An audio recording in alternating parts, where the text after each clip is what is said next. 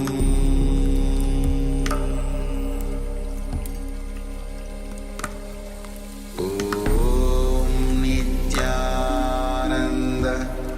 Paramashivoham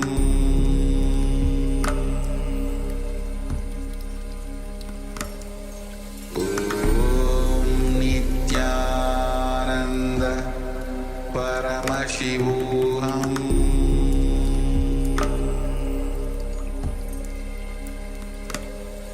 Om Nityananda Paramashivoham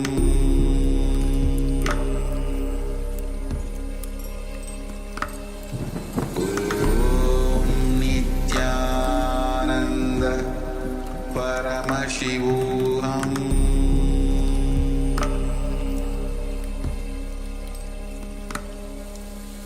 Om Nityananda Paramashivoham Om Nityananda Paramashivoham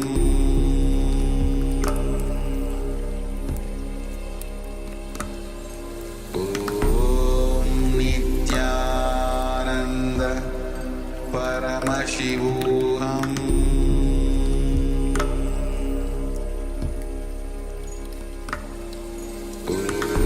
Om Nityananda Paramashivoham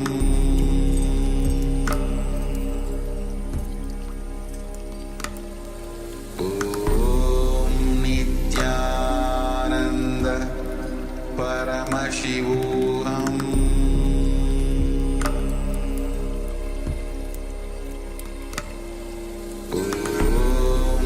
Nityananda Paramashivoham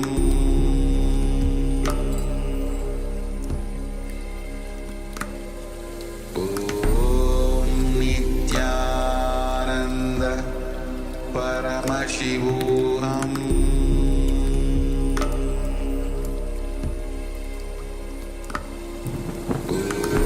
Om Nityananda Paramashivoham Om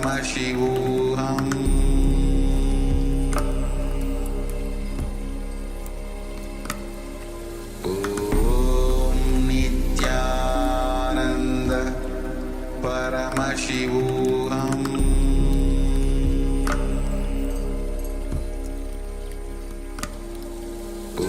Om Nityananda Paramashivoham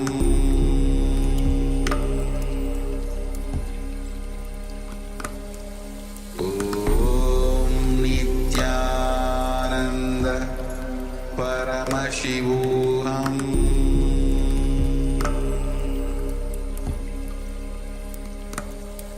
Om Nityananda Paramashivoham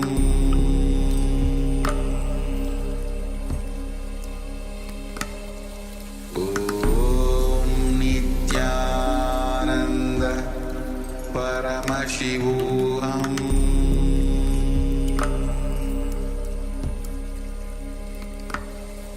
Om Nityananda.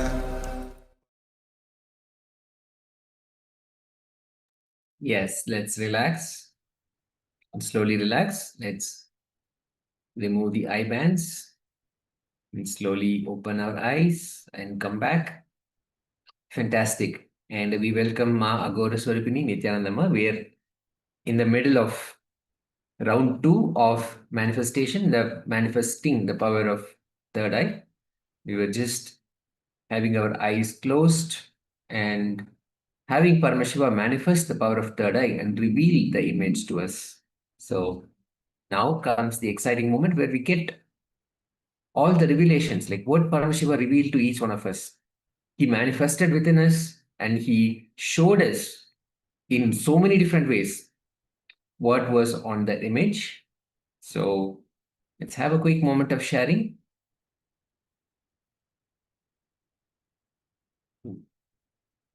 Do not neglect, do not ignore anything that happened within you, within your space. It could be a thought, it could be a vision, it could be some words, a feeling.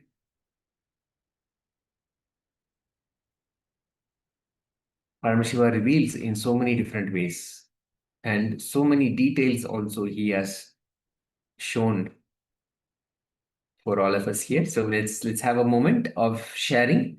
Now, when we simply sit in that space and when we request, not even as much as request, but just sit with that intention, letting Paramashiva know that we want you to manifest through us. He's simply waiting for that call, and he simply manifests through us. So it's a very powerful space to be in. So just when you sit, he manifests. And if you are thinking, maybe you tried and it doesn't work, or maybe I keep trying, but then I'm not able to get exactly the same as what the image is. The only solution for that is more power. Just bring more power into the whole manifestation, which simply means that again and again sit in that space. Only will persistence makes it happen, makes it more accurate. And we have Sri Vishwanathanaya is sharing sky, very bright, lightning and walkway, and he's also adding later people. Beautiful, Aya. Thank you. Thank you so much for sharing. And Manistri Gunya has shared a lot. I think Paramashiva has revealed a lot of details here. Water, blue like coast with beaches. And picture is from some high spot there. There is seen hills and low mountains, green trees and cars on the road. Shiva is sitting on the mountain and I can see only face. Beautiful, Ma. Thank you so much for sharing. And again, we consistently see that Paramashiva reveals his form to you also when you sit in the space of oneness. That's fantastic. Thank you so much for sharing. And now we'll bring that image back on track. If anybody else is sharing, please go ahead and share while we see this image back here. Yes.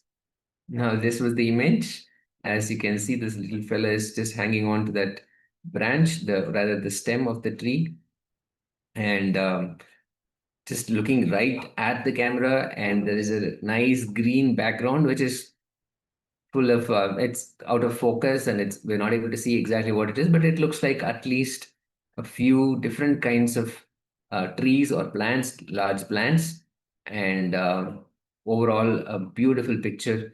And the way that he is just looking right at the image, right at the camera, says that he's probably aware of the person who's taking the photo and just looking right at them, and just wondering what this is all about. So this is actually a fantastic picture, and beautiful. And he's got, yes, and Sri Vishwanath Nair saying really beautiful pictures. Yes, great. Thank you, Aya. And as you can see, his fur is very, probably this is a place where there's a bit of cold weather. So there's a bit of lot of fur on his body. And this is amazing. Small gorilla in the forest on high. Yes. Thank you, Manas Traigunya. Yes. So, and also if you notice his palm and hands, they're all fit for just holding on. Like it creates that suction. So it's almost like a webbed feet. So it's beautiful. And just going back to the revelations, how we had earlier seen, and Sri Vishwanathanaya had shared the sky is very bright, lightning and walkway and people. Yes, yeah, very much so. And as we say time and again, that what we see here in the two-dimensional image is only one part of it, and Paramashiva reveals so much more than that. Manistre Gunya, and again, similar revelation that she shared with us. Water, blue like a coast and beaches, and from a high spot, there seen hills and mountains. Definitely, Ma, and the green trees. That's definitely here in this picture, and on the road.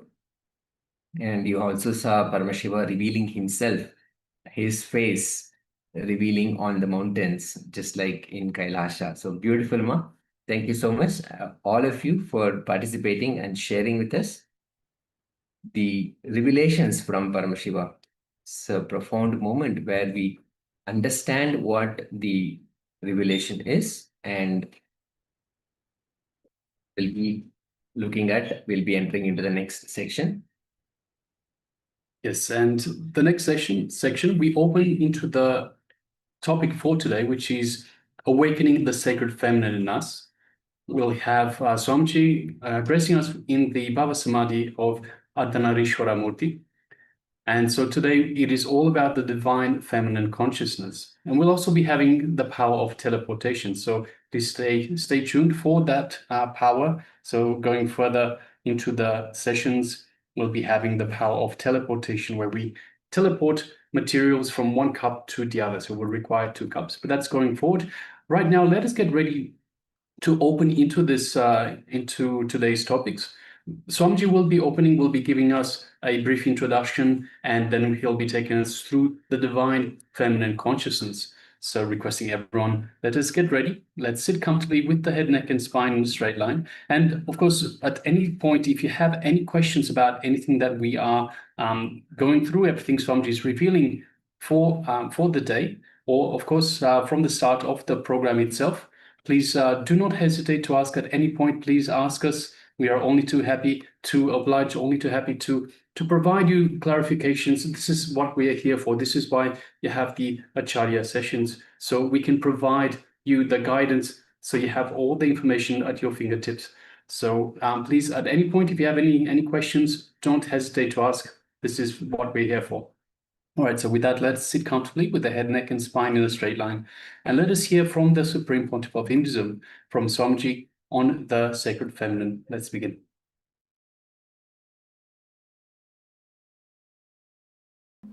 In metaphysical explanation, you will all understand important idea. Every woman has got the aspect of mother and beloved. Mother and beloved. Woman who has realized the mother and beloved aspects in herself is only the fulfilled woman. That is why in the traditions of Hinduism, all gods will be described with 2 wives. Don't think 2 persons, no. 2 energies of same woman. Valli Devasena. Devasena is the mother energy. Valli is the women energy. See, the woman is supposed to be the beloved and mother of a husband. So the person who has realized both the dimension becomes goddess. She becomes goddess. So when they describe all these gods having 2 wives, don't think they are polygamous. No. They are not with 2 women. No. The 2 energies, their wives are so great. They have reached such a peak.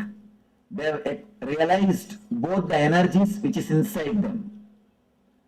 They care for the universe, they care the husband as the beloved and as the mother. If you are missing some one aspect, you are missing something. You are not complete.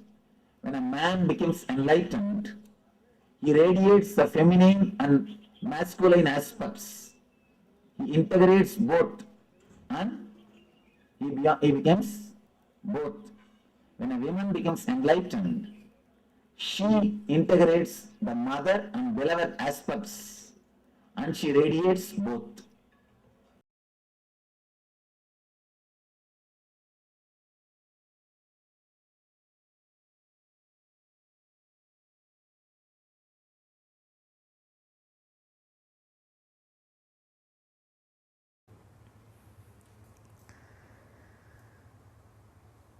Today's subject is Awaken the Sacred Feminine.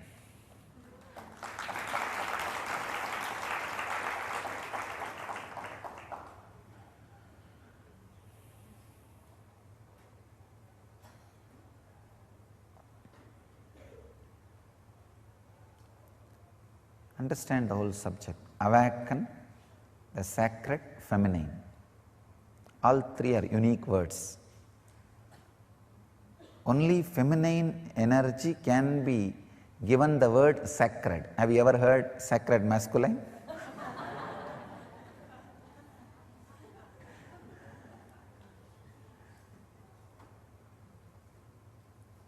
Only feminine energy can be given the title sacred, because when it is awakened, it does so much in your system, and it has nothing to do with your gender.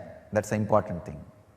The gender, male or being female, nothing to do with it. It is something to do with your inner quality. And next word, awaken. Only the feminine energy, sacred feminine, need to be awakened. You already have too much masculine. The whole world is suffering with too much masculine energy. If at all politics can be handed over to women, so much good will have happened to the human society, human civilization.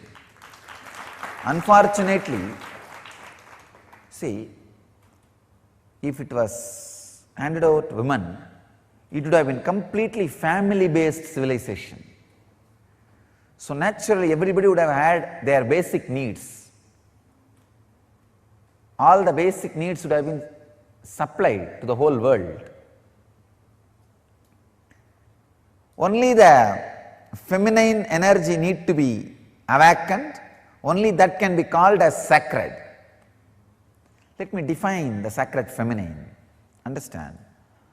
The extraordinary creativity.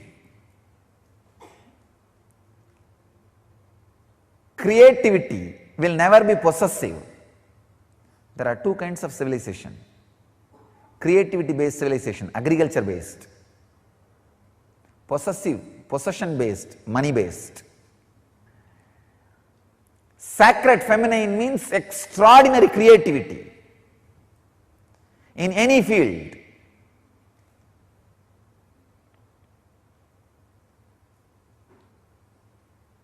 Why it is associated with the word feminine? Because by nature, without any choice, all women experience that creativity when they carry a child. During their pregnancy, their system, even if they are unconscious about the feminine energy, even if they don't know anything about feminine energy, when they carry a child, their body is made to go through, experience sacred feminine. If you are matured enough, your being also can experience sacred feminine. So the creativity, the sacred feminine part, is an extraordinary energy. In Vedic tradition, we call this as Matrurupena Samstita. There's a beautiful sloka in Chandi, Yadevi Sarvabhuteshu Matrurupena Samstita Namastasyai Namastasyai Namastasyai Namo Namaha. O Devi, who is residing in all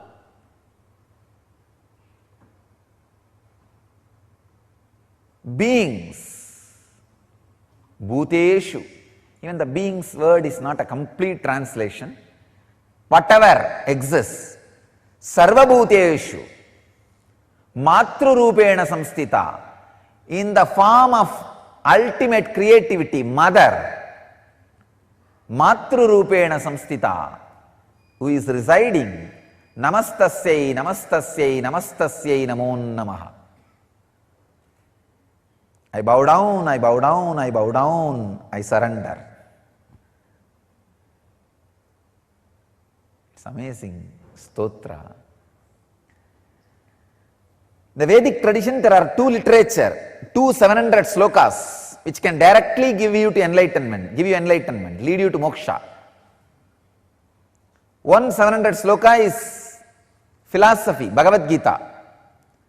The other 700 sloka is technique, Chandi, Sabdasati, which can directly lead you to enlightenment just by reciting. Nothing else need to be done. See,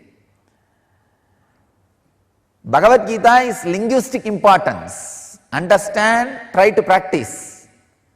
Chandi is phonetic importance. Just reciting. Nothing else. Just reciting. It can lead you to enlightenment.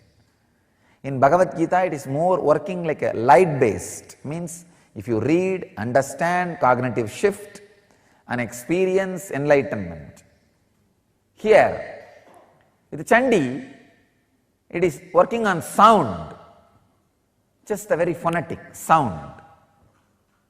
Chant or listen, enough. Work happens inside you. They call it Saptasati, 700 on Devi, the sacred 700 verses on Devi. That is the ultimate sound vibration. I can tell you, I have read lakhs of mantras, but nothing like Chandi. Nothing like Chandi. When you recite, you can feel inside your body that creativity getting expressed. The sacred feminine getting awakened.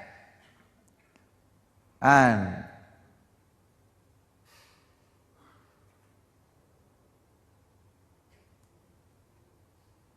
the Devi who resides in you in the form of creativity getting awakened. The whole body will feel the intense energy just by the sound.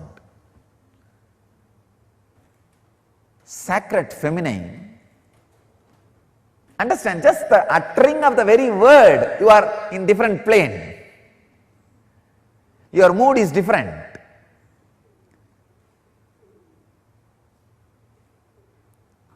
Only one small change. Mary should have had the place of Devi or Mary Magdalene. In these two, any one, Mary Magdalene should have had the place of Radha in Christianity. The whole world would have been different.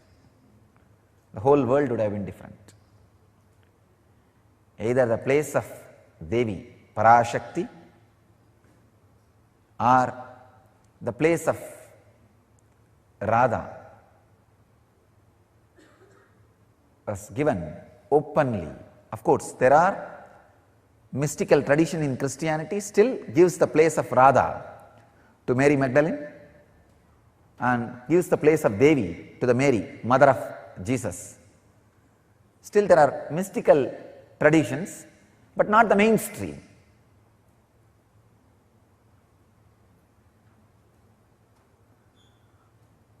The unique contribution to the spiritual consciousness from Vedic tradition is sacred feminine worship as the mainstream tradition.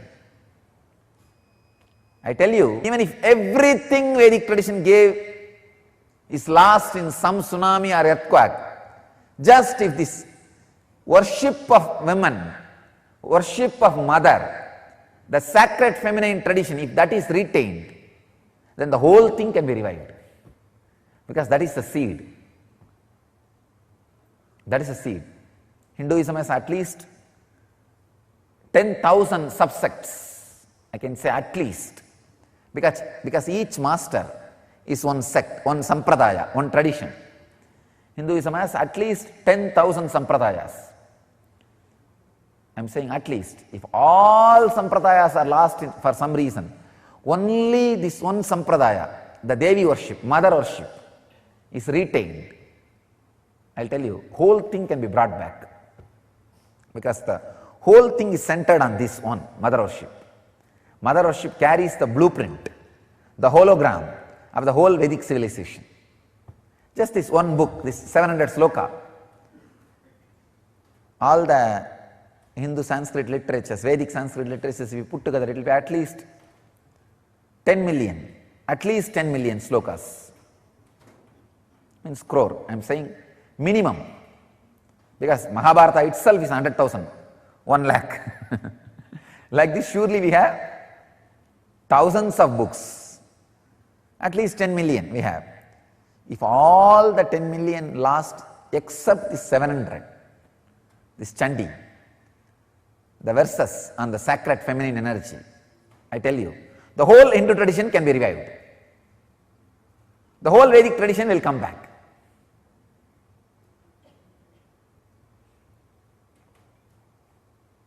That's a hologram of Vedic tradition. Hologram of Vedic tradition. I tell you, there is no enlightened being on the planet Earth without worshipping the sacred feminine, including me. I am basically a Sakta. I myself followed Devi worship from the beginning. If you see my biography and all the deities I carved, the darshan I had, all mother based, the Devi based.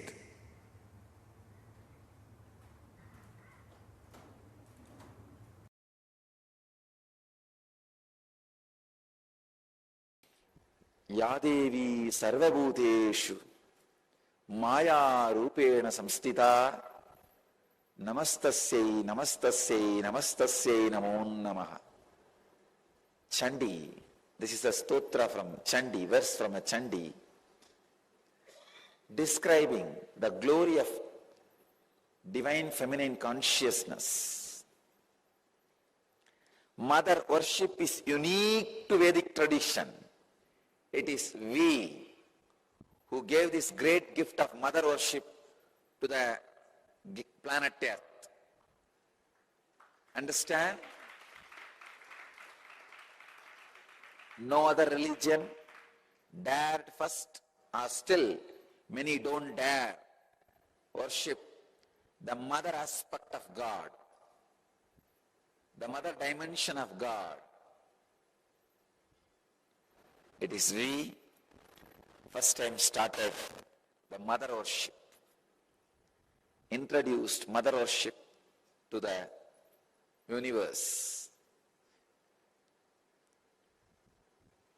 All the sacred things are looked as feminine in Vedic tradition, whether it is sacred rivers or anything sacred is always looked as feminine. Ramakrishna again and again says, the key to the Brahman, the enlightenment, is in the hands of Devi. Only if she opens the key, you can experience. He again says, the Kundalini in you, the Kula Kundalini in you is Devi. Only if she awakens in you, you will experience the highest consciousness. It is mother energy, which is responsible for anything you see. For any object to retain its shape, the energy necessary is supplied, handled, maintained by mother energy, Maya.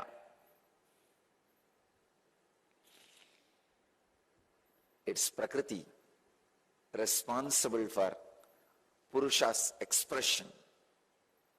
I can say anything you perceive belongs to Prakriti. Anything you experience belongs to mother energy. That is why even Padukas are regarded and respected in Vedic tradition as Paduka in Achyar. It's a feminine Devi. Even if your Guru is in the male body, Guru's Padukas are feminine energy. Whether it is a Vishnu Paduka or Shiva Paduka or Guru Paduka, any Paduka, Paduka of any god or your Guru is considered as a Devi. Feminine consciousness. Only mother energy can give liberation.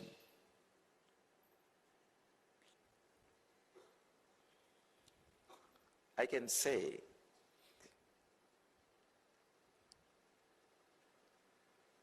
whenever the mother energy is added to you, whether you are in the male body or female body, you experience enlightenment. The pure mother energy, unadulterated by any other thoughts, is enlightenment. The source of creation, the source of sacredness, source of divine is mother energy.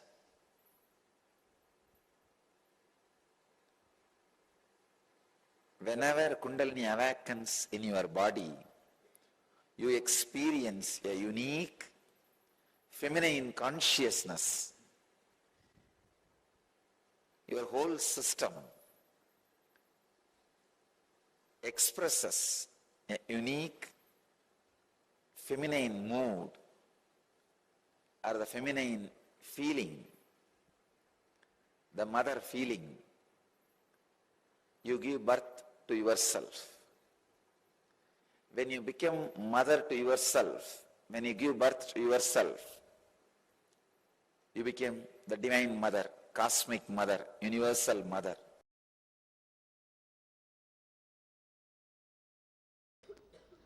Please understand,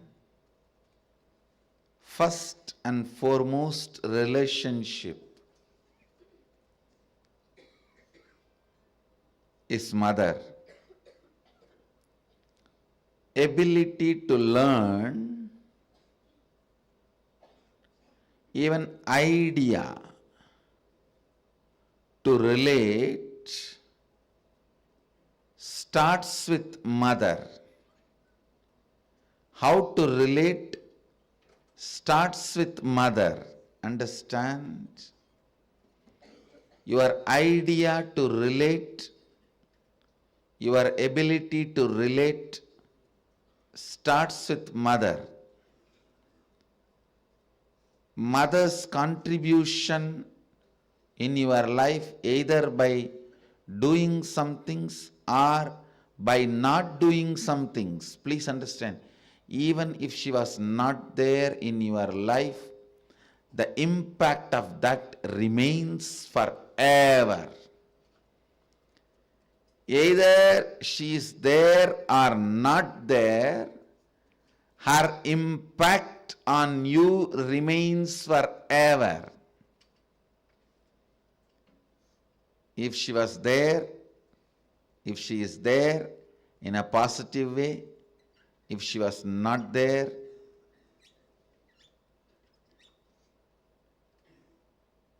her absence impacts you forever, I tell you.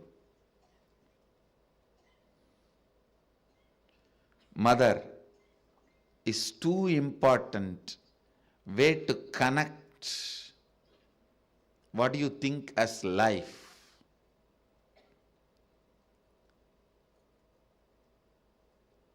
In Vedic tradition,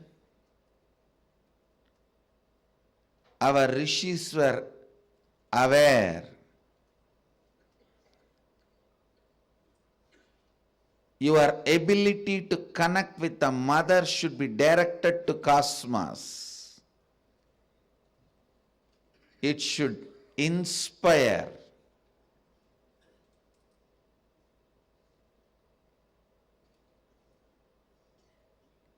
It should awaken your higher consciousness. It should inspire your higher consciousness to express through you. It should awaken your higher consciousness.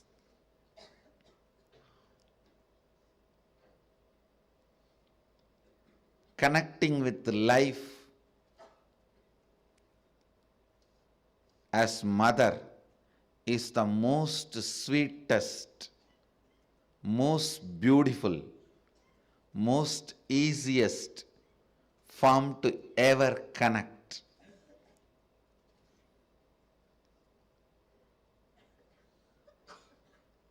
Please understand, my childhood was full of spiritual experiences, amazing spiritual masters. great yogis like Raghupati Yogi, Vibhudananda Puri, the personalities of their stature, Ram Surat Kumar, Annamalai Swamigal, Sadhu Om, I can list the personalities, great spiritual personalities. And I was exposed to all the spiritual thought currents and traditions like Vedanta, Saiva Siddhanta, Shaivism,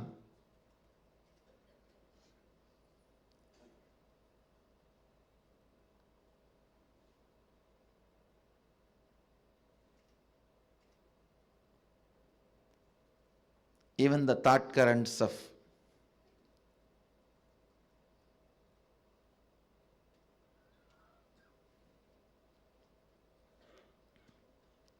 Sankhya, Yoga, Nyaya Vaiseshika, Purvamimamsa, Uttaramimamsa, various yogic sampradayas. But I tell you, I found most easiest, most powerful, most inspiring, most exciting way to connect with life as the form of mother. It's mother worship. I myself chose. After being exposed to so many spiritual masters, experiences and philosophies, I tell you, if you want tremendous peace and healing in your inner space, choose mother worship.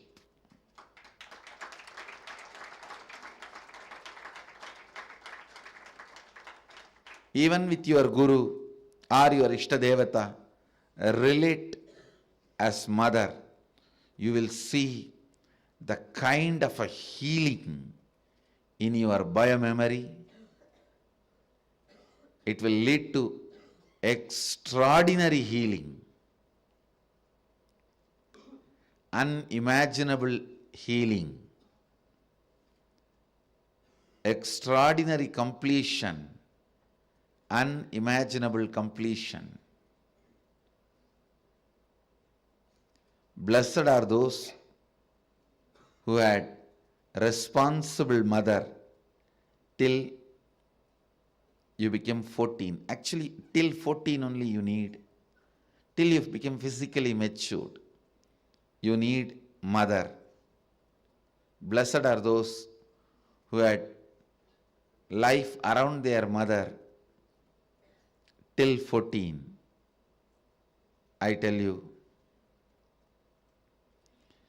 till 14, if you had mother living around you, living with you, then you know how to connect with mother.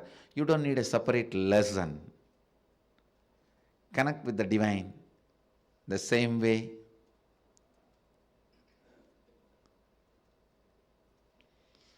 So much completion will happen to you.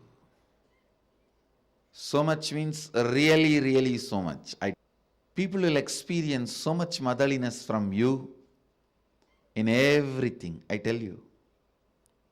When motherliness starts oozing out in you, even the chair on which you sit will become complete.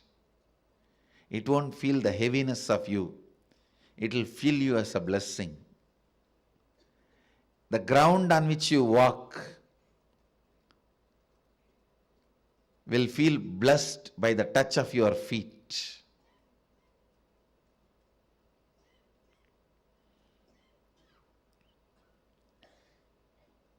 The air you breathe will be blessed. People whom you see with your eyes will experience that love and compassion. I tell you, nothing can be compared to receiving the love of motherliness and sharing, radiating the love of motherliness. If you can't radiate, receive and radiate, whoever you may be, you waste your life. You are missing one of the major dimensions of your life. Whether you relate with your Guru or your God, it can be any God, Shiva, Vishnu, Parvati, Durga, Kali, Ganesha, Subramanya, any God.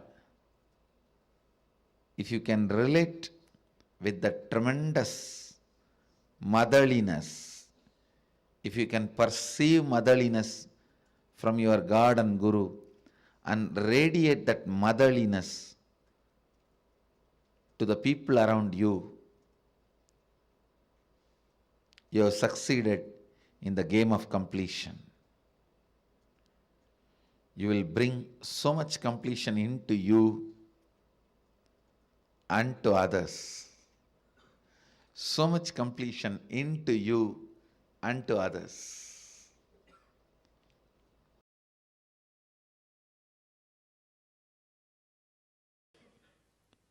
All religions has two parts.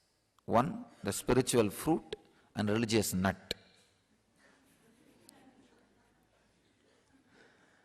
The religious nut part is always in the masculine power,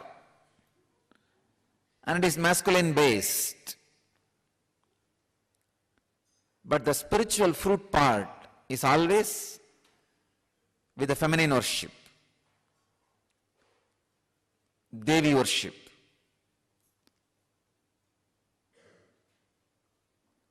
All spiritual groups, civilizations, has this mother worship, and that contribution, that mother worship, that very concept, that very truth is from Vedic civilization, Vedic tradition. All the rivers, all the sacred things of the nature, everything is feminine for us.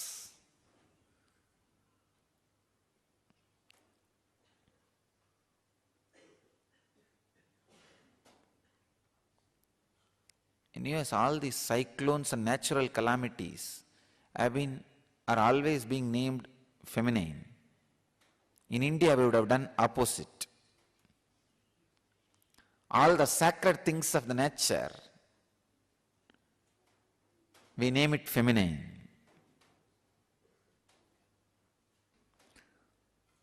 All the things and energy which creates, we name it in a feminine way.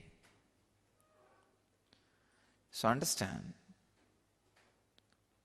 the mother worship is the great contribution to the spiritual civilization by the Vedic tradition, from the Vedic tradition.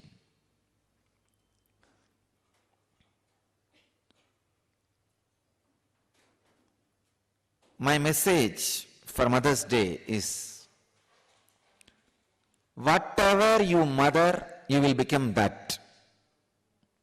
If you are mothering violence, anger, low self-esteem, you will become that.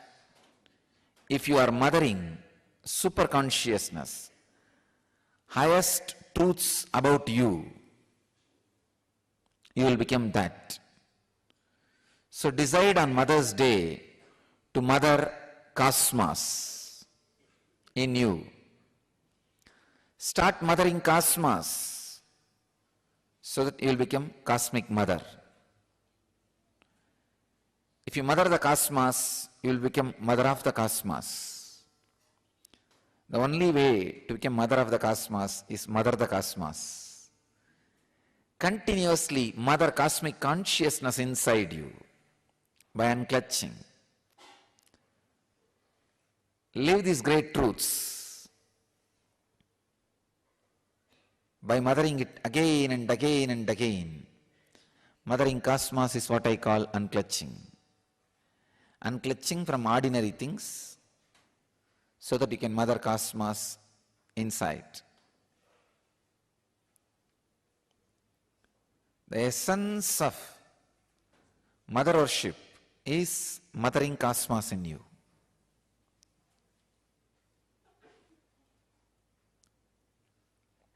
I myself basically a Shakta, mother worshipper. I myself became enlightened only through the Shakta tradition, the mother worshipping tradition. Because nothing suits your bio-memory more than mother worship, because your whole bio-memory is from mother. When the path is through that mother's form, your bio-memory suddenly falls in tune and the whole progress is very quick, fast. Always the energy expression happens only in mother worship. In all other bhavas, attitudes, it takes a lot of time to experience the energy expression. It's Matrubhava, mother worship, makes the energy experience very quick and strong. You may be in the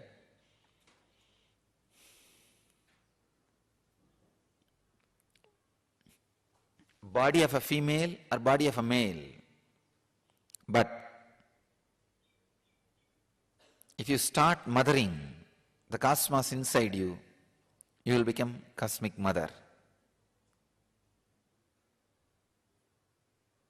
If you see each form of those 10 different dimensions, it represents one great principle, Kali,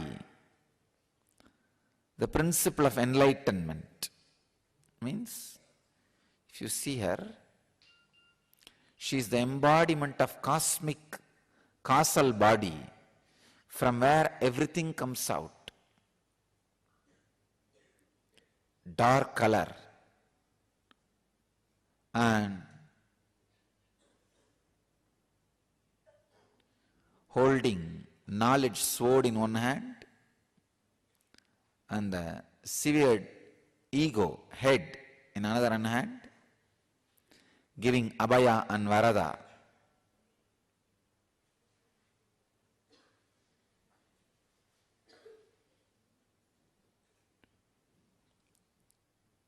And wearing many severed heads on as a garland.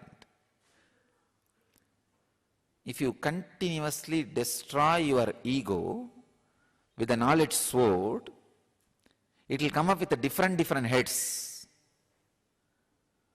All the different heads which are severed, she wears as garland, and the final blow given to the ego, the final head which is destroyed, she holds in the hand.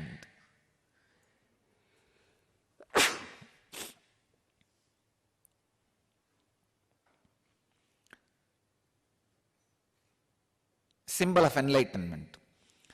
When the ego is finally destroyed, cut, from that head, the Sahasrara Amrita,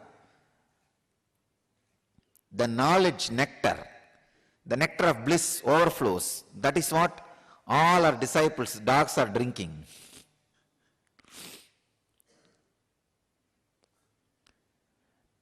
When your ego is cut by the knowledge sword, she gives the boon and protection. Abhaya is protection, Varada is boon. Tara, Chinnamasta, all these are great expressions of different aspects of enlightenment. Mother worshipping tradition is enlightenment based tradition. It is not social laws. Understand? Always the masculine part of the religion is socio-politico laws. what you should do, how many times you can marry, how many times you can eat, how many times you can do this. But the feminine part is enlightenment-based tradition. All the secrets of enlightenment is kept in the feminine worship traditions. So whatever religion you may belong to, explore the feminine worship tradition part of that religion. You will become enlightened. This is a key I give you. Why do you think I added Anandeshwari in the same Murti? Because actually people ask me, Swamiji, you could have put Devi Murti separately. I said, no. I am afraid later on some of my sannyasis may move her out or cover her with a cloth. That is why I decided both will be in same Murti, inseparable. They should not be able to separate it. Because all the traditions which has become monastic based, the monk based, removed the mother component from the original source.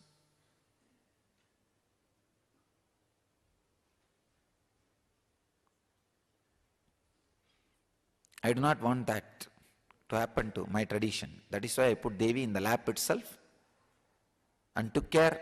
Always Shiva is holding with one hand.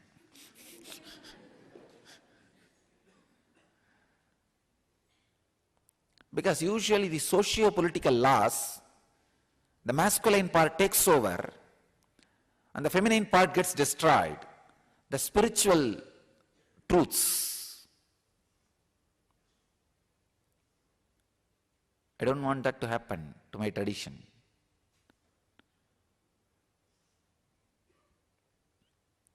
Mother worship is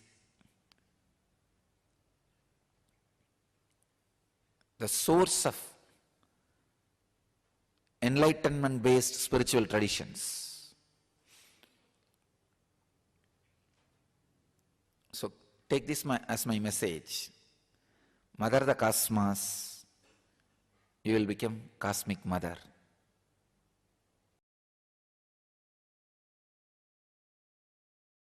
That is the reason I put Devi on the lap of Shiva, not even separately.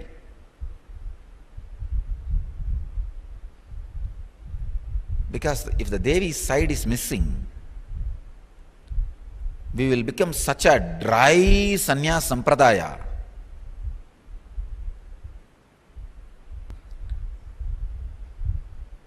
It is feminine energy and the Devi aspect which keeps man not becoming terrorist. Otherwise, the extreme fanaticism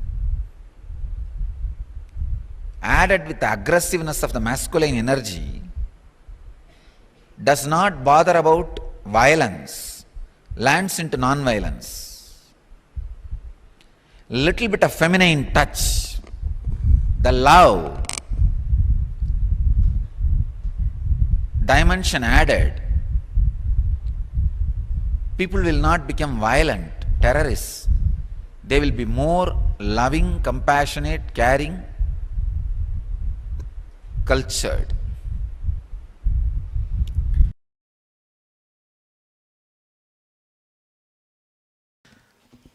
Feminine energy is enlightenment. Please understand. Awakening the feminine energy inside you is enlightenment. I'll first describe the feminine energy, then woman gender. See, woman has more possibility for feminine energy. Otherwise, feminine energy is not confined only to women. So understand the depth. In each one of us, there is an energy which constantly gives birth, expresses itself. Expression is feminine energy. All the adjustments need to be made for the expression is masculine energy. Please understand. The place needed should be created. Means naturally the old has to be removed. The destruction. All that work is masculine energy's work. But the very expression is feminine energy's work.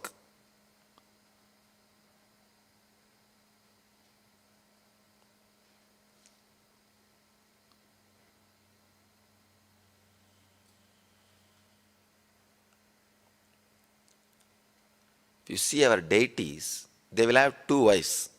Almost all deities. Please don't think it is two women. Two aspects of feminine energy. One, the aspect which gives the fulfillment, physical pleasure. The other aspect gives fulfillment emotionally as a mother. One aspect which gives fulfillment physically as a beloved. The other aspect which gives fulfillment emotionally as a mother. The very being, the very basic thing of the human consciousness, it can play both the roles. When you awaken feminine consciousness in you, you will see that you are radiating physical fulfillment and emotional fulfillment, which is enlightenment. Practically, which is enlightenment. I'll describe the Arunachala story. The story of Arunachala.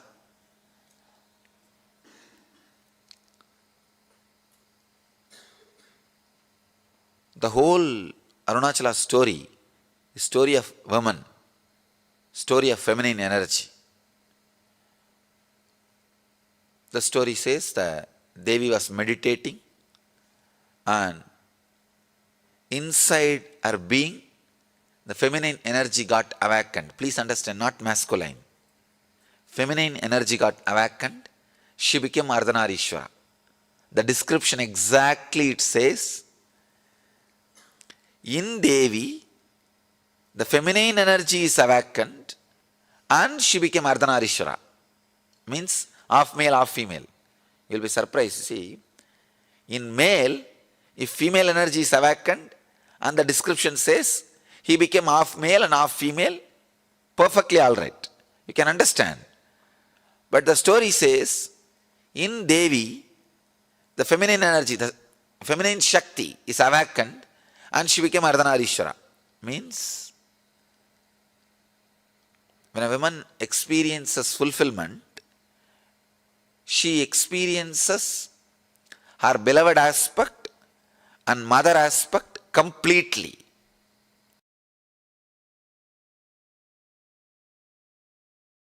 By the nature of the muscle memory, women are hardwired for the major three qualities which can lead them to enlightenment quickly, which is a basic necessity for enlightenment: receptivity, passivity, and the ability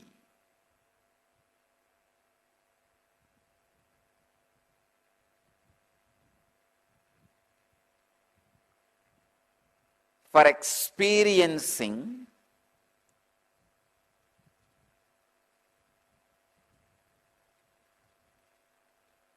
the feeling connection beyond logic. Please understand.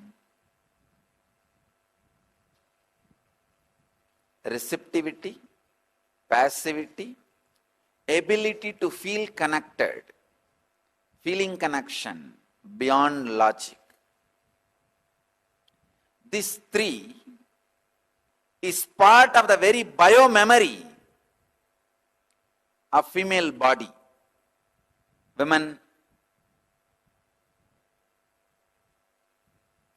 biomemory of women.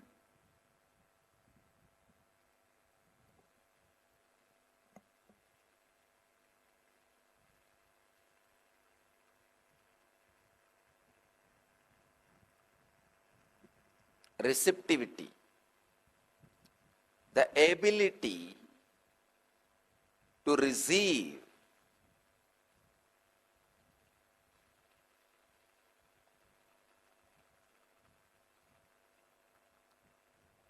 the biomemory of the woman's body is not aggressive. It is based on receptivity, receiving.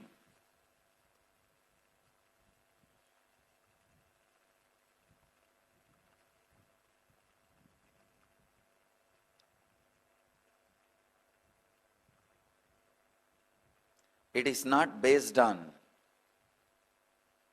violence. It is based on passivity.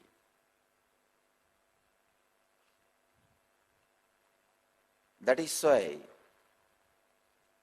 sannyas or brahmacharya is lot more easy for the beings in women body than in masculine body. Even if you are in masculine body, when you experience the enlightenment, physiological mutation happens in your system. You just go beyond the masculine, feminine identification, an identity. Please understand, I wanted to make it very clear. It is such a subtle subject. Please understand, an enlightened being is neither male nor female or child or transgender. He is beyond all this. Something unique happens in his system. Already, I have done a lot of medical researches and experiments on my body. And I am continuing further more and more researches and experiments. I'll bring it to the world in right time, in a proper context, how an enlightened body is beyond masculine and feminine. Because during the enlightenment experience, the physiological mutation happens. Please understand, during the Satori, first experience, psychological mutation happens. And during enlightenment, physiological mutation happens.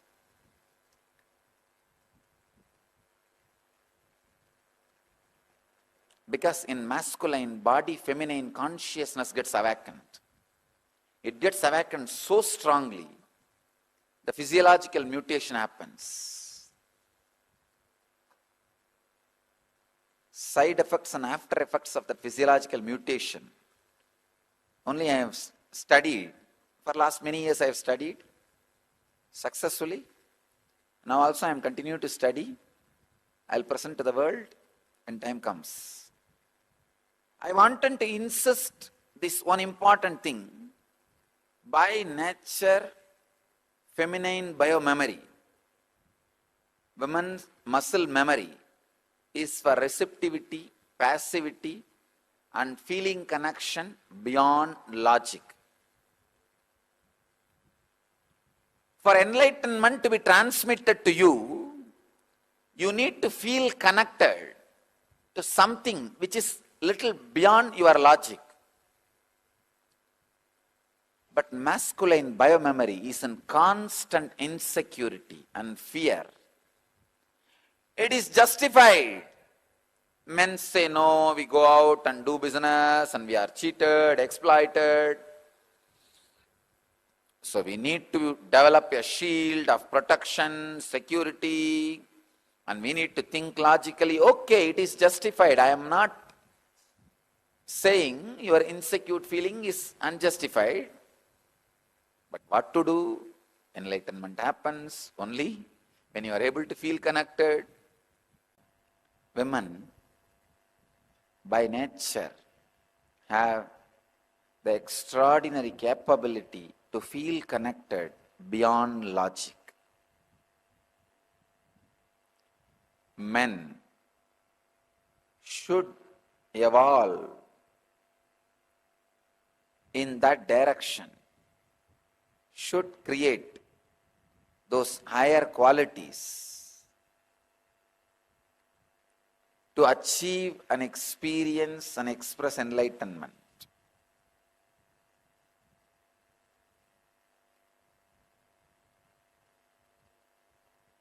Receptivity, passivity, feeling connection beyond logic are the basic requirement for you to radiate enlightenment, the complete fulfillment. When you are receptive, passive, just simple nature can give you enlightenment. Established since 2002 in the United States of America, the United Ancient Nations is an intergovernmental organization currently made up of 160 plus members and indigenous nations. The UAN and its work are guided by the purposes and principles contained in its founding charter. The UAN is a manifestation of the profound connection amongst indigenous peoples across the world, including African, Andean, American, European, Caribbean, Oceanic, and Asian regions, rooted in shared wisdom, sustainable practices, and deep reverence for the earth. The United Ancient Nations serves as an international cultural and diplomatic organization focused on uniting indigenous cultures globally. Our governance structure is council-based without territorial claims, led by a collective leadership through our General Secretariat. As a non-state entity with UN-style advocacy, we focus on several key areas: cultural and digital heritage preservation, indigenous diplomacy, revival of indigenous knowledge systems to solve humanity's problems, global peace, environmental preservation, health and wellness, sustained economic development, indigenous and cultural tourism. While the UAN represents numerous indigenous cultures, the United States of Kalasa serves as the first indigenous nation specifically for Hindus. Kalasa's mission is focused on the revival of the ancient enlightened Sanatana Hindu civilization with a formal governance structure including a head of state, ministers, and ambassadors. Under the leadership of SPH, Supreme Pontiff of Hinduism, Bhagavan Nityananda Paramashivoham, Kalasa has achieved recognition as a sovereign subject of international law, possessing distinctive attributes of juridical statehood. The United States of Kalasa is the main sponsor of the proposed UAN headquarters. This initiative would bring forth an estimated $100 million in revenue for the host country through summits, conferences, tourism, and development projects. The proposed UAN headquarters would represent the world's indigenous nations and peoples through its architectural design.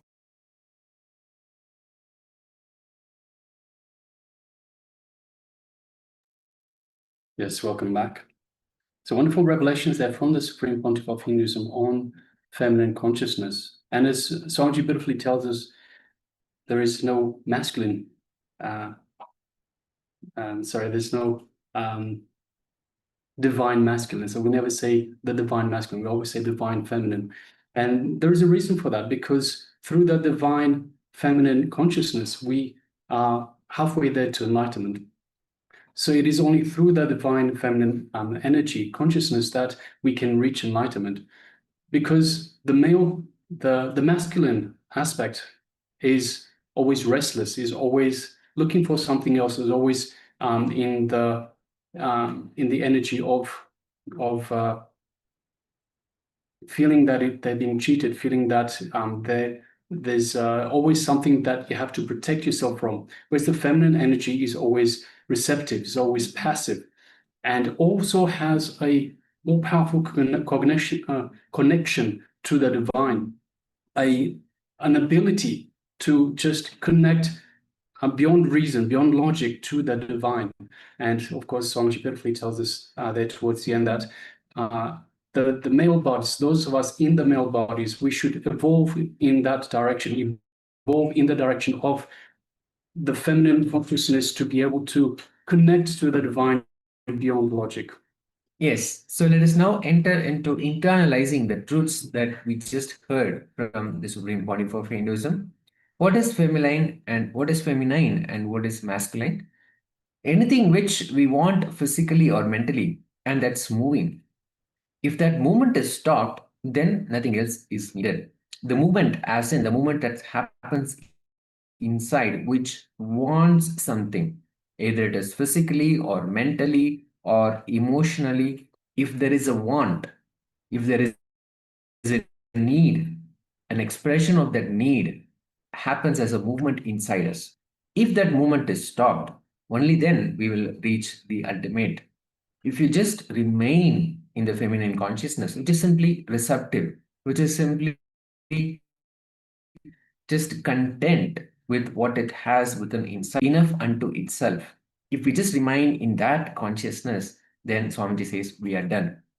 And that is in contrast with the masculine aspect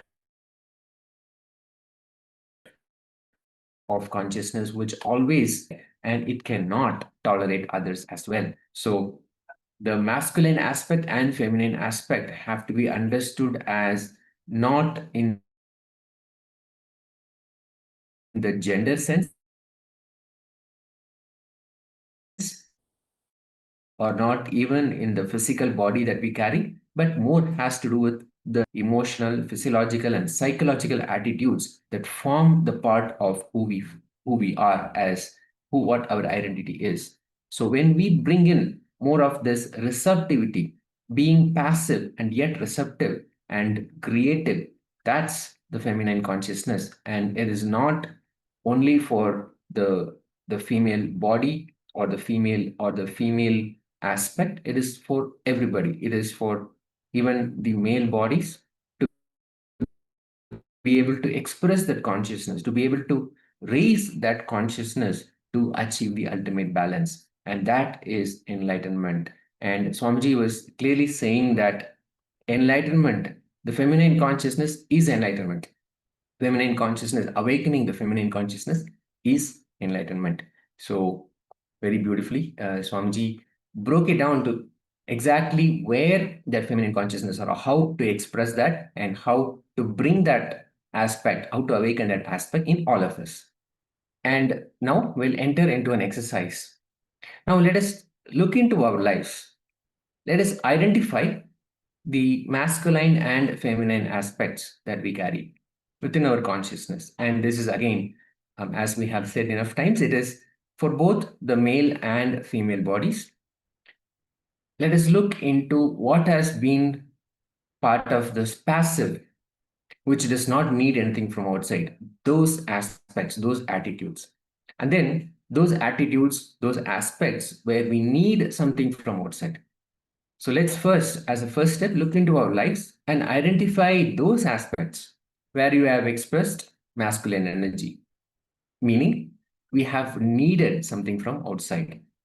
And then let's look into our lives and identify those aspects where we have expressed feminine energy, which means, again, being passive, not needing anything from outside. And finally, anything that which is masculine, that aspect, bring a clear conscious decision to give up that aspect which outside needs something from outside. So these are the 3 steps of this exercise, internalization exercise segment, but in particular this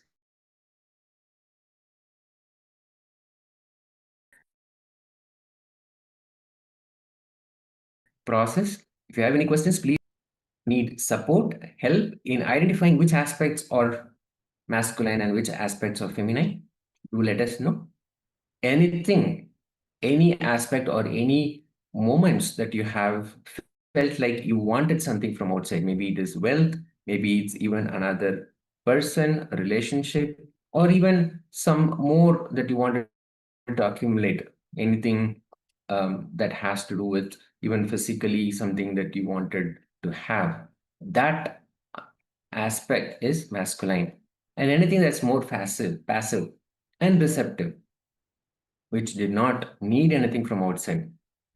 That aspect is feminine. So let us look into our lives. We'll be projecting the slides for all of us to see and follow these 3 steps.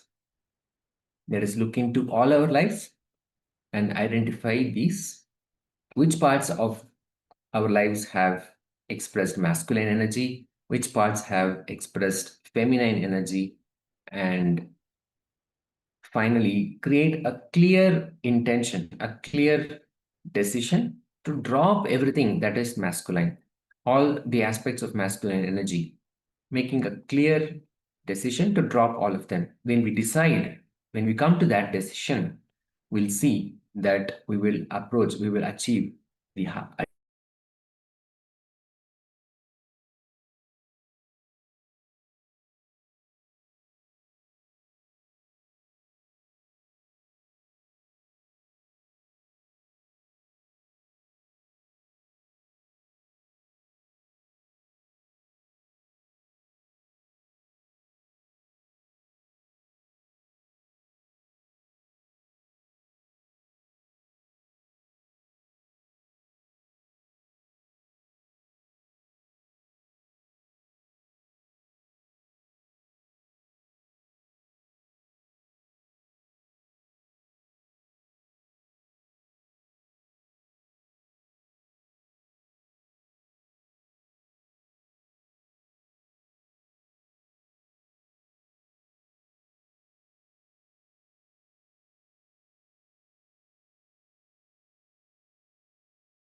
Established since 2002 in the United States of America, the United Ancient Nations is an intergovernmental organization, currently made up of 160+ members and indigenous nations. The UAN and its work are guided by the purposes and principles contained in its founding charter.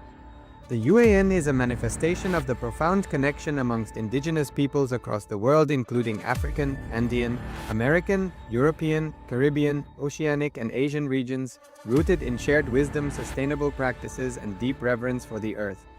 The United Ancient Nations serves as an international cultural and diplomatic organization focused on uniting indigenous cultures globally. Our governance structure is council-based without territorial claims, led by a collective leadership through our General Secretariat.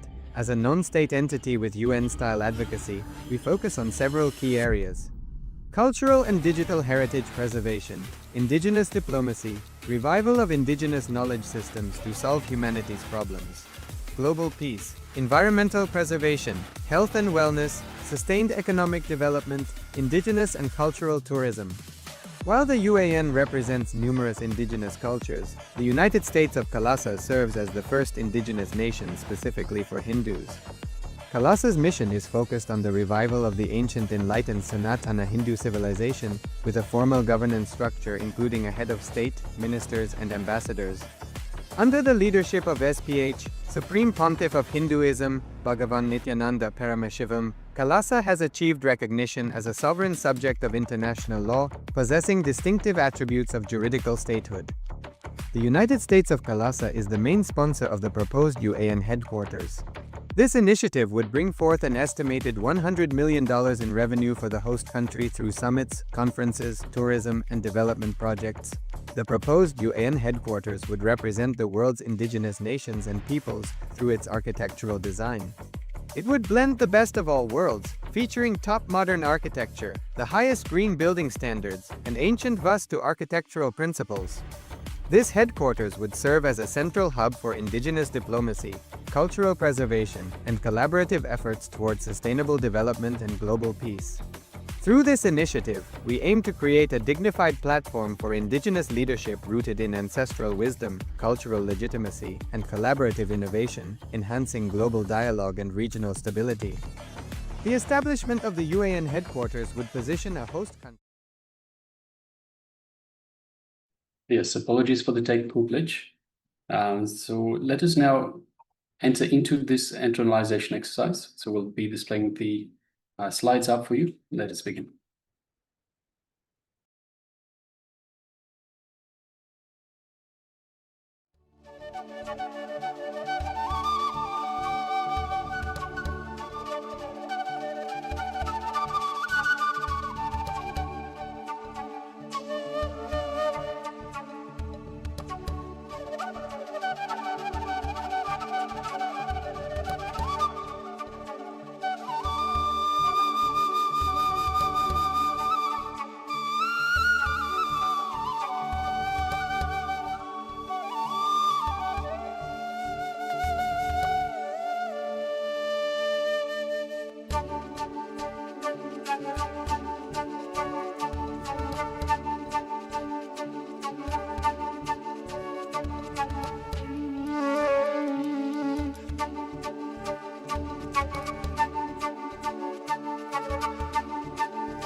intuition. Wonderful subject. The modern day, again and again, demands successful CEOs how they took the mental decisions and the decisions which turned their life to the main reason for their success. Again and again, their answers provide with us. Again and again, they say, think beyond intellect in them. That gave them the energy it saved us to take this decision. Not only successful CEOs, even with scientists, other than have a chance to have lunch with scholars. Who's that? Nobel Prize winner. He did a good research. He gave a better treatment, field of life. So how could you do this? How you are able to do? How it happened to you? It's a beautiful way. I was just studying in a park in Washington DC. Something happened. Like a revelation. The conclusion was there in me. Suddenly it was revealed to me. I went down, experienced. Now, big difficulty. I know the conclusion, but I don't know the. I'm not able to present this to anybody else because I know only the conclusion. I don't know the steps. He says something like revelation happened to me. And not only Dr. Charles Holmes, in the instinct. Instinct says whatever new thing that happened to me is just based on intuition, not based on intellect. He says there, beautiful saying the beauty. On this quotation, the intuitive mind is a sacred gift. The mind is a faithful servant. We have created a society that honors the servant is forgotten the gift. What is the prerequisite? Let me give the prerequisite. See, after the intuition, you will feel very good about it, very beautiful about it. Inside your body, you will feel as if you have beautiful breath, breaths, or whatever you call ecstasy, you will be at ease with yourself. If you are at ease with yourself, bubbling, if you feel like dancing, then you can be sure you had intuition. Or you had only instinct, not intuition. You don't have to think intuition is a gift. You can work for it. It can become part of your life. Yogis have again and again said it is a science. The spontaneity has nothing to do with data which you collect. It is something to do with the way in which you process the data. The same data, same information can be processed in many ways. Intuition is all about how you process, how you come to the conclusion beyond your intellect. We can prepare ourselves, we can tune ourselves to this intuition energy through techniques, through methods which we call meditation. Intuition is something which happens to you beyond your intellect. Suddenly you know for sure this is the right thing. You have enough energy also to do it, but you don't know the step. Because it's unconscious, it's always quantum. You don't know how to came to the conclusion, but you know for sure this energy is needed whenever you face a situation, there is no precedence. You have very minimum data. With that minimum data, you have to take decision, and there is no precedence. In this type of situation, another one, you have a lot of choices. You are not able to decide what you are supposed to do. In these type of situations, the intuition energy can help you. The intuition power can give you the courage or give you the right choice.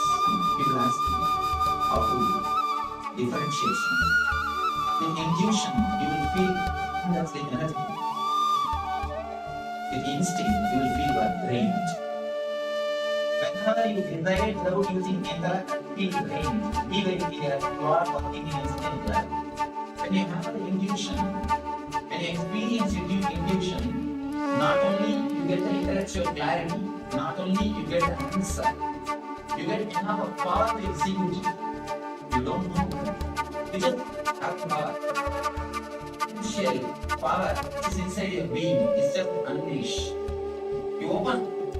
Just like that, you start expressing it. You start executing it. This can help to reduce the stress, to decide spontaneously. If you are given appointment to yourself, you can always feel some part of your being wants to express, wants to do something more what you are doing, but we never give a chance or time to that part, to that portion of our being. We are so much caught up with intellect. We think intellect is ultimate, but again and again, yogis prove something more than intellect is possible. Any discovery or invention, you can see the role of intuition is always there. Whether it is Einstein or Newton also, they have something beyond this intellect. Every one of our garden and house, but none of us are beginning. Something beyond mind will happen to him. Something more than intellect will happen to him, which can happen in every one of us. It is not that it can happen only to Newton or Einstein. It can happen to every one of us. If we can tune ourselves to that energy. Tuning ourselves to that energy is what I call meditation. To the little more than enough to tune yourself to this intuition. Now we are using our unconscious energy, either in instinct level or in intellect level. It can be tuned and you can use it in the intuition level to make the decisions, creativity, whatever you call. With a little bit of, I can say, silence in your inner space, you will be able to look beyond your fear and greed. If you can look things beyond your fear and greed, I tell you, you will be more productive. You will achieve what you want to achieve in a much more simple way, in a much more beautiful way, without so much of struggle.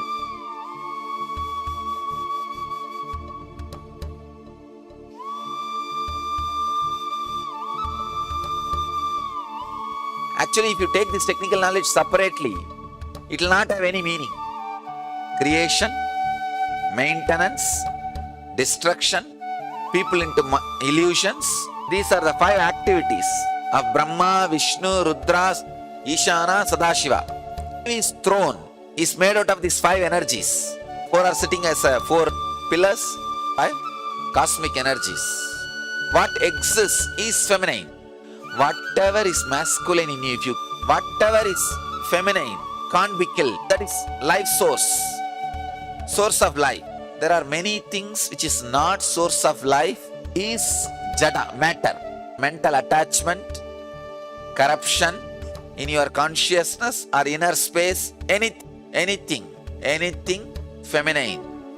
If you renounce, you are enlightened. Which is masculine, give up, you are enlightened. You have 2 parts. One is the life, life which pulsates in you, which is living energy in you, which is shining as a light in your eyes, which is giving you the feeling of that I am. That is what is called consciousness. And there is something else is added, your mind, your body, for the sake of movements, to do what you want. That part which is added is masculine. That is why the masculine part is always aggressive, restless, rajasic. Anything which is restless in you is masculine part.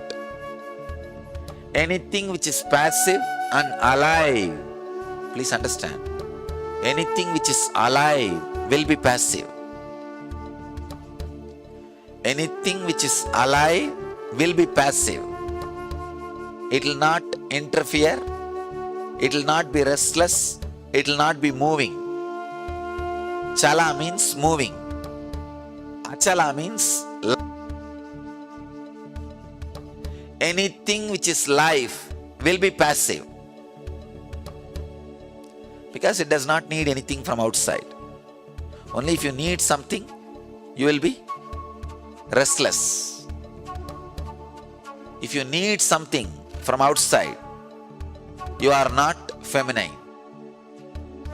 You are not feminine. Please understand. When you purify yourself, that is why I said, women has more possibility for feminine consciousness. Just because you are a woman, don't think you are already female. You are already experiencing feminine consciousness. No. If you are restless for something of the outer world, you carry masculine energy in you. Carrying a pure passivity, passiveness is life. Carrying that pure life is feminine quality. When I utter the word passiveness, you have some idea. Maybe a little bit of mixture of laziness, that is okay, no problem. Feel that passiveness is like a patch, you are carrying it in this area. Carry that passiveness, that feminine mood in this area today whole day. You will understand what I am talking. From now, whatever you visualize as a feminine consciousness, so the moment you listen to the word feminine consciousness or passive life energy, you have some idea. Carry that mood, that idea in your heart today whole day. You can even nothing wrong. You can visualize you are a woman body. Just remove the male body. You can visualize yourself as a Devi. Even if you are carrying woman body, visualize yourself as a Devi. Means pure feminine consciousness.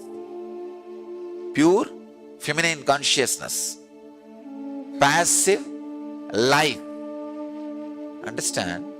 Society is male-minded. Restlessness. That is why life is always described as restlessness. Especially the Western mind-based society.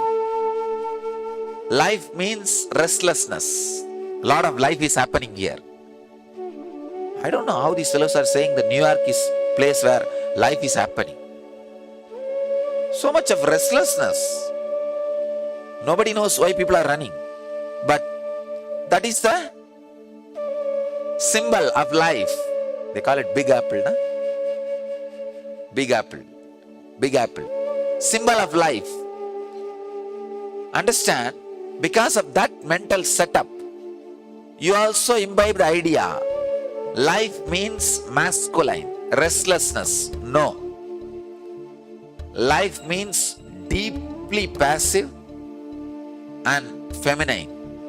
I can say one of the biggest calamity happened to the human civilization is women are asked to work and make living like men, for which they are not created. Please understand. That's one of the worst calamity. Because the role they need to play, the contribution they need to do, did not happen because they were used to create infrastructure. Manu says very clearly, anywhere women are used to create infrastructure, that place will be ruled by ghosts. Now I think all of you can understand the meaning of that word Manusmriti. Manu is not degrading women. He is giving them the right place, which West does not understand. Understand? He says, if women are used to create infrastructure, that country will be ruled by ghosts. Means people who are depressed, people who are demons. That's what is happening. That's what I am saying. Because women have better role to play on human consciousness. They are living models and examples of intense passive life energy. They need to remind planet Earth again and again about living enlightenment, the feminine consciousness by their life. But when they are made to use, made to create, when they are used to create infrastructure, that priority of awakening the feminine consciousness, radiating feminine consciousness is lost. When that is lost, I can say the model is lost and lifestyle is lost. Again, Manu says very clearly, unless the depression from women is removed, the society cannot evolve. If women, you see, the feminine consciousness, if the restlessness is planted, the goal orientation is planted by the society, naturally she will suffer in depression, because her consciousness is not hardwired for that. Feminine consciousness, woman body is not hardwired to create infrastructure for civilization. There is so many files, so much to tell, because I myself basically a Devi worshipper. The first mantra I got initiated into is Devi mantra, and the first experience which I had is feminine consciousness. And I can say the person who gave me sannyas, first I received 2-3 initiations, different things from different people. The first one was from female guru, and my first disciple, Mantra Diksha, female, and the first, my sannyasini is a woman. If you see the whole thing, if you exist as you are in feminine consciousness. If you want anything and move physically or mentally, you are in masculine consciousness. So that anything which you want physically or mentally and moving, if that movement is stopped, you are done. Nothing else. That's all. If you just remain in the feminine consciousness, you are done. God, I can go on and on and on, express so much about. If men are asked to create infrastructure and women are asked to radiate the feminine consciousness, the whole civilization would have been different. All the religions based on sacred feminine energy are peacemaking religions, accepts everybody, everything. All the religions based on masculine are all terrorist religions, cannot tolerate others' existence. See, I am giving you the very clear base definitions. All the mother-based religions, sacred feminine-based religions, not only they will be passive, accepting everything. Anything which cannot tolerate others is masculine. Connect each file which is coming out of me with your questions. I think then I'll be able to tell more things, because now too much is there. If I connect with your questions, you'll be able to relate, and these truths can work on you. Before starting the questions, few minutes, just sit as Devi with a deep, passive life. Sit as Devi. Don't bother whether you are carrying a male body or female body. Just sit as Devi. Pure feminine consciousness, which is beyond male body or female body. Be Devi. See very clearly, your body is not there. In your place, Devi is sitting as you.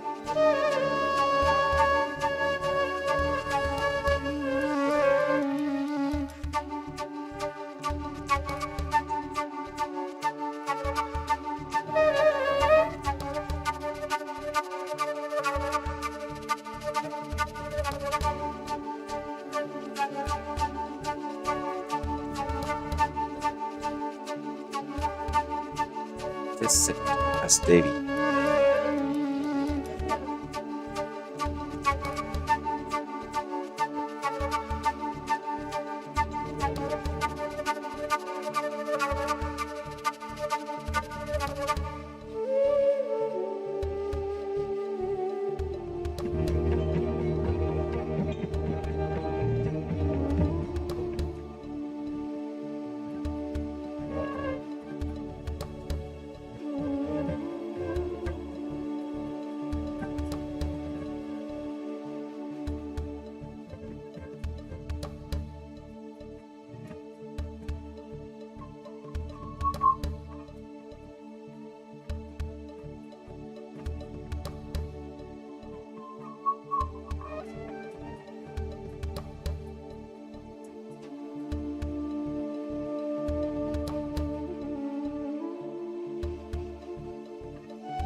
Just feel you are the center of the universe, the sacred feminine consciousness.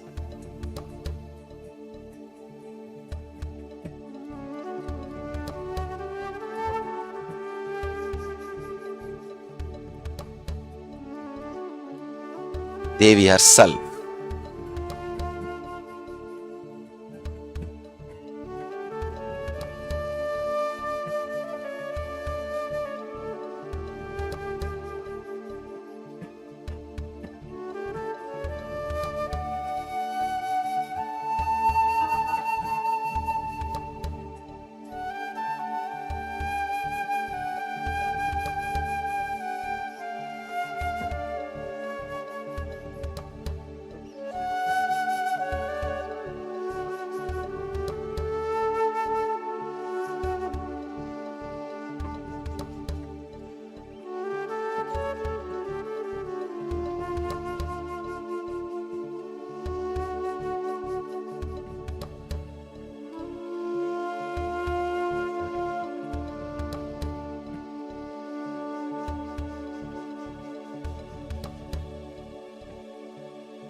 I'll answer your question.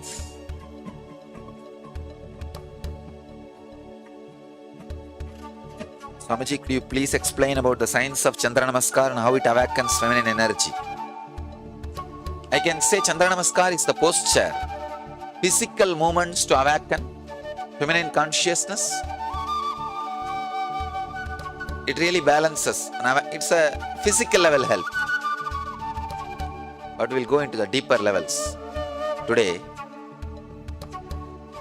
I'm really in mood and right subject. What is male, female part of Maya? Maya does not have female part. Because male created the spiritual literatures, they projected Maya as female. Maya does not have female part. Feminine part is life. How do we see female part in Brahma, Vishnu, Shiva without their wives? Actually, the description I gave, the throne, without the female part, they are all Shava, Preta. With Devi sitting, only then they are Brahma. Can we say Nirvikalpa Samadhi, Sagaja Samadhi are expressions of feminine energy? Nirvikalpa Samadhi and Sagaja Samadhi is nothing but the pure feminine consciousness. Devi, please explain working on infrastructure. Means the carrier consciousness is put inside you, you see. In the Vedic civilization, women never have to be carrier oriented. Now you also carry the stress of finding a job, maintaining a career, and making whatever is needed for life and creating infrastructure. You understand? Foolish way. This is what is taken as equal rights. It is not. Right to be what you are is equal right. Right to be what you are is equal right. Not, and the male chauvinistic society is so cunning, it just started exploiting you. If you do this, you are equal to us. That's where the whole problem is. So the carrier-based mental setup is what I call being used for infrastructure. Feminine energy is creation. Then why not use feminine women for creating infrastructure? Please understand, feminine energy is life, passive life. The passive life creates intelligence for work to happen. But they are made as workers. There's a big difference. So the source of intelligence is not used. People ask me many times, This especially press. Why don't you go and do social service in every village, Swamiji, instead of sitting and taking classes? These fools don't know. By sitting and taking classes, I am creating thousands of social workers. I am creativity, creation.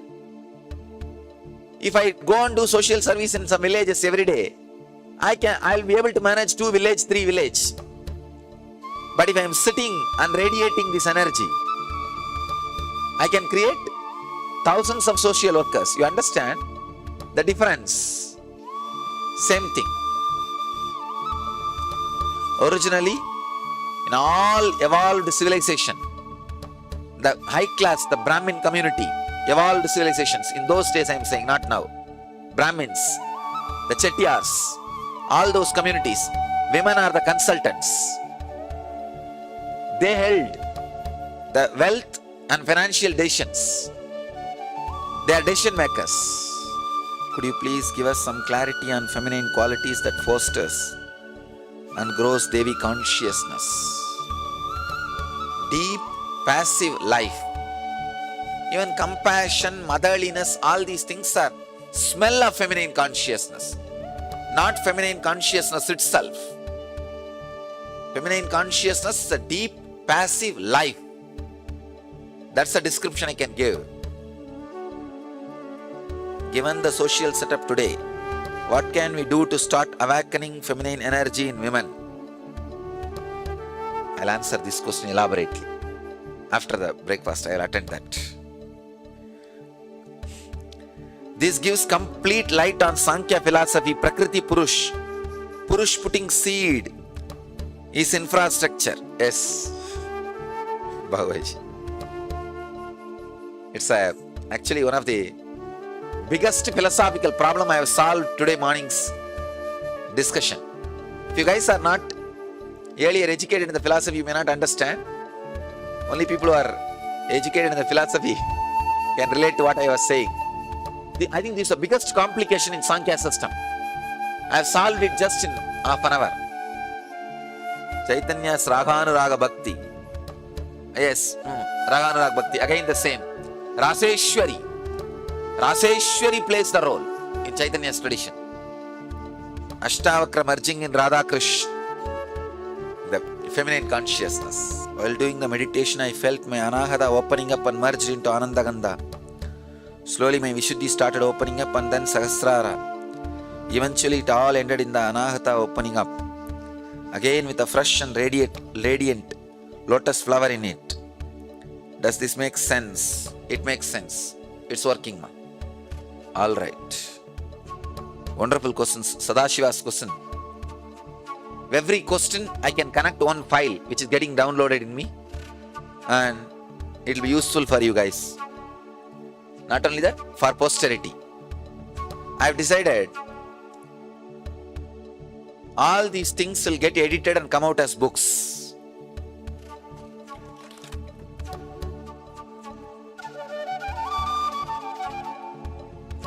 He's asking, Swamiji, would you please talk about Mother Chandi as we are on the feminine topic? Not only I will talk today evening, we'll have some Chandi. I'll chant Chandi for you guys.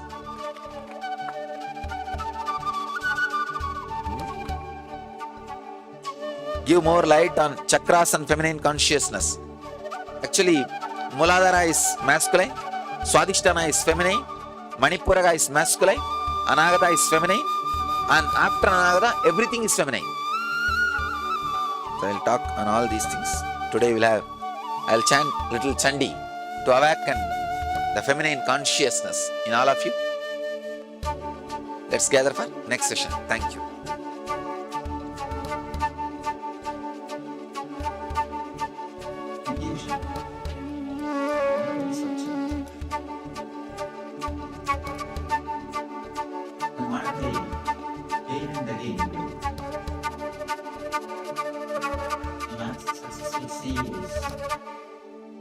How they took the matter decisions, the decisions which turned their life, which is the main reason for their success. Again and again, their answers comprise with us. Again and again they say, think beyond intellect in them. That gave them the energy of courage and say with us to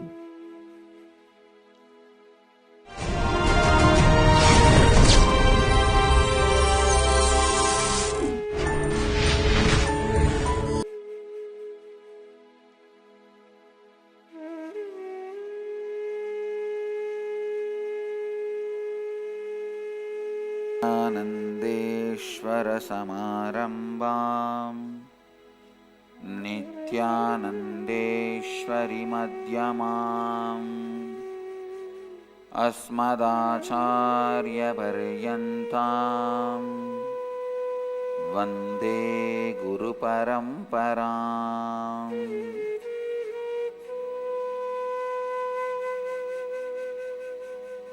I welcome you all with my love and respects. I welcome all the devotees, disciples, samajis, satsangis sitting with us around the world. इस समय हमारे साथ उपस्थित सभी दर्शकों और भक्तों का मैं प्रेम एवं आशीर्वाद सहित स्वागत करता हूँ. Today I will answer the questions from inner awakening participants to help you all realize the four principles as satyas, tattvas into satyas, into life. The first question today is from ID number 3 Chellaya, who's asking, Swamiji, I have a feeling I'm connected and not connected to you. Back home, I'm so connected to you. I talk to you through the Gurumurti photograph. Whenever I have pain, I touch the photo and I feel the vibration and the pain is gone. I talk to you freely like I'm talking to a friend. I'm staying alone away from my family, but I live with you. When I go out, I tell you that I'm going out, and when I am back, I again tell you I am back. When I go to sleep, when I get up, everything I talk to you. If I am late, you wake me up. I live with you in my home. I drive my car. I feel you are with me so many times. I have escaped even from an accident because I know you pulled me out of it. But here in the IA program, you are physically so near and I feel you are so far away, as though some wall is there between you and me. Why is this so, Swamiji? What do I have to do to break this? Please help me to connect to you like how I do back home, even when I'm physically in your presence. Chellaya, ID number 3. Chellaya,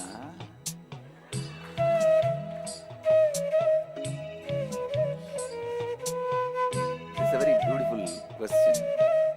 Right problem to have.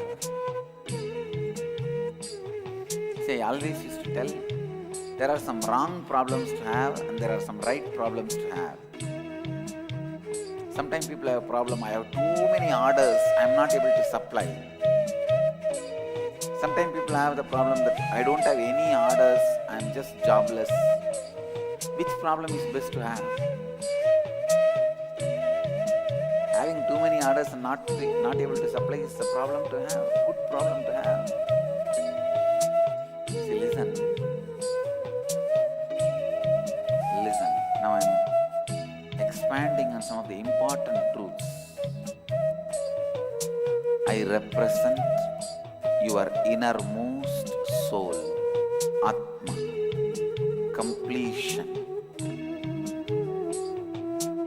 Understand? I represent your innermost soul, Atma, completion.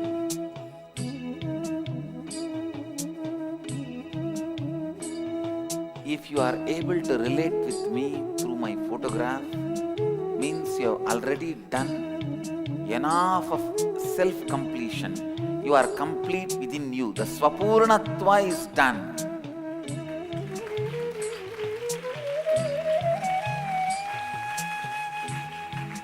But if you have a problem, physically when I am around, not able to feel that strongly connected and close means still you need to do Purnatva with others. You need to do completion. Understand? In whatever space you are complete, you will be deeply connected to me. How many have this problem? Please raise your hand, whatever is said. Great. You have done a lot of completion with you, but even in the completion you have not completely completed. If you completely complete it, even with completion with others, you will be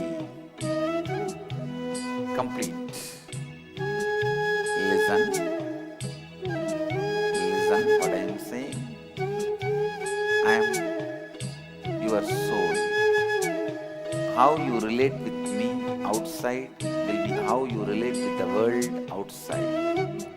How you relate with me inside will be how you relate with you inside.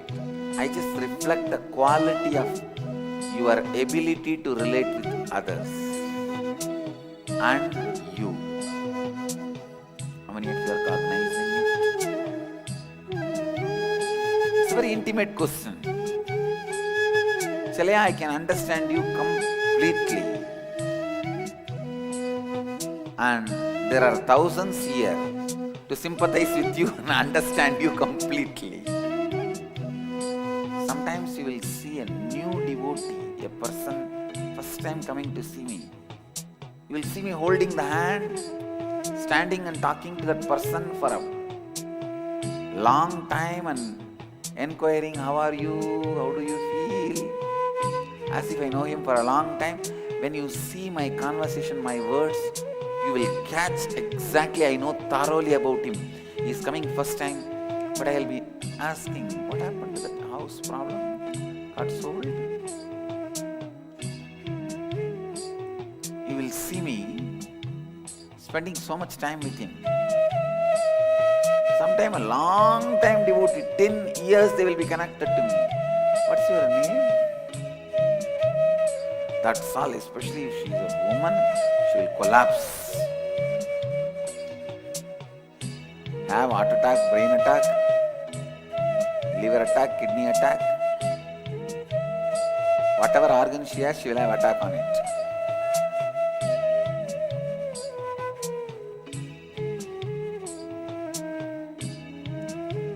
I just represent your level of completion. Chalaya, your state means you have done more Swapurnatva but less completion with others. Now you need to concentrate on completing with everyone. If you are having the space of completion with all the relationship around you, you will feel the same nearness which you feel with my photograph with me physically. And I will also be reciprocating in the same way. I will also be reciprocating, reacting to you in the same way. Understand? Every devotee has his own version of me. Atma Nityananda.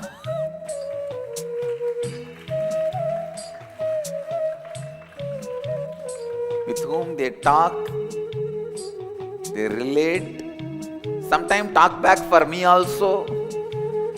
How many of you talk back for me? God, when I am in the body itself. And then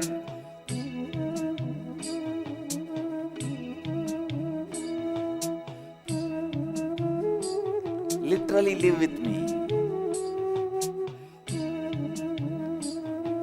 It is called Ishta Nishta in tradition.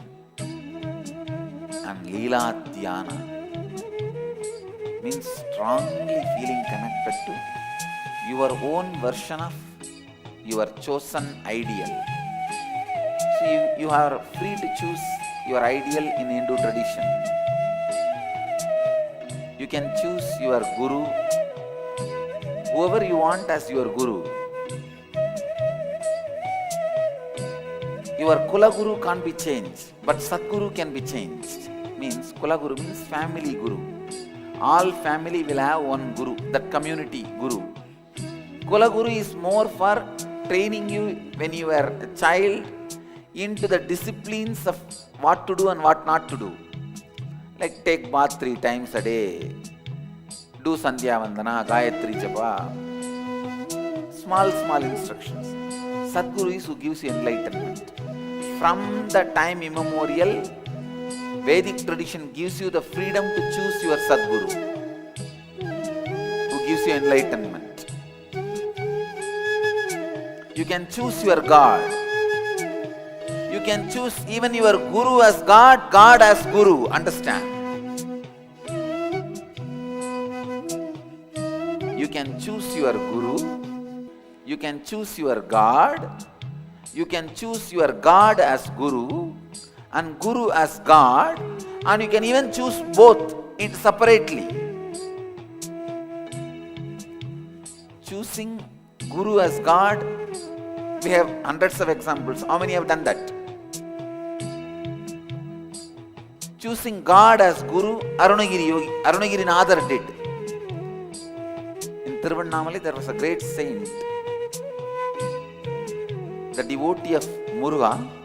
He chose God, Muruga himself as Guru, and Muruga appeared and initiated him, gave him enlightenment. Guruvai, Varuvai, Arulvai, Muruga. He calls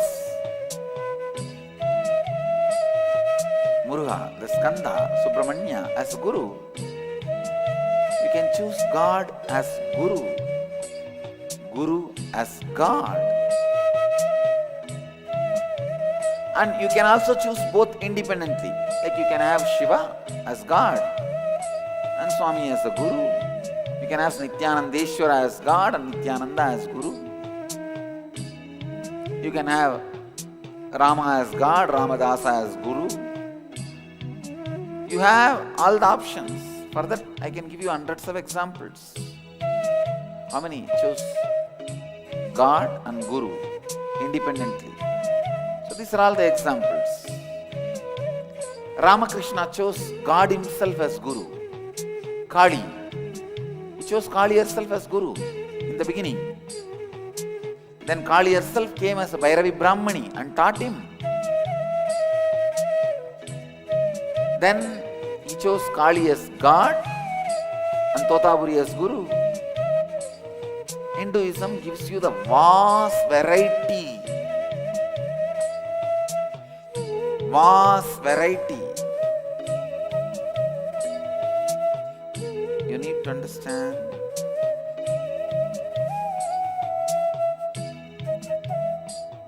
Living with your chosen ideal is called Ishta-nishta, Leela-dhyana. I have seen so many people, ordinary village men in India, living with their chosen ideal and living the highest enlightened life without even knowing the word integrity, authenticity, responsibility, and enriching and all that. Without knowing any of this, words, they are radiating.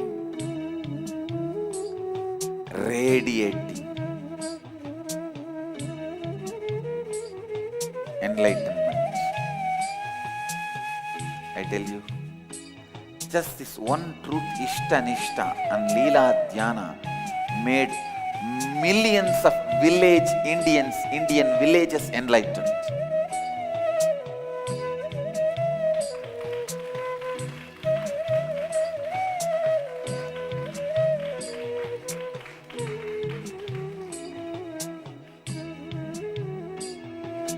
Millions of Indian villages practice the presence of God. Understand, what you are doing unknowingly, you are practicing presence of God. This country, every time I speak about the great civilization, civilization of Bharat. The Western world kids are taught to live with Barbie dolls or the cartoons they see in the TV. Fortunately, God saved me. I am born in a village of South India. From that age, I was living and practicing the presence of God. See, what I understood about Ganesha at the age of 3 and what I understand about Ganesha now is different. But that understanding at the age of 3 only has led me to this understanding. If I was too busy with the Mickey Mouse, Tom and Jerry at the age of 3, I would have been disillusioned at the age of 13 that Tom and Jerry does not exist. But I would not have reached any higher understanding. Because I started living with Ganesha at the age of 3, even at the age of 35, I have higher understanding about Ganesha, which has led me to the higher and higher planes of existence. Ishta Nishta and Leela Dhyana. Practicing presence of God, living with God. Understand?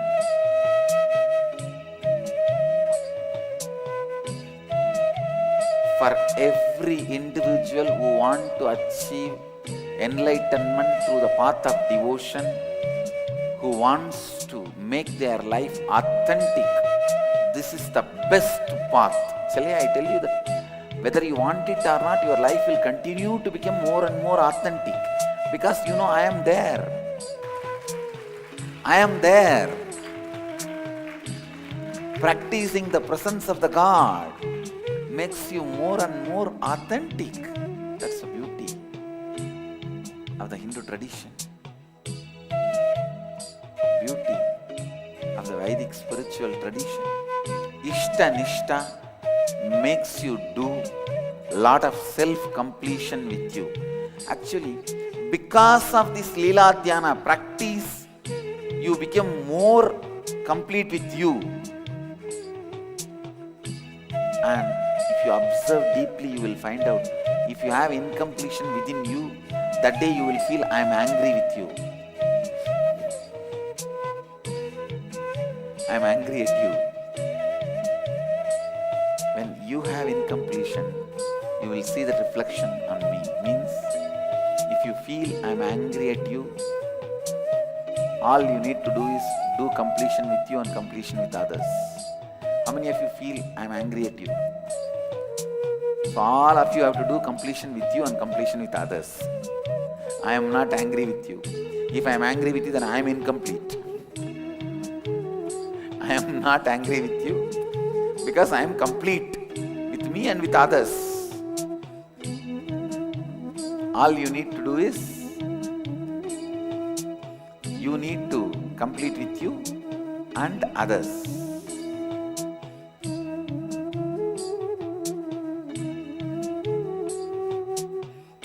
Understand the completion you need to do with you and with others.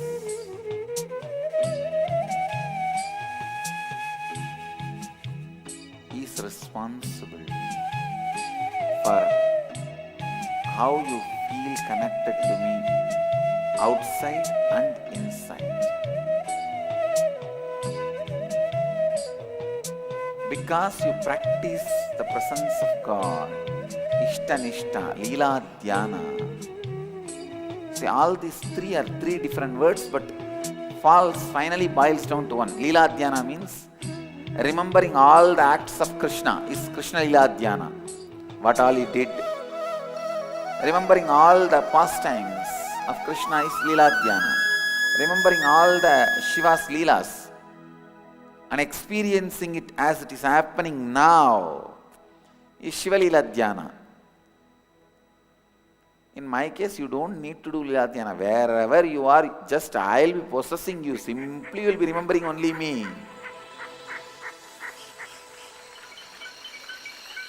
Whether you are in kitchen cooking or ironing the clothes, washing the vessels, or in the office sitting and doing the job.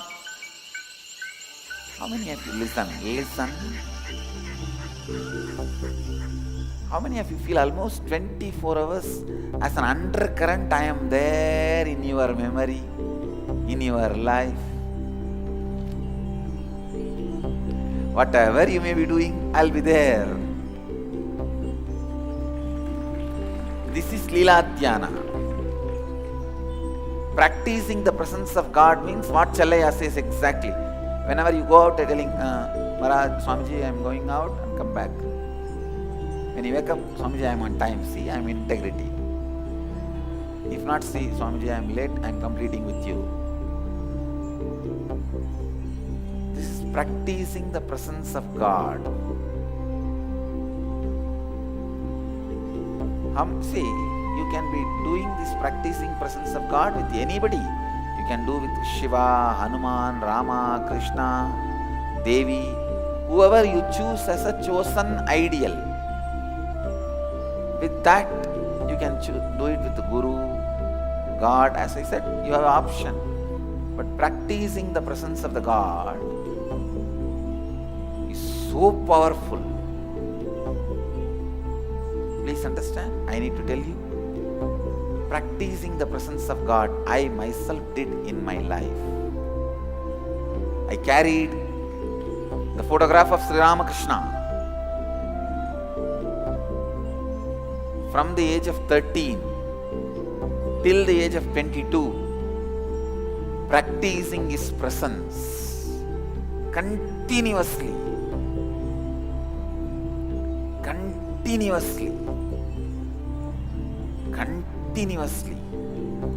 Whole day.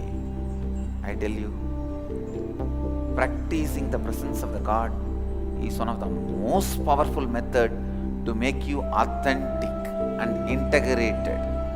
Practicing the presence of the God is one of the most powerful and integrated method for becoming enlightened. Listen, I have defined Leela Dhyana. Leela Dhyana means being lost in the pastimes of the Guru or God. With God, one thing is that you may not be directly involved in that whole Leela. So you have to remember and try to practice. With Guru, you are directly part of it. So you don't need to try to remember. He will be remembering you. He will be remembering you. This is called Leela Dhyana. Even if you are afraid he is going to fire you, it's a Leela Dhyana.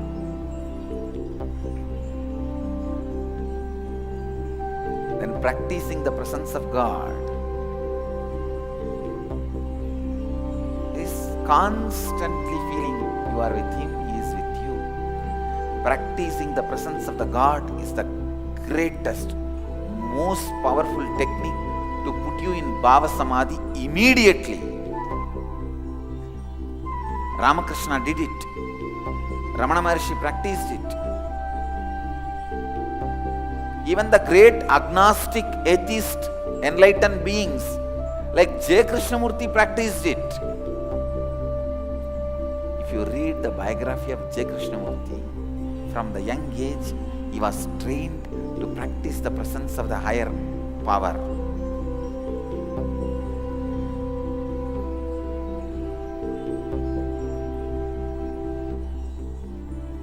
Other than the dirty mouth U.G. Krishnamurti,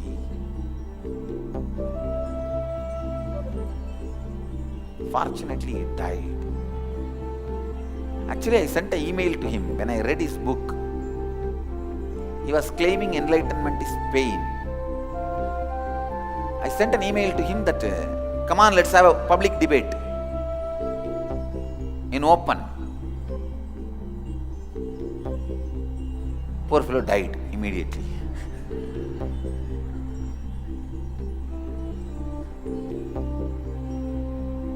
I told him, there is no arrogant thing that whether you win or I win. If you are able to take me to the level further than where I am, I will become your disciple. If I am able to take you further than where you are, you become my disciple. We will enrich each other. Come on. Fellow died before coming.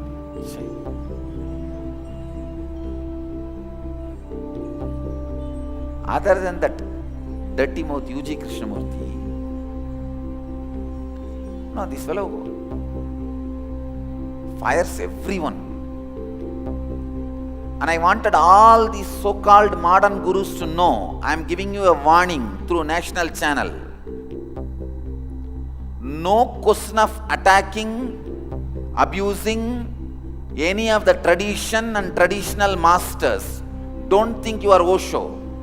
If that fellow was alive, I will tear him to pieces.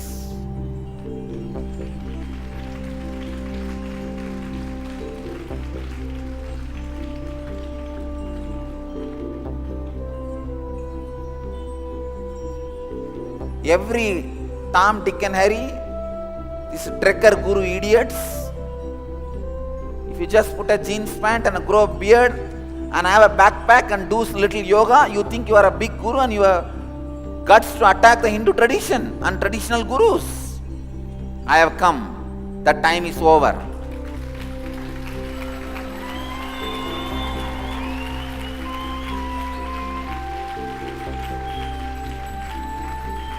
Keep your dirty mouth within you, maybe secretly open to only your close disciples, not to public. All the modern day trekker gurus, be very clear. If you are teaching the products of Hinduism, yoga, meditation, Hindu philosophies, and saying all religions are same, I am not going to spare you.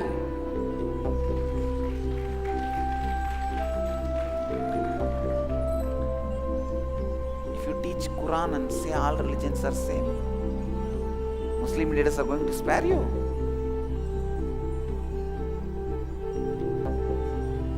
So be very clear. Owner of the Hinduism has come already.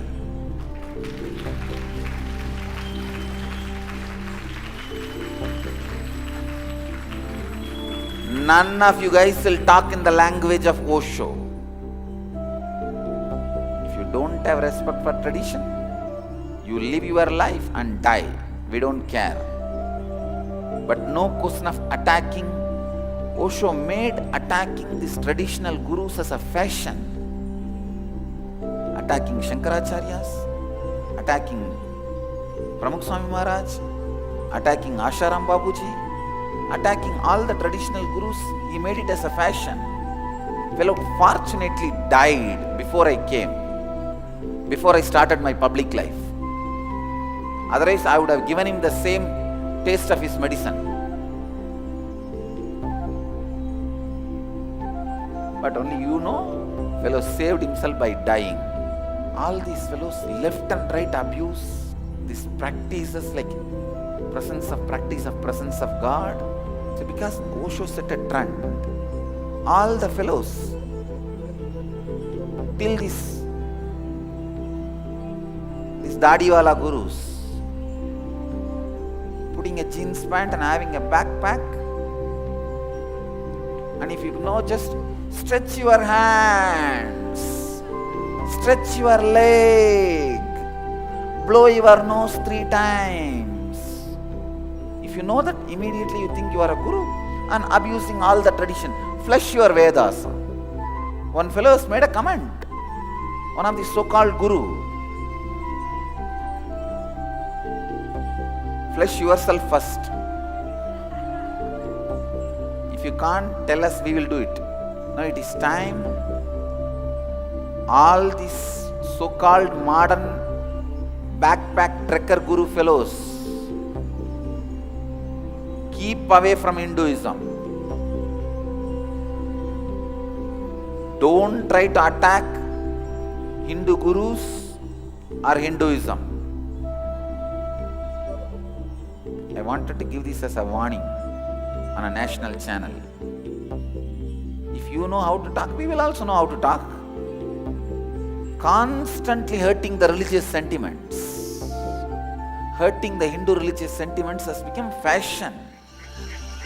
See, these trekker gurus have naturally little charisma and orating skills.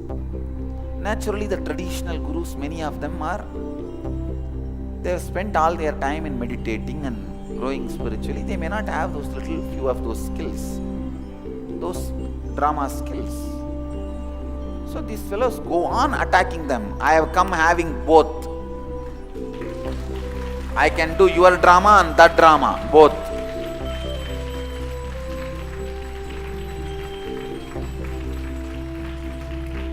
And I have come with both the skills is a good news. I am going to be standing at the side of the tradition is a bad news for the trekker gurus. All these backpack trekker gurus, pack your backpacks and get lost into some hill. Don't be with the human civilization. I am going to suggest to the Acharya Sabha and Akkadas, anybody who teaches yoga, meditation and the Hindu related material should not say all religions are equal. You can say all religions are unique. Because all religions are equal is that defaming, abusing statement towards Hinduism. How can a religion which tells people to go and kill others and the Hindu tradition which tells you to go and enrich others can be equal, can be same? I was already planning at least some 10, 12.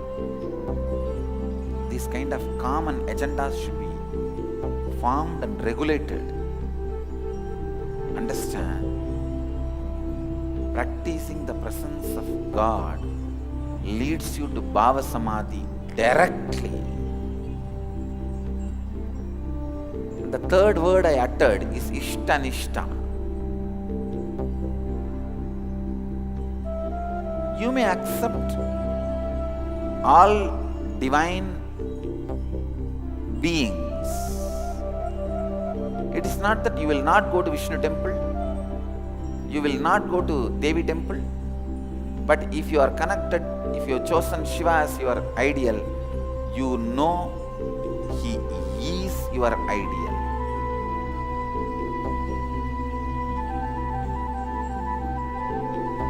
Ramakrishna gives a very beautiful example.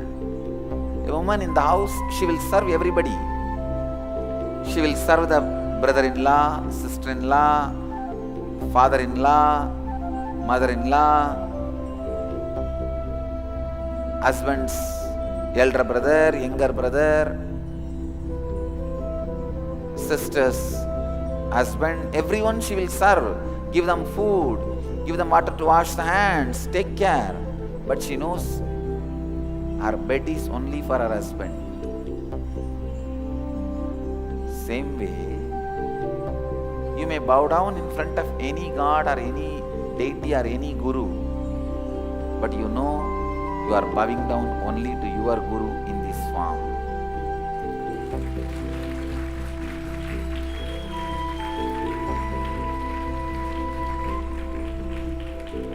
Sadguru Swarupaya Nityanandeshwaraya Namaha. Very clear.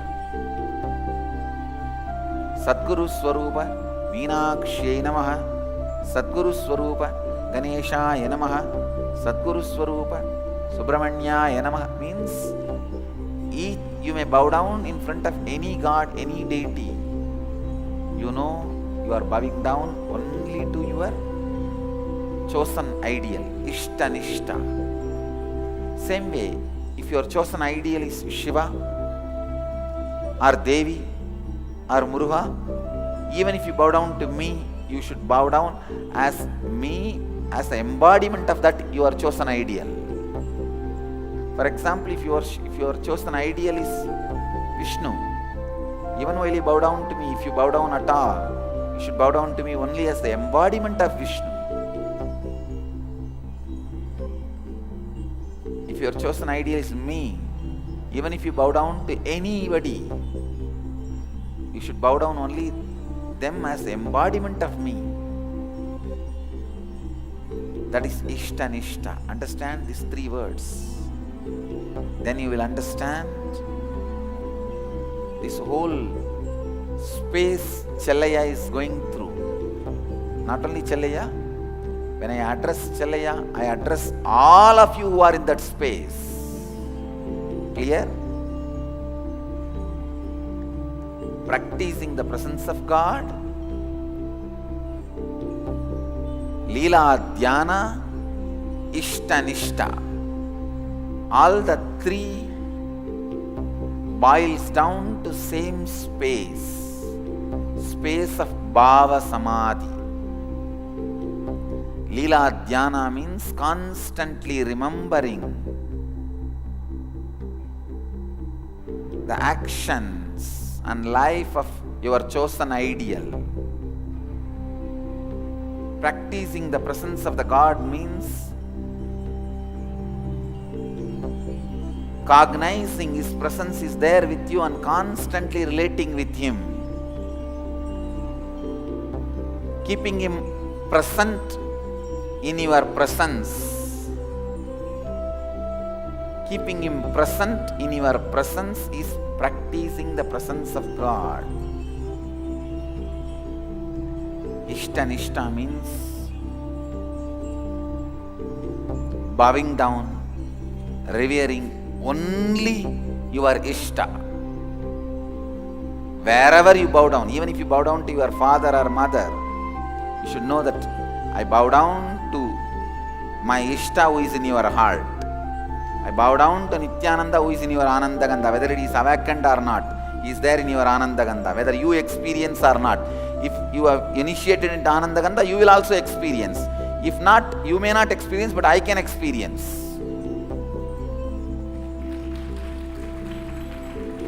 I bow down to Nityananda who is in your Anandagandha.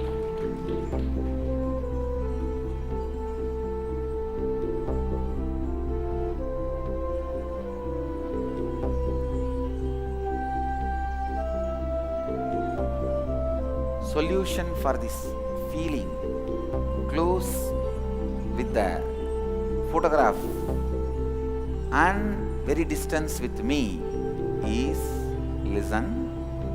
Because you already practice the presence of God with my photograph, so you are feeling that intimacy, you are feeling the completion, but now you have to complete with everyone. In the outer space also you should be in completion, then you will feel the same intimacy, same nearness, even outside you, and I will also be responding in the same way.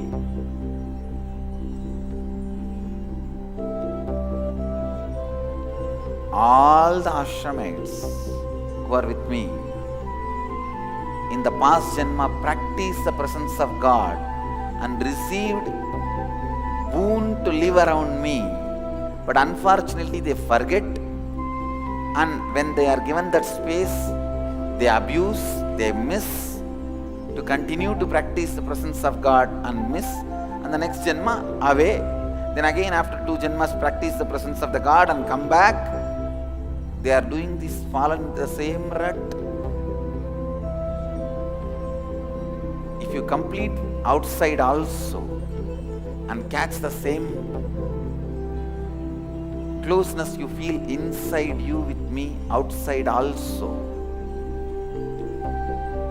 you are complete and you live enlightened life. You enrich yourself and others.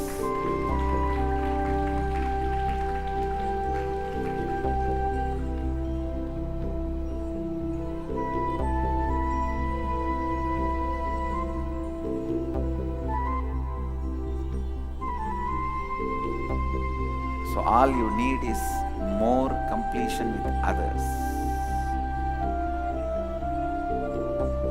Next question.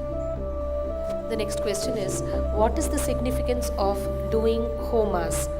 Especially when I'm sitting in your breathing space the whole day, is there anything else that doing a homa can add more to my inner space and my spiritual growth? Can you please explain? What is the significance of doing when I am sitting in your breathing space whole day, is there anything else doing a Homa can add more to my inner space and growth? First listen. What's the significance of doing Homas?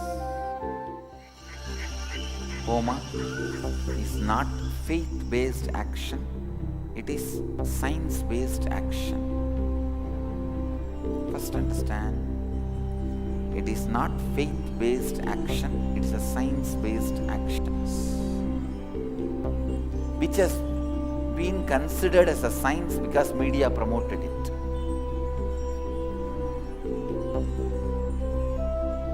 For example, you think if you eat, you will become more energetic. This is considered as science because media promoted it. Why don't you eat McDonald's food every day and see? It is not science-based action, it is a faith-based action. Became science-based action because of media promoting it. All of you are getting it? I can give you millions of examples like this. If you take antibiotics, your cough will disappear. It is not science-based action. I am trying, it's not disappearing. Because media promoted it, it has become almost like a science-based action. Homa, yajna is not faith-based action, it is a science-based action. With integrity, a person who practices integrity, when he utters the word Iha gaccha, that space is filled with the presence of the deity, divine energy is inviting, invoking. Especially all the Homas happen in this campus. I am responsible for the divine presence to be there and receive what you offer.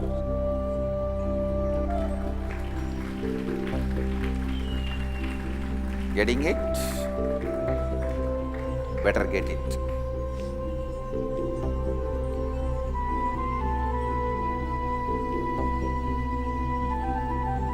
Understand?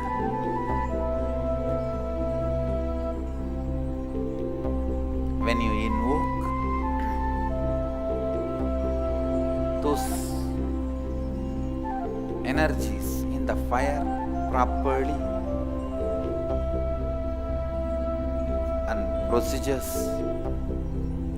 divine appears and receives your offering.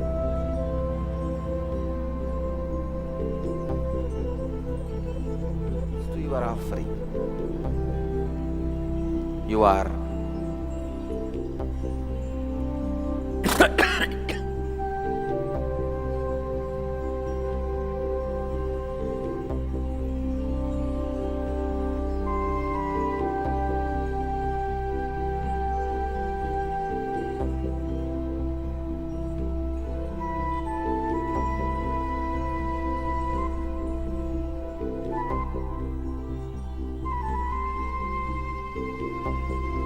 experience the space of the divine.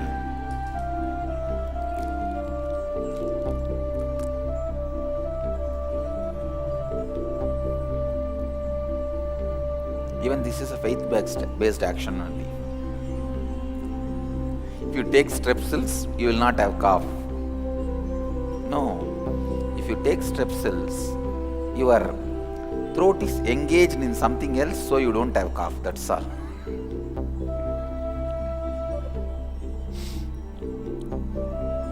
All right. Homas, yajnas, yagas, all of them are very powerful science-based actions. Tomorrow, Kala Bhairava Homa, you will see the presence. Literally, you will be there. receiving the offerings, responding to you.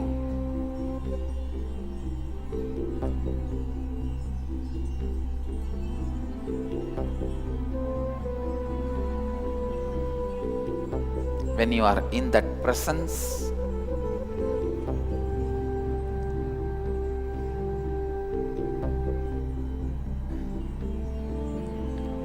offering, please understand, He will be straight away, literally answering your prayers and giving you the boons. Homas are, if you do the scientific analysis and research, their percentage to ability to cure the disease will be more than allopathy. I challenge. Just the science of doing it with our integrity and authenticity is lost. That is where the problem is. We will revive now. We are reviving now. Especially, I am reviving it with my Gurukul kids. My Gurukul kids are the best integrated, authentic beings on the planet Earth.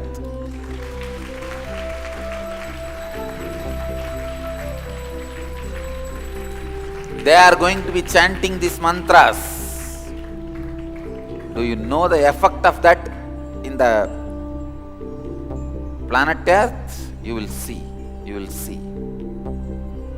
And I commit with you all, I'll create group of my Gurukul kids able to do all these yajnas like a Varuna yajna, and literally 100% I guarantee when they go and perform those yajna in any city, simply it will rain.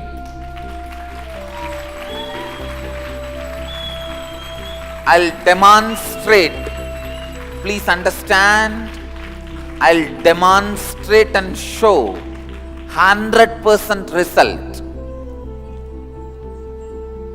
for the yajnas like Varuna yajna and Vaidishwaraya Homas. You will see, I am training.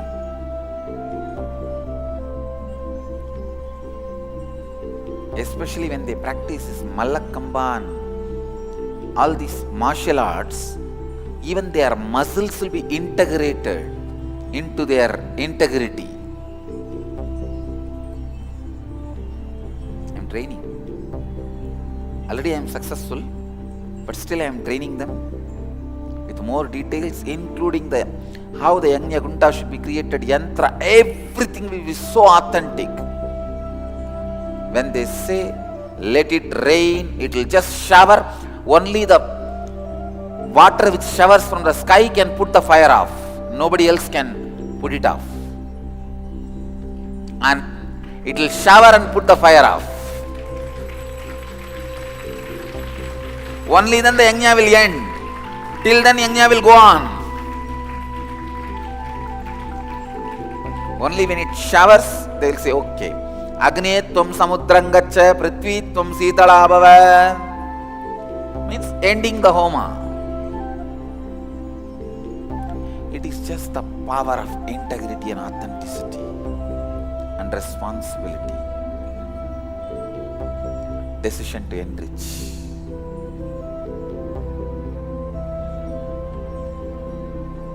I'll prove this as a science to the world.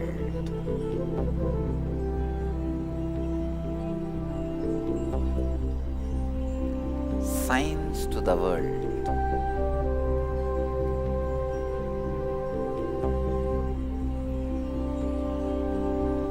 When you are sitting in my breathing space or in the Homa, be in the space of pure listening.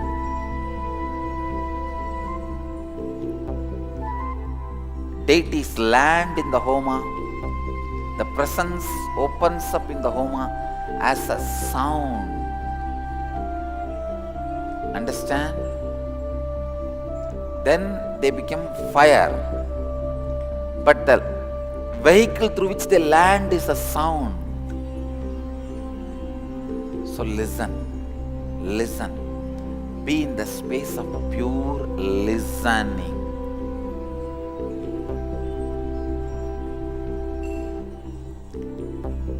transform you. It can transform you. It can just transform you.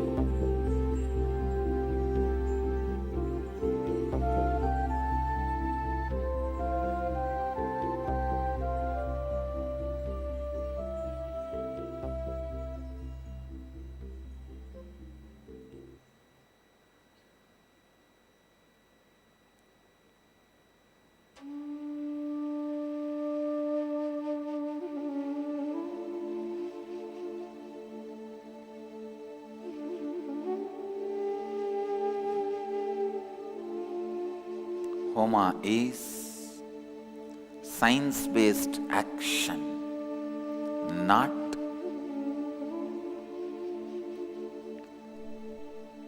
faith-based action.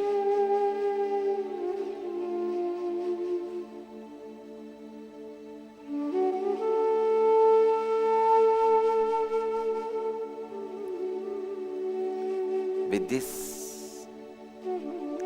होमा आपके विश्वास पर आधारित नहीं है, होमा एक वैज्ञानिक कार्य है।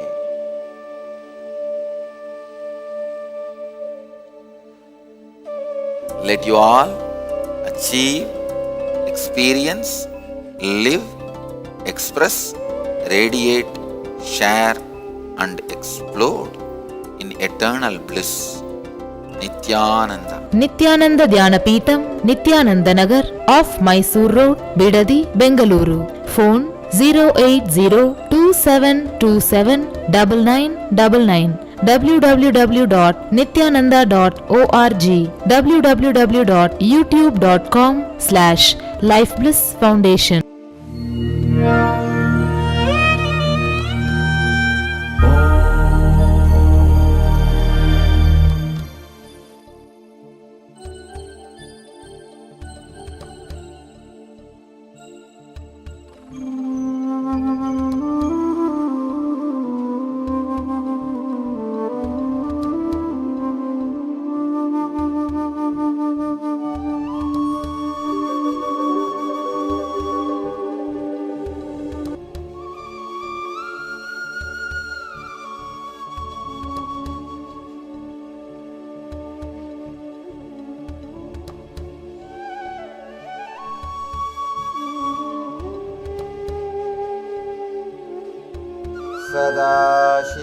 सदाशिवसमारम्भां शङ्कराचार्यमध्यमाम् अस्मदाचार्यपर्यन्तां वन्दे गुरुपरम्पराम्।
I welcome you all with my love and respect.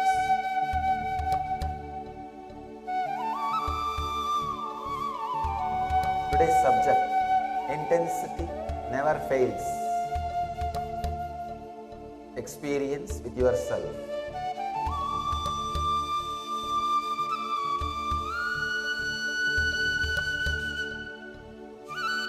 The 21st and 22nd Sutra, Patanjali, Patanjali talks about intensity.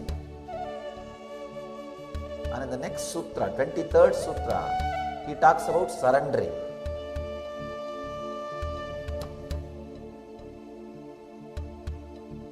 First, Patanjali talks about yoga. Then he explains about different samadhis, samprajñāta samadhi, the samadhi which happens to you when you are lost in one form. All other things are disappeared except one form. Then second, he teaches about asamprajñāta samadhi. Even that one form is lost. And even that form is not there. Then he speaks about the methods, the qualities which can make you experience that samadhi, asamprajñāta samadhi. Then Patanjali speaks about, now he is speaking about intensity. You can say the way in which Patanjali has put the sutras, I can understand. He is giving importance to the concept intensity much more than samadhi itself. Please understand. Much more than samadhi itself, he is giving importance to the concept of intensity much more than enlightenment itself. Today I really wanted to share an important secret with you all from my own experience. Not only what I learned from my teachers, from my own experience. Intensity is much more important than enlightenment itself. You may think things are a little crazy. Enlightenment is the ultimate thing. How can something else be more important than enlightenment itself? Please understand, enlightenment is not a one incident as we all think. It is not a noun, it is a verb, a continuous, intense happening. When I opened up to enlightenment, whatever I thought was me, the whole thing got completely evaporated. That moment is what I call enlightenment. Please understand, that does not mean the process itself stopped at that point. No. Enlightenment is ultimate but not final. The ultimate goes on happening every moment in you. So, word enlightenment should be used as enlightening. That's a proper word. It is a continuous process. So, intensity is responsible for this process to be a continuous process. Enlightening, not enlightenment. Intensity. I can say intensity will become way of life. It is technique for beyond enlightenment. For beyond enlightenment. See, sometimes you may experience Satori state, the first experience of enlightenment, maybe by accident or when you are intensely open to some deity or guru. Nothing. If you are just intensely open to your master, available, suddenly you see you are experiencing Satori, that one glimpse of samadhi. One glimpse of samadhi. but intensity is required to retain it, to live it. Let that fill you. And intensity only makes that satori into samadhi, into ultimate enlightenment. And that intensity only keeps the whole thing alive.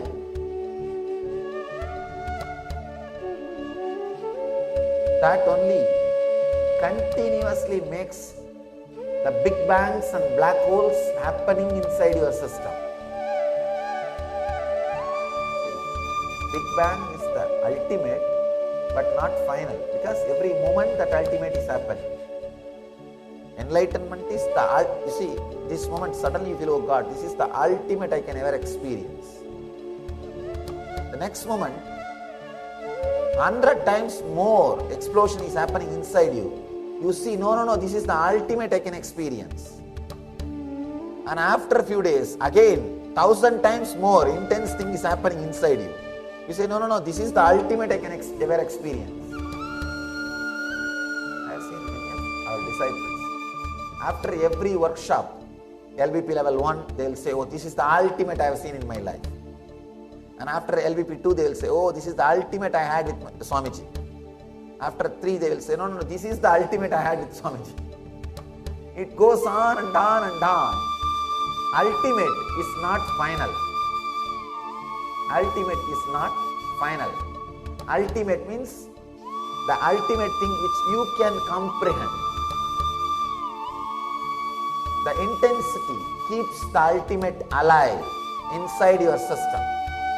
Keeping the ultimate alive inside your system is what Patanjali calls Kaivalya. Please understand.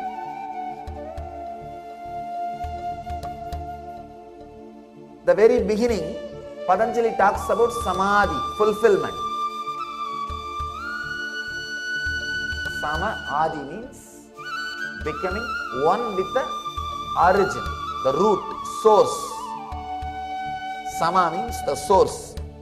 Adi means, Sama means becoming. Adi means the source. Becoming the source is Samadhi. He starts with Samadhi. The first chapter is called Samadhi Pada.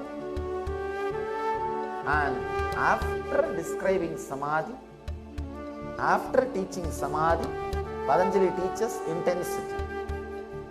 Then understand the value Patanjali puts it for intensity. The space Patanjali gives for intensity. The place Patanjali gives for intensity. Intensity keeps the Samadhi alive in your system.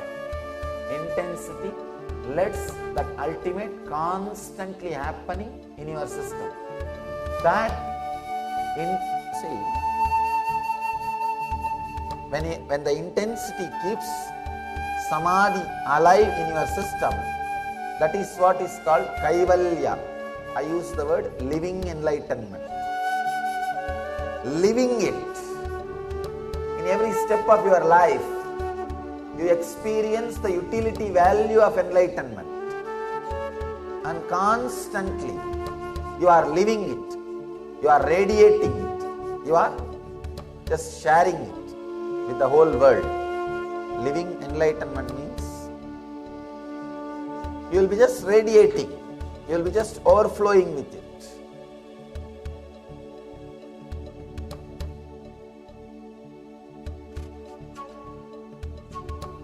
You don't even have to teach if you are living enlightenment. Suddenly you will see your very breathing inspires people. Of course, I use teaching so that more and more people will be introduced. These ideas, these truths can be introduced to more and more people. That is the purpose of using this method of talking, teaching.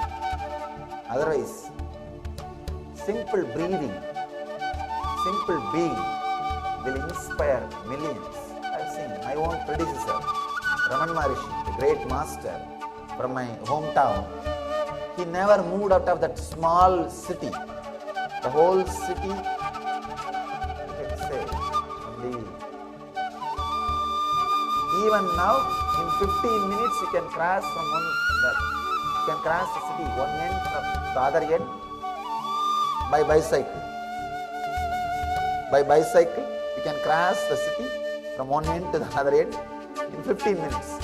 In his period, 60, 70 years before, surely, hardly it will take 5 to 10 minutes. Small city. He never left the city. He never moved out of the city. Once he entered, he just relaxed. But he inspired and inspiring, continues to inspire millions of seekers around the world. Millions around the world are inspired. You'll be surprised. He never moved out of that small place where he was staying. Just he was relaxed. And he did not even wear more than one piece dress. All he had, one piece dress and one small walking stick, one water bowl. Call it kamandalu in Sanskrit. That's all. He lived and he inspired millions of people. He continues to inspire millions of people. Living enlightenment. When you are radiating Jivan Mukti, suddenly, not only you are living the truth, you are just radiating. Everybody is inspired, sharing. Extraordinary expression happens to you. Intensity. Patanjali is a great master. He never uses too many words. He uses minimum number of words to explain any concept. Even for asamprajnata samadhi, he uses in only one sutra. He just uses one sutra. Shraddha virya, smriti jnana, prajna, itaresham purvaha. Just one sutra. He finishes the asamprajnata samadhi. But for intensity, he is writing 2 sutras. Then understand the importance of intensity in your life. I want you to understand the intensity from all its dimensions. 1. Intensity in spiritual understanding towards enlightenment. Intensity in what you call external world, health, wealth, relationship, whatever you call. 3rd, intensity as a lifestyle. Please understand. Intensity in the internal world, intensity in the external world, intensity as the lifestyle itself. Yesterday I was introducing the concept of intensity with some of the examples from Ramakrishna.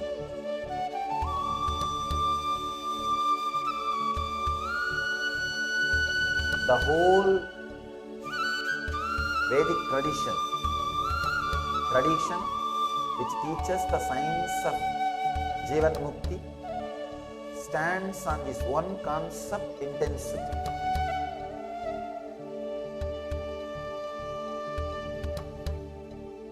Actually, after many requests from many of my close disciples, I have started writing my autobiography. And I dictated many incidents and told some of my disciples to analyze my own life. I told them, find out what is the quality which is an undercurrent in my life, so that we will name the book based on that quality. What is the quality? I asked some of my senior disciples to analyze, study, contemplate, analyze, because I myself can't look. I lived it. I lived. Only the people who understand from outside can catch the thread, the underlying quality. After a few days of analysis, all of them came to one conclusion. Usually the disciples don't come to one conclusion. It is very difficult for these disciples to come to the same conclusion. Because any time there is a discussion, means who shouts loud or whose presence is heavy, who is violent, he wins. That's the way everywhere things goes on. That's the way. That is why the truth can never be achieved by discussion. No. It's very rare. If all of them fall in tune and come to one conclusion, then it can be truth. But as long as there are different opinions and people are not able to convince one another, who is going to win? Only the person who has strong voice. The idea might is right is going to be the winning idea. And whatever is said and done, that is the way the world is functioning. You may say, no, that is not, that should not. I am not saying it should be or it should not be. All I am saying is it is the way it's happening. I have a story for you.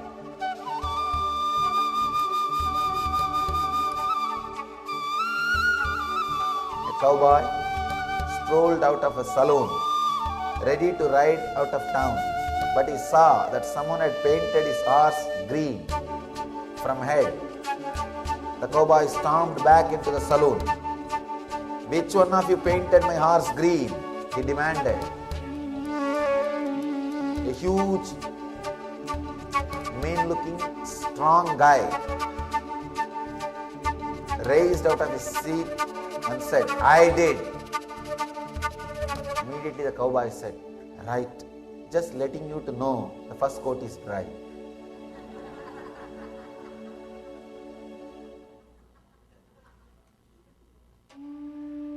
It is just the power that decides. That is why the Pandits who go on argue without practicing never come upon the truth, never live the truth, never reach the truth. I was surprised. This group of intellectuals can come to a conclusion anonymously. That was very surprising.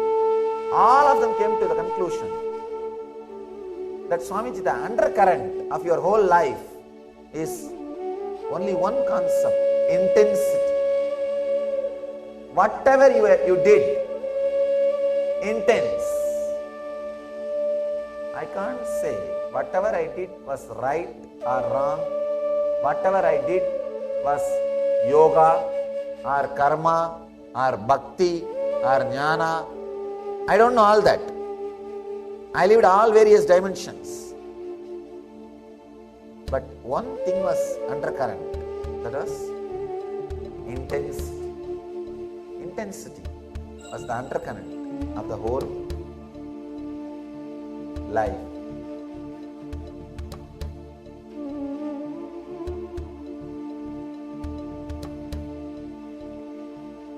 When you are intense,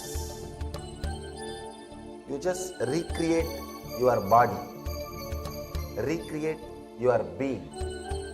People come and ask me, Swamiji, is our life predestined, or we have the ability to recreate, we have the freedom? Please understand, these are all the FAQs, frequently asked questions. Wherever I go, these questions will be written. Whether it is predestined or freedom, our freedom. Please be very clear. Even if you think it is predestined, you only destined before. by your past decisions. Understand this one science. Here is an object. I have two hands. Now I have a full freedom to pick up that object through this hand or through that hand. But the moment I picked up that object with one hand, now one hand is bound. So my bondage comes because of my free decision.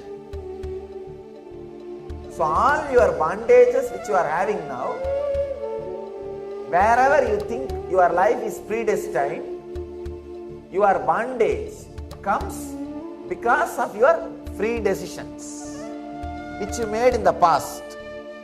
For example, you have 2 feet. Now you have the freedom to lift any one feet, right or left. But the moment you lifted 1 feet, now you are bound. You can't lift the other feet. So your very free decisions creates the boundary, creates the destiny in which you will be living. So you have freedom to create your destiny. Whatever you think is your destiny, whatever you think, the bondage which you have, it is your past decisions that made this bondage happen. Now you have the energy, intelligence to undo or to rearrange or to recreate or to reorganize. Please understand. If you have intensity, this moment you can shake the whole thing, undo the whole thing and bring yourself back to that complete freedom and start creating new destiny, living in that complete freedom, ability to make your new destiny every moment is what I call living enlightenment. You are free to live your freedom. You have intensity to create or recreate what you think or what you call as your destiny, as your future. This is what I call living enlightenment. Understand? The living enlightenment is a tremendous freedom. It is the capacity of your being, ability of your being. I can say the ability to make yourself available to the present moment. Ability to make yourself available to the present moment. When you are intense, very strong, every moment you will have freedom to undo all the decisions you made which is responsible for your present bondage and do new things which will create your new destiny. For example, if you are standing in one leg, if you are intense, you can relax, stand in 2 legs. Now you will have the freedom to create your new destiny, either lifting the other leg or lifting the same old leg or running or walking. You have the freedom to make decisions about the future. So Patanjali gives intensity as a technique for living enlightenment. Samadhi itself can happen to you in many ways. Very beautifully Ramakrishna says, even if somebody asks for mukti, I don't think twice, I just give it. But if somebody asks for bhakti, I wait. Understand? Bhakti means intensity to live enlightenment, intensity to radiate samadhi. That is what Ramakrishna calls it as bhakti. When Patanjali uses the word intensity here, he means intensity to live enlightenment, intensity to constantly remember enlightenment, remember Jivan Mukti itself.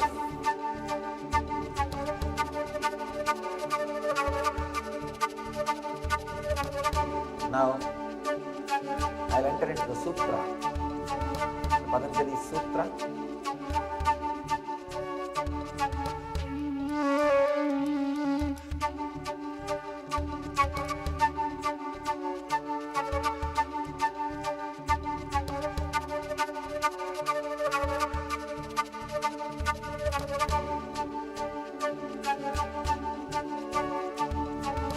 Mrudu madhyadi matratvat tatopi visheshaha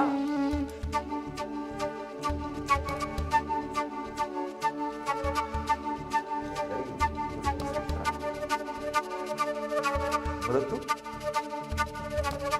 madhyadi matratvat tatopi visheshaha.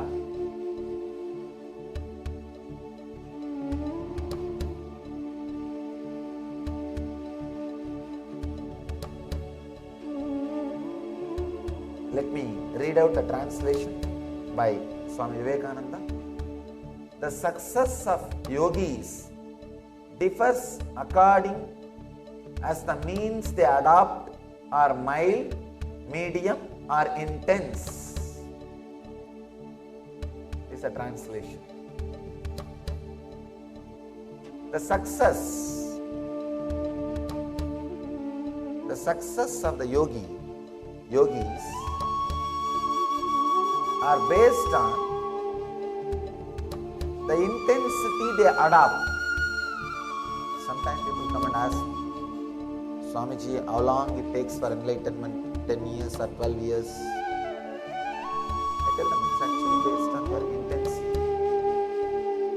Without intensity, you can go on and on and on and on for years. No, not for years, for ages. That is what we are doing. With intensity, this kshana, this moment. In Sanskrit, kshana means the gap between one thought and the other thought. This moment, the intensity can happen. If the intensity is there, this moment, the enlightenment can happen. Always it happens at this moment only. Whenever you become enlightened, it will be only in this moment. Not yesterday or tomorrow. It will always be in this moment. Patanjali says, Mrutumadhyadi Tratvat Tatopi Vishesha. The success of yogis differs according as the means they adopt are mild, medium or intense. This is Vivekananda's translation.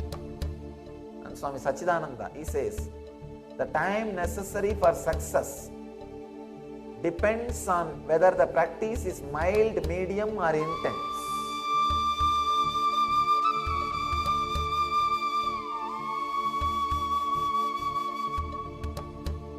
Please understand. The technique itself does not play a major role in enlightenment. It is your intensity that plays a major role.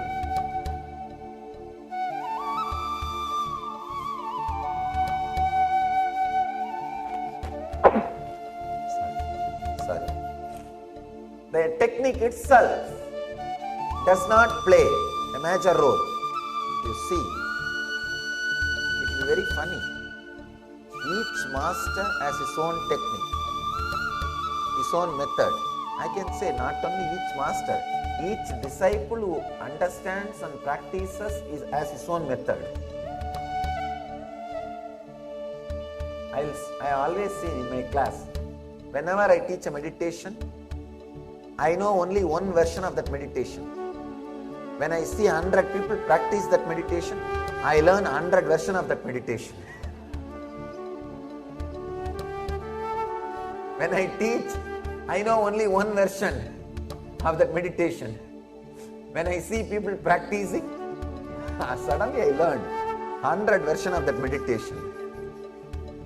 So, Ramakrishna says, Yadomat Tadopat in Bengali. As many faith, so many paths. I tell you, as many people, so many paths. As many people, so many paths. But everything works.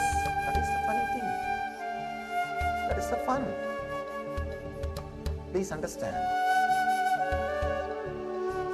What I am talking is insider secret. Some of the insider secret. Anything you design and people start practicing, it works. How come? Each one has their own technique. Sometimes both of them are completely opposite to each other. I have seen no two masters can agree. If they agree, someone is fake.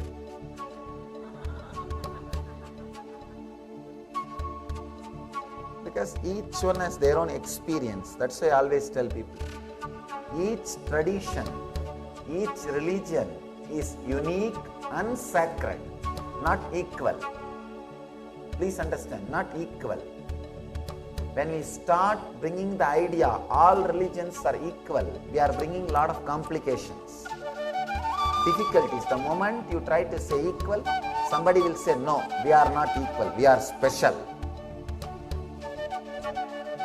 So each one, the outside they will say everything is equal, inside, no, we are special, we know, but for the sake of others, let us be polite by saying equal.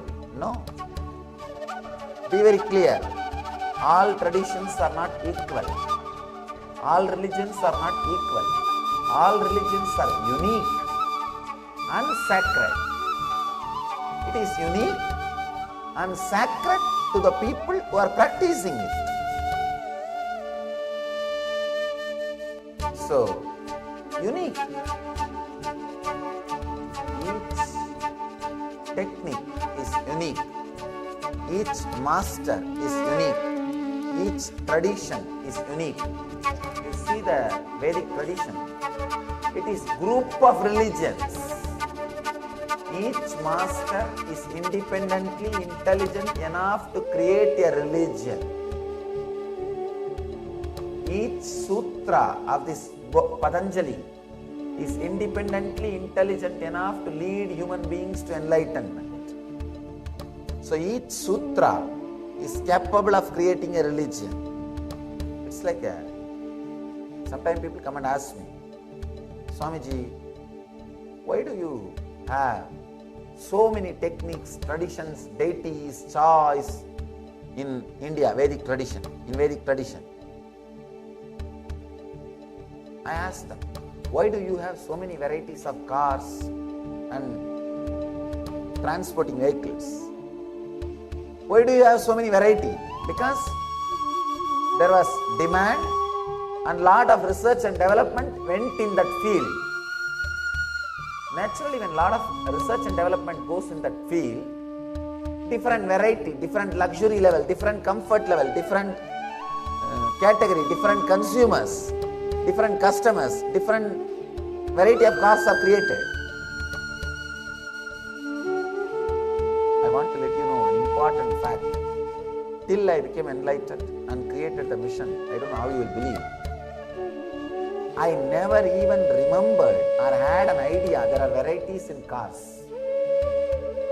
First, when we started our mission, when I started my public life, my first disciple, he asked, Swamiji, I want to get you a car.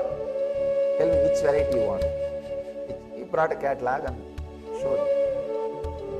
He said, car? Just get any car, that's all. I said, no, Swamiji, there are many varieties. Just shocked.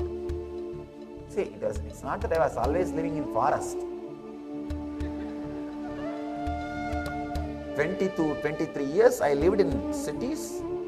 I traveled in train, many times in different cars, and many ways I lived in cities. But never the attention was paid to that information, to that idea. I don't know how you'll understand, but what I am saying is honest truth. First time, after 23 years, something clicked. Oh God, in cars there are varieties.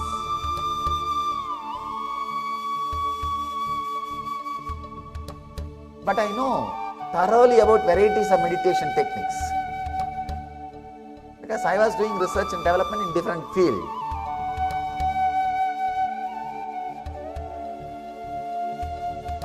Ask the disciple, why do you have so many varieties of cars and things in the outer world? Because in this civilization, the demand for the outer world things was there, and research and development, the energy, money, people, intelligence put in that field created different varieties of cars, construction methods, the lifestyle and everything. Whichever field you put lot of resources doing research and development, you will have variety and comfort. In the East, in the Vedic tradition, our masters put so much of energy and intelligence. Please understand, our cream, intelligent community put its whole energy into inner science research and development. That is why so many different techniques, methods, gods, deities, everything evolved. That's why I always tell people, Vedic tradition is group of religions. It's not just one religion.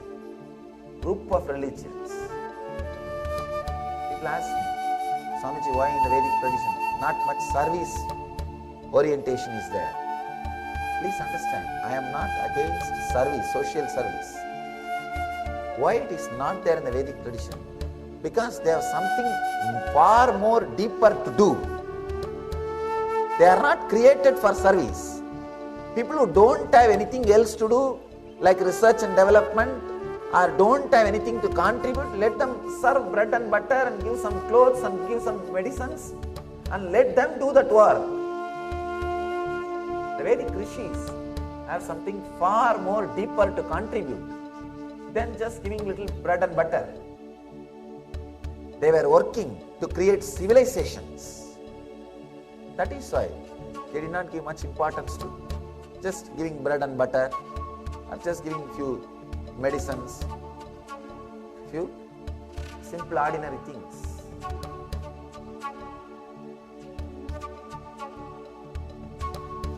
Different techniques, different methods, different deities, different paths. Then what is the point that decides the person's enlightenment? Because in all paths, all the ways, people achieve enlightenment. What is that it decides? Intensity. That decides the person's enlightenment, the higher experience. With intensity, whatever you do will be meditation. Without intensity, even if you meditate, it will be just a ritual. It will be just ritual. As I was telling, whenever I teach meditation to 100 people, I learn 100 versions of that same meditation.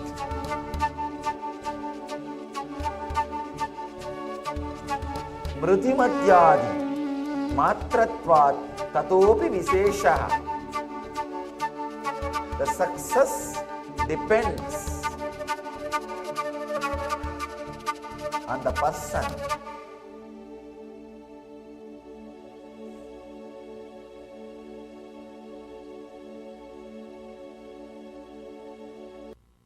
Not on what he is doing, but what he is. But what he is. It depends on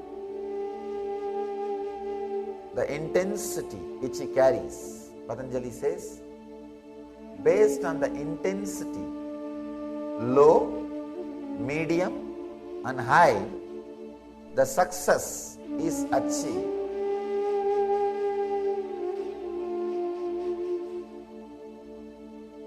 I just want to drill this one point again and again and again, so that you will become intensely intense. You will become intensely intense. Otherwise, we do the same old things. See, intensity means the ability to stand for what you believe and break free from the past method of function, the past attitudes of function, past way of functioning. Please understand. Ability to break from the past way of functioning and live in a new way, to start in a new way. That is what I call intensity. Otherwise, we go on and on and on in the same way. You can see in your life, even inside your house, you will walk in the same route, sit in the same sofa, go to your bed the same way, and you will lie down in the same way, and you will come back and sit in the same chair in the dining table.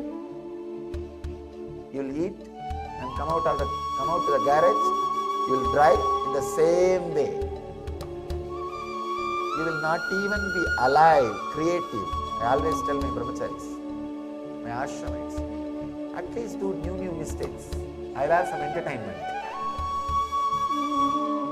Even for that, we don't have creativity. You need intensity to do things new. Otherwise, even your mistakes, same old, maybe a difference in quantity, little big or small, but not in the very quality. I have a story for you. A cowboy rode into town and went into the saloon for a few drinks. When he came out again, his horse was gone. He stormed back into the saloon and shouted, "Who stole my horse?" There was no reply. He was getting angry. Right. If no one owns up to stealing my horse, I am going to do what I did in Arizona. Still there was silence. The cowboy was fuming. This is your last chance. If no one owns up to stealing my horse, I am going to do what I did in Arizona. Just then, a lone voice piped up. What did you do in Arizona? The cowboy said quietly, I walked home.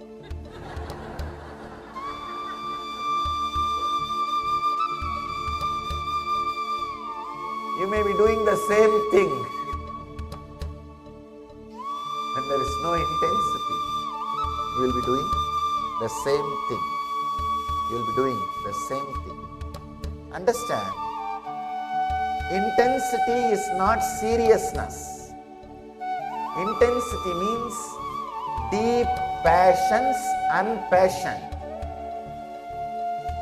Deep passion and deep passions. Strong will and strong prayer. Strong will is passion. Deep prayer is passions. Please understand. If you understand intensity as just will, passion, sometimes you may become serious. I have seen people become very serious. Seriousness is sickness. All seriousness is sickness. Somehow, the Indian spirituality is suffering with this one constipation.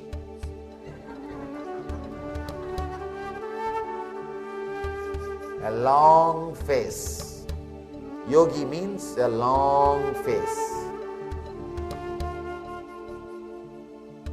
see a yogi or some spiritual guy or claims to be a spiritual guy with a long face,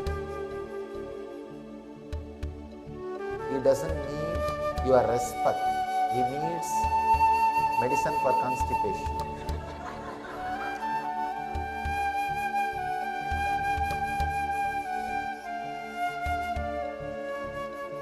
Really?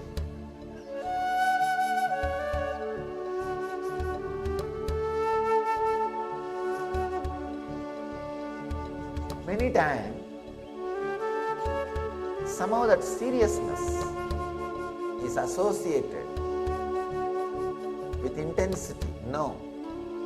Intensity is sincerity, but not seriousness. You will be intense and be relaxed. Intensity without passions will raise number of thoughts. See, just intensity. Passion without passions will raise number of thoughts.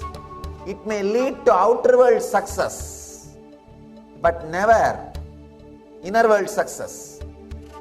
Just a deep patience, acceptance without having number of thoughts may lead to inner world success. The silence, the peace, but not the ultimate enlightenment itself. Please understand. Just passion naturally will raise the number of thoughts. You will be successful in the outer world. The more number of thoughts you have, the more successful in the outer world. If you have just passions, you will deeply accept everything. You may be successful having peace in the inner world, but not the ultimate success, the enlightenment itself, which gives you the fulfillment in the outer world and the inner world. So the enlightenment is totality of passion and patience. Intense number of thoughts with a deep silence. Means your very frequency will be different. Very frequency will be different. People ask me, Swamiji, do enlightened persons have thoughts? Please understand. If you have 10 acre as your mind, for example, if your mind is a 10 acre, your inner space is 10 acre, all 10 acre is filled with thoughts. In my inner space, I have 10 million acres and some 100 acres are filled with thoughts. Negligible, but much more than you. Please understand. For the inner space I have, it is negligible. That is why we call no mind. But if you see the number of thought, the actual factual space, it is much more than you. It is much more than you. But because it is compared to the empty vast inner space, the space in which thoughts are there are very less. That is why we call it no mind. 10 million acre, just only 10 acre is used for agriculture. Will you even remember? No. Negligible. That is why I call, I have mind which you don't understand by the word mind. So what you understand as mind, I don't have. That is not there. But it does not mean there are no thoughts. There is no process.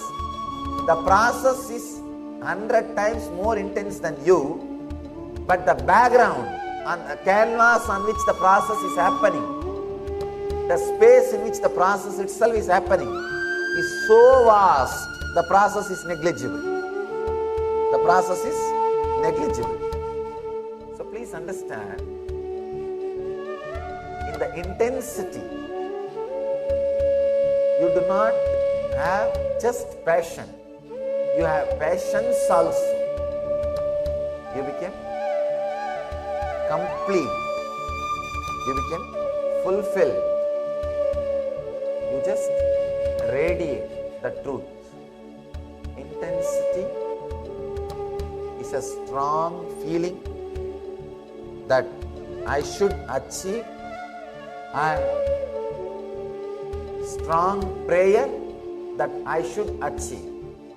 It's like you put your whole being, you put the whole effort, and you know the ultimate is supporting you. It's like you have a deep will, strong will and deep prayer.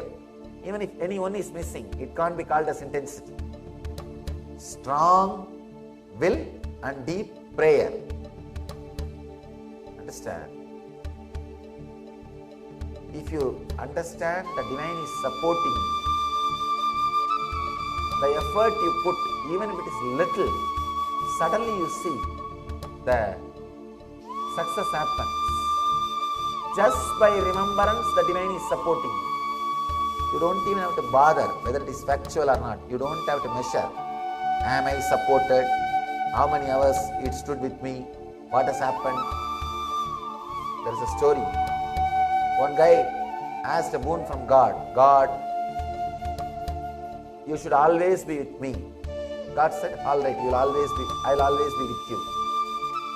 So whenever this guy walks, he will see one more set of footprints behind him. Means God is walking. Whenever he is in joy, he will see two sets of footprints, he and God. Whenever he is in suffering, he will see only one set of footprints. So he called the God again. What is this? Whenever I am in joy, you are following me. When I am in suffering, there is only one set of footprint.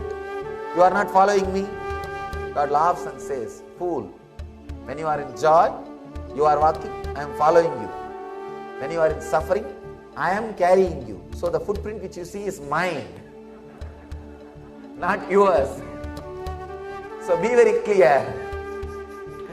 When you are intense, when you just remember, He is there supporting even simple effort, suddenly you see it will become reality, success. It will become success. So even a simple thought that He is there, please understand. First Patanjali talks about samadhi states, then he talks about intensity. The next sutra he talks about is surrender. Means strong will and strong prayer. Even the idea you are supported, suddenly you will see you are successful. You are successful. The next sutra is Ishvara Pranidhananiva. Just by surrendering, people can become enlightened. Just by remembering, you are supported, you achieve. I have a story for you. A man drove his car into a ditch on a quiet country lane. Fortunately, a farmer passed by with a horse. This guy asked, "Could your horse pull my car out of the ditch?" Driver asked. Farmer said, "Buddy is a big strong horse. We will see what he can do. He will be able to do it, I think." Anyhow, the farmer hitched the buddy up to the car and said, "Pull, Blackie, pull." Buddy, the horse did not move an inch. Then farmer said, "Pull, Samson, pull." Buddy did not move an inch. Then the farmer said, "Pull, try, pull." Buddy did not move an inch. Then the farmer said, "Pull, buddy, pull." And Buddy, the horse, effortlessly pulled the car out of the ditch. The driver was grateful but mystified. He asked the farmer, "Tell me, why did you keep calling your horse by the wrong names? Like Blackie, Samson, Troy." The farmer said, "Well, you see, my body is blind. And if he thought he was the only one pulling, he will never move.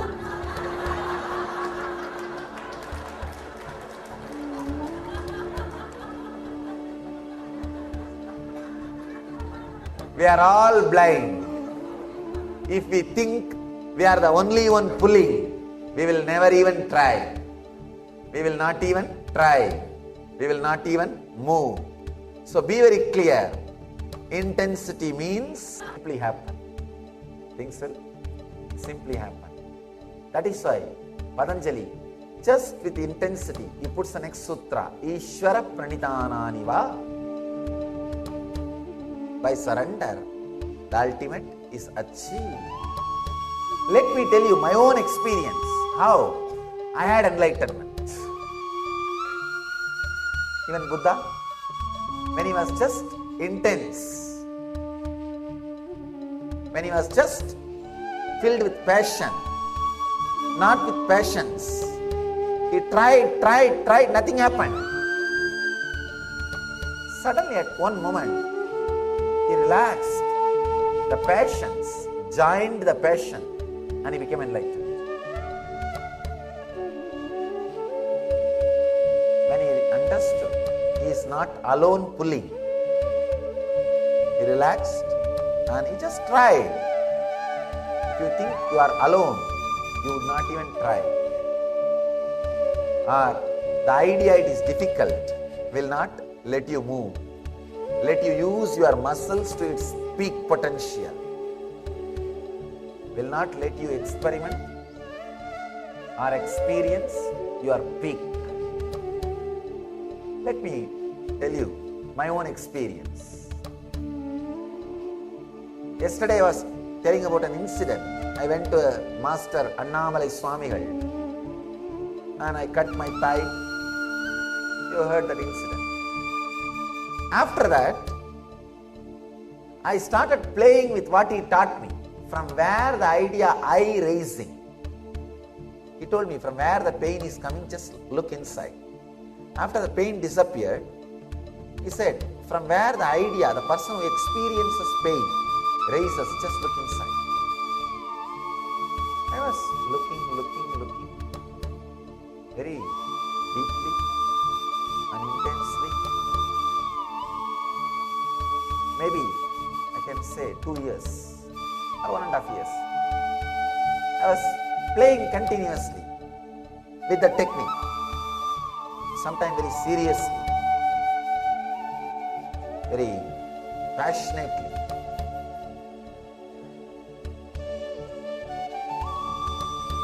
In a way, that thought has become my only thought. Continuously just having only that thought. Actually, that passion takes care that all other thoughts disappear except that thought. Now you need patience to relax even from that thought. Understand? Intensity is combination of passion and patience. You have to have intensity, the passion, so that all other thoughts disappear. Now you need to have patience even to unclutch from that thought, that one thought. So almost everything else has disappeared except that one thought from where the thoughts are raising. One day, I was sitting the foothills of Arunachala, that place is called Pavalakundru. I have spoken elaborately on this experience in a discourse called Living Enlightenment. It's in YouTube. If you find time, maybe you can spend a little time with that discourse. I have spoken elaborately, step by step, how the experience happened. Today we don't have that much of time, but at least I'll share the essence. When I was sitting, I saw this one thought, that from where thoughts are raising. One funny thing is, because I was constantly working with that thought, from where thoughts are raising, but unable to find the source, that thought has become a strong pain memory for me. The moment I remember to find the seeking, the source, the moment I remember I should start seeking from where thoughts are raising, Because of my past failures, immediately I'll be depressed. It will be so much of pain. I'll sit, no, I'll do every day the same thing, but I'll never realize. I'll just walk out with a deep failure. Today also the same thing it is going to be. By and by, it became a sort of a pain memory. Strong pain. I can neither drop that habit of seeking from where thoughts are raising, because the intense yearning for enlightenment is there, nor I am able to discover. So what to do? It's like almost married.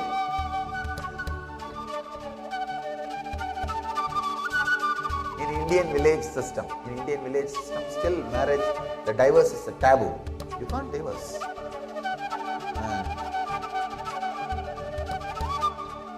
Funny thing, Sanskrit, we don't have a right word for divorce because the concept did not exist. The Vedic marriage, you commit till the fire is there in your stomach, means still you are alive. Anyhow, it's almost like a marriage. You can't escape. It is there. And you can neither swallow nor spit it out. And neither I am able to stop seeking nor feeling joy to do that. It became pain. Actually, at some part of your life, your own spiritual practice will become pain. Even the thought will become pain. Because you think, oh, even if I do, many times I tried, nothing works out, but I am not able to stop also. What to do? What to do? Just you have to do.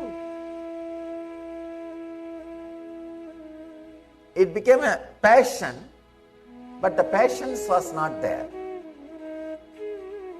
It became kind of a strong pain memory. So I was sitting at the foothills of Arunachala. It was a full moon day, Vaigasi month, exactly 1 month from tomorrow. Tomorrow is Purnima, tomorrow is Chitra Purnima and Vaigasi Purnima, the next month, Purnima. Evening, it was a beautiful time. I enjoy nature always, even now. Hill, water body, means ocean or river, is my favorite place. If I know in that city, ocean is there, at least once a day, I'll spend a little time with ocean or with hills. It's my life, it's my passion. So I was just sitting with open eyes. Sun was setting, moon was rising. I was not even meditating. Usually I'll have only two thoughts. One, the thought, who am I should find out. The other, the thought, even if I seek, I am not going to achieve. That pain. Only these two thoughts will be jumping. Binary code like a 0, 1, 0, 1, 0, 1, 0, 1. Only these two will be there. And both have the same source. Suddenly, I don't know how it happened. Both the thoughts, the passion lost its power over me because of the deep passions I experienced, a deep relaxation I experienced in that evening moon, when the moon was rising. The deep passions I experienced, the deep passive feeling I experienced, the relaxed feeling I experienced, the settled feeling I experienced. It's like in Indian villages I have seen, they'll use a big bamboo stick to burn dead bodies. After they burn everything is burnt, they will throw that stick also into the same fire. Same way. I used this one thought, who am I, to seek the source of the thought, to burn all other thoughts. Now, this thought needs to be burnt. This stick is there in my hand. giving me suffering and pain. Not getting down, not coming down. There's a beautiful story of Brahma Kapal. Shiva removed the head of Brahma, one head, because Brahma was very egoistic. He was very egoistic. He removed one head of Brahma. It's a very mythological, beautiful description. In our tradition, we say Brahma is able to see all four directions and up. Fifth head. He had four heads, four directions, and one head towards up, above. It means he had the ability to see all 360 degrees, this side and this side. Means a pure consciousness. But for some reason, when he became egoistic, the ability to see this side 360 degree lost, means he lost enlightenment. That is what is meant by the word Shiva removed the one head. But the funny story, very nice story, very deep meaning. The story says that head caught in Shiva's hand. Shiva's hand. And whatever is put in that head, that Kapal, that eats it away. So nothing was left for Shiva. Same way,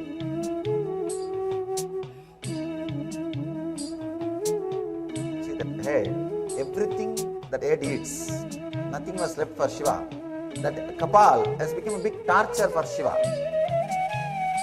Same way, all the other thoughts were burnt, eaten by this one thought.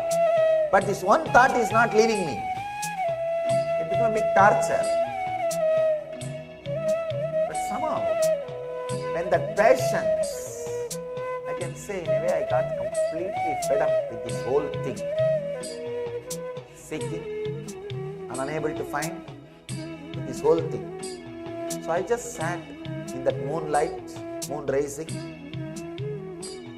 For a few seconds, my being forgot to seek, forgot to create the thought, the passion of seeking. It just entered the space of passions. Suddenly, that moment, click, something clicked. Because of my passion, already I raised my frequency to a different level. Now my passions, my relaxed being, I relaxed into that frequency. Something clicked. Suddenly something broke, opened into my being. How I feel, how all of you feel, alive inside your skin.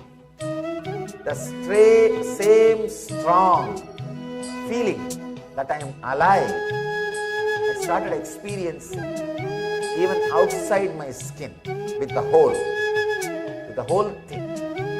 It's just whole thing. The tree, plant, hill, stones, the earth, the sky, with everything. Suddenly I started feeling I am alive, I am vibrant, I am living it.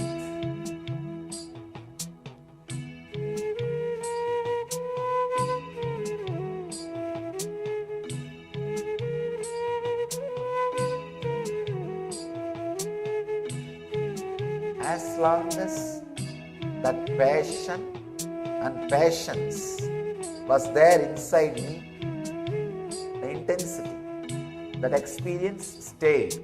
But after 2.5 days, the passion took over the patience.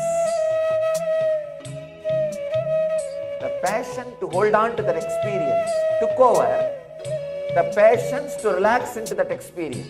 Please understand. Whenever you want to hold your bliss, you will miss it.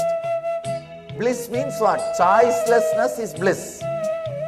When you choose bliss, you have chosen suffering.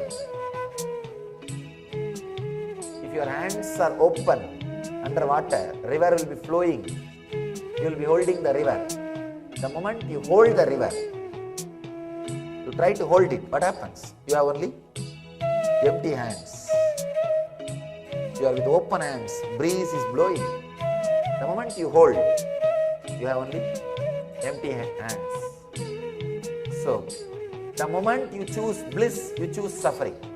Choice is suffering. Choicelessness is bliss. The moment my passion took over the passions, it disappeared. It just disappeared. Again, it took more than 10 years for me. Completely tune, polish my being and relax with a deep passion and passions. When that experience happened again, never left.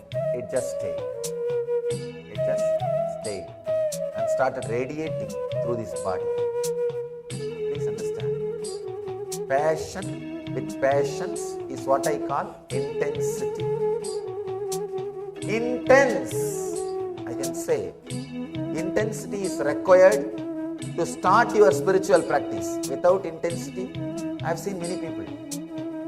They buy all products. You just see an ad in the TV. Some 90-day program to build your muscles, to build your body. You see after, before, after photograph. And you order everything. But there is no intensity. You even express delivery it. Because you don't want to wait for 10 days. You know in 10 days it disappears. You express delivery it. But by the time it arrives, intensity is not there. And it's lying down. After few days or few months, when you do garage sale, the same thing without even being opened will be sold for 1/10 of the price. You would have bought for $50 and you will sell it for $5. You need intensity to start any practice. You need intensity to continue any practice. You need intensity to achieve satori. Please understand. In my life, I needed intensity to start my practice. I needed intensity to continue my practice. I needed intensity to achieve satori, first experience.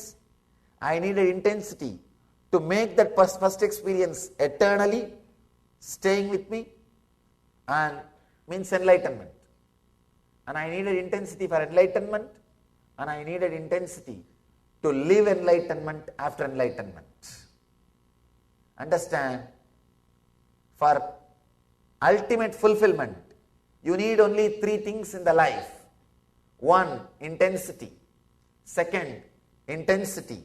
3, intensity. That's all. Patanjali says, based on the intensity level, success is achieved. You can just drag and waste your life. Waste your life. Waste your life. Just today, I was sitting with one of my disciples and chatting. The person wanted to tell me something, but could not tell.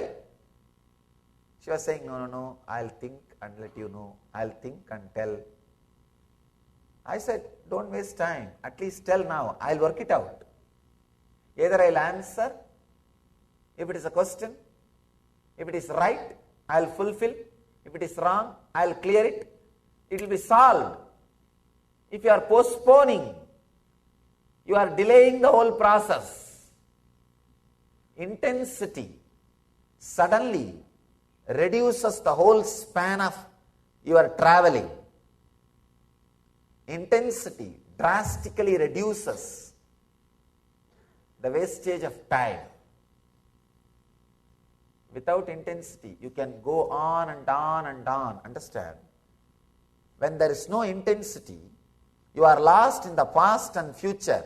Life goes on and on and on. You have eternal lives in front of you. This idea of eternal lives brought so much of passions in India. The Indian culture, the whole thing goes in its own phase.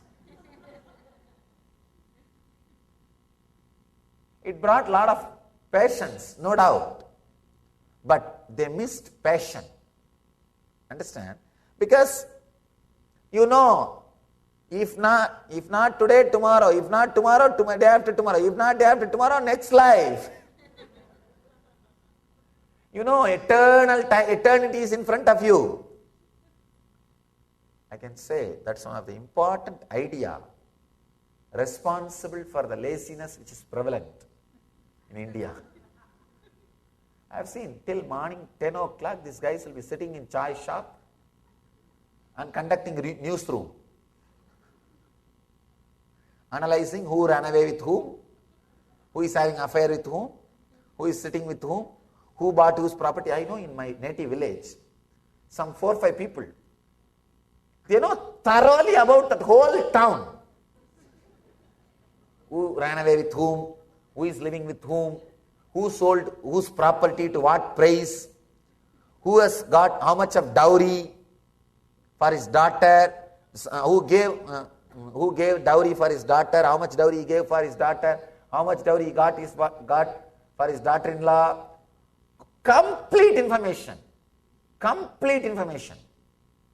You will be really surprised. And this fellow knows thoroughly about real estate, who sold whose house, where, what price, everything. Even how much is given in account and how much is unaccounted.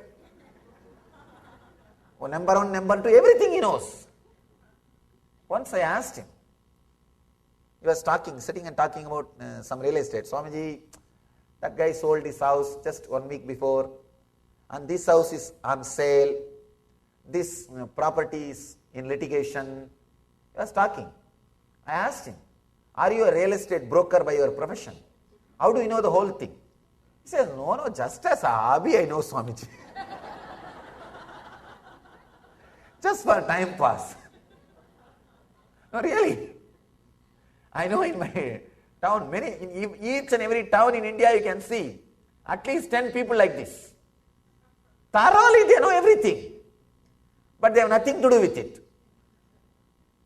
They know thoroughly in which house, which girl is waiting for marriage, what's her age, qualification, everything. If you ask them, are you a marriage broker? No, just as a hobby I collect. I know everything. And they will be conducting newsroom every day. Every day there will be newsroom going on. Nothing much to do. Because eternity is in front of you. That brought patience. But the passion was missing. The same way, one life concept. This only one life. Whatever you do now, over. Then, no other life after death. This concept brought so much of passion, urgency, restlessness. All disease and difficulties and problems related to urgency, depression, many things related to stress, many things related to urgency was brought by this one life concept. This one life concept brought the stress, depression, urgency. Many life concept brought a deep laziness. Nothing moves. Now you need to understand the science of both. Then you will understand the truth and live a real life. Understand? As long as you are lost in the past and future, you are not living. The eternity is in front of you. You are just patiently. You are not living. Life is passing through you. This is what when our masters mean when they say many lives. Life will be just passing through you, passing through you, passing through you. You are not living. Please understand. Life is passing through you. Future becoming past. Future becoming past. Future becoming past. Just living patiently with deep patience. Means you are jumping between only future and present. Future and past, future and past, future and past. You never experience present. This is one way of life. The other way, just trying to be completely in the present. In the present. This only life means pressure, intense pressure. Just trying to be perfect now, stress. Now what I have is only mine. Understand the whole science. If you realize, if you have only patience, you have many life again and again. If you have deep passion, you have this life alone. If you have intensity, you have both. You have this moment intensely and whole eternity for you. If you have only patience, life will pass through you. You have eternity in front of you, but you will not be living. If you think you have only present, this life, you will be highly pressured, stressed, but you don't have time to enjoy eternity for you. If you realize intensity, please understand, one life or multiple lives is not based on what you believe, it is based on how you live. If you are in this moment stressed, only this life is life for you. Even though you believe there are many lives, you will the truth will not be your experience. If you are living with passions, even if somebody tells you this life is the life, it will never be your experience. Anything which is not your experience is not truth for you. It's not truth for you. If you are intense, passion and patience, you will live as if this is the only life. But you will have eternity in front of you. You will have patience. Eternity is there. You will have patience. You will have passion. This is the thing I have to live. Raman Maharshi says beautifully. He describes intensity. If you close your eyes, even if the whole world comes, you should reject it as a small dust. In samadhi, passions. If you open your eyes, the passion, even if small dust comes to you, you should live it and use it as if you got the whole world. Understand? With open eyes, passion, even a small dust, you should live as if you got the whole world. With patience, closed eyes, even if the whole world comes, you should relax as if it is a dust. That is what Ramana Maharshi calls intensity. So realize intensity. You will have intense life eternally. Intense life eternally. It's a paradox. You will be intensely centered but living eternally. You will have past, present, future, all three as part of your life. If you are just patience, if you have only patience, your only past and future is your life. You will not be in the present, living. If you are just in the present, you have only passion, this life. You will not be relaxed about your future and past. If you have intensity, you have present, past and future. You will be living as a whole. Enlightenment means living in all three times at a time. Living in all three times simultaneously. My past is never a past for me. My future is never a future for me. My present is imbibing past and future into me. That is why I have so much of freedom to alter any of my past decision and correct and create present decision and project it into future life. Because the whole thing is in me. If you are living just in present, you have no freedom to correct your past and project your future. If you are living only in the past and future, you have no freedom to correct in present.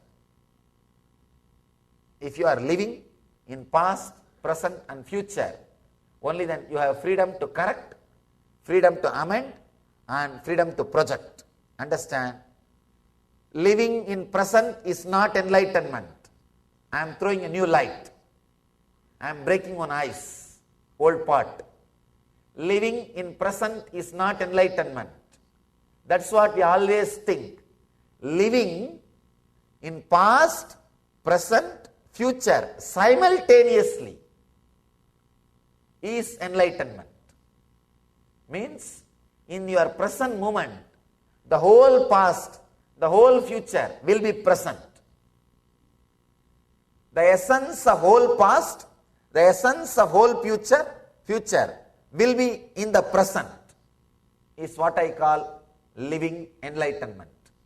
Intensity. So, internalize this one truth. Totality never fails. Experience with the self.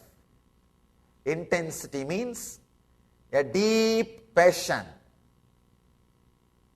deep patience, ecstasy in the restful awareness, bliss in peace, excitement in restful awareness. So, bring intensity as part of your life. Anything you do in the outer world or in the inner world, be intense. You will explode in 360 degree in all dimensions. Live intensely and become intense. I can say becoming, when I say become intense, it is much stronger blessing than live enlightenment. So, I bless you all. Let you all achieve intensity, radiate intensity, live intensity, achieve and radiate Jivan Mukti, living enlightenment. Let you all achieve and radiate eternal bliss, Nityananda. Thank you.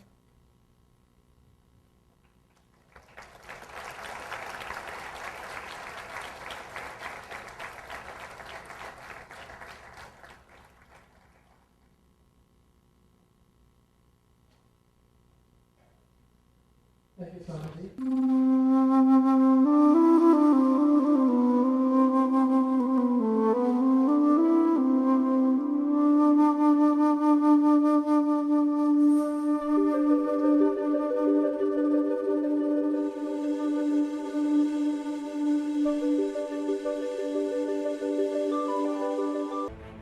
The concept of chastity is not feminine suppression or suppression of the feminine energies or the method of controlling women. No, it is not anti-feministic idea. I tell you, the concept of chastity is the most powerful feministic idea. Every relationship has chastity. In Hindu tradition, so much of importance and understanding is given for chastity. Man is logic, words are his power, woman is emotion, her breathing is her power. Every relationship has chastity, not just husband and wife, brother, sister, father, daughter. Every relationship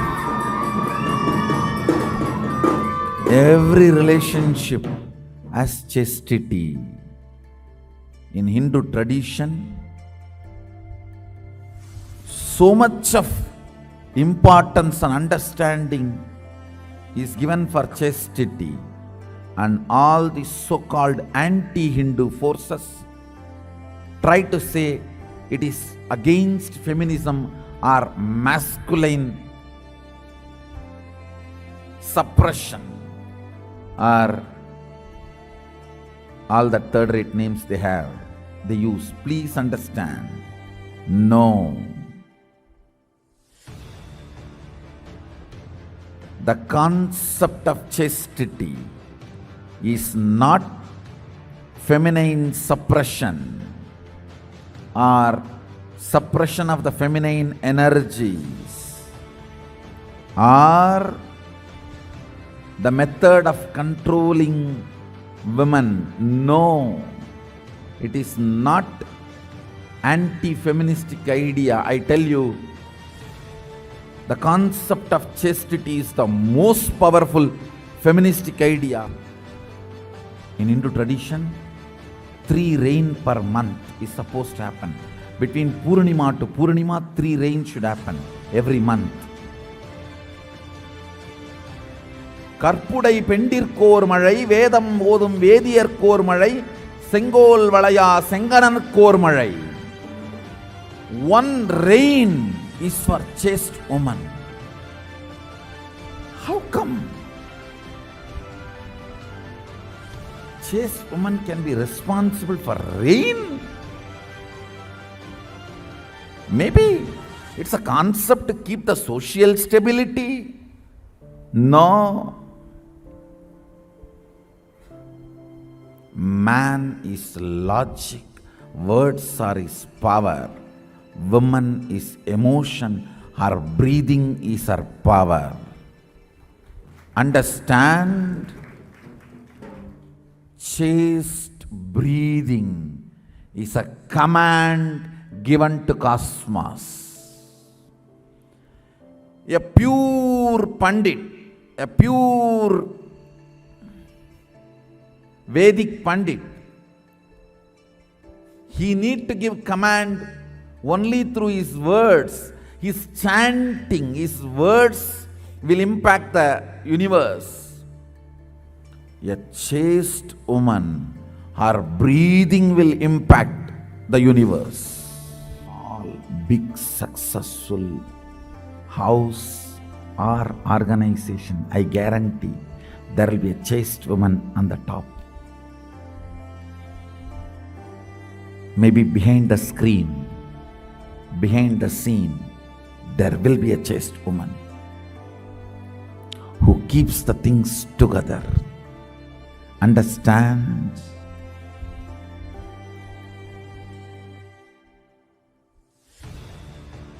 Chastity develops certain electricity in your breathing, which is channel to command the cosmos. If you develop that electricity, your commands are simply obeyed by cosmos. I'll explain this and explain the story of Satyavan Savitri, how she is able to stop the sun, get Yamadharma, give life back. Even Sadashiva, to get the life back from Yamadharma, has to kill Yamadharma. He is not able to convince. He only has to go all out. But Savitri,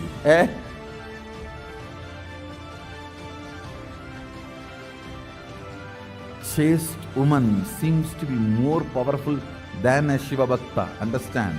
Even Markandeya has to go and hack the Shivalinga. But Savitri did not even call Sadashiva. She says, I am commanding, stop. God. And you guys are trying to say Hinduism is anti-women?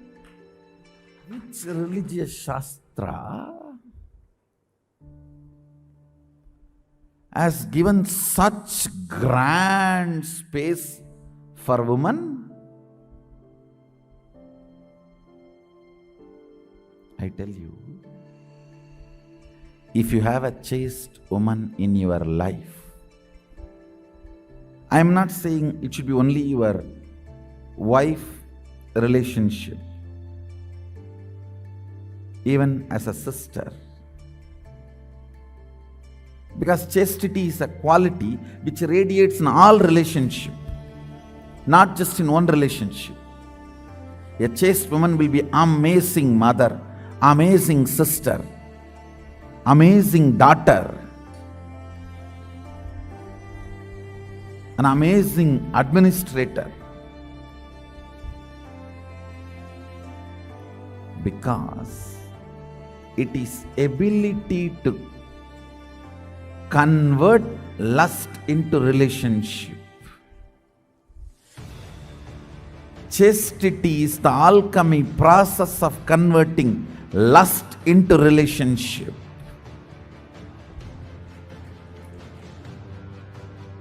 Process of converting lust into spiritual powers. If you have a chaste woman in your life, either as a wife or as a daughter or as a sister, as any one relationship, I tell you, listen to this word.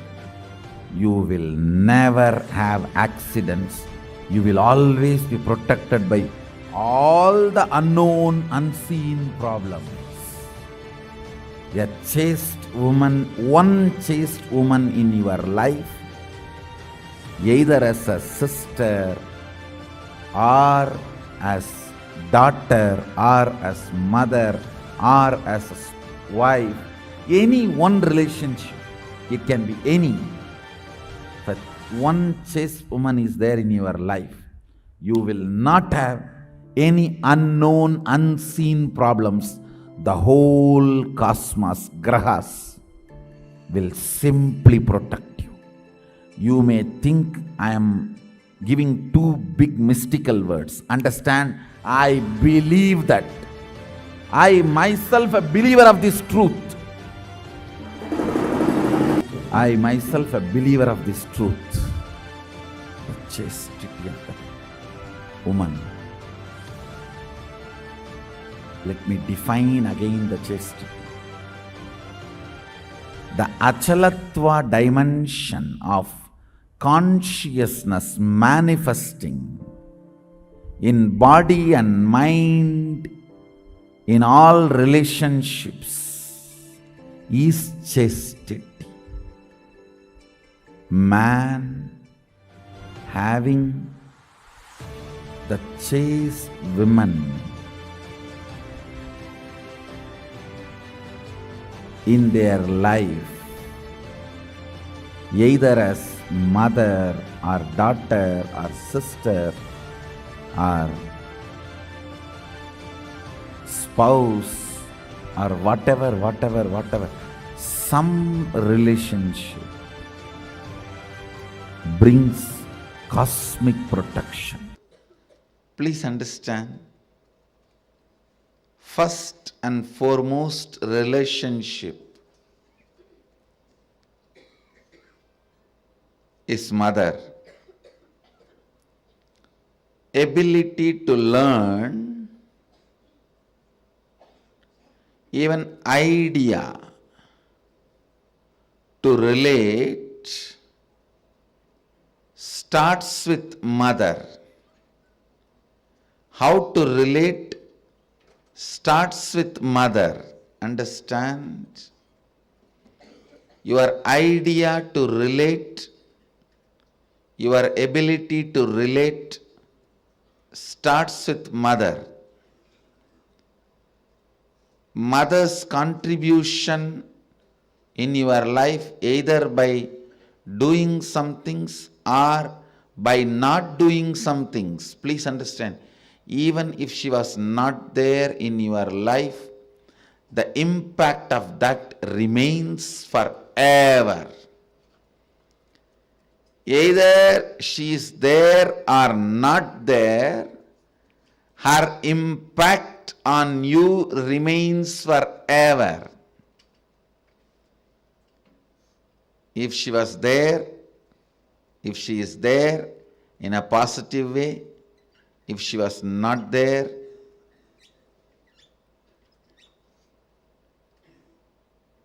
her absence impacts you forever, I tell you. Mother is too important way to connect what you think as life.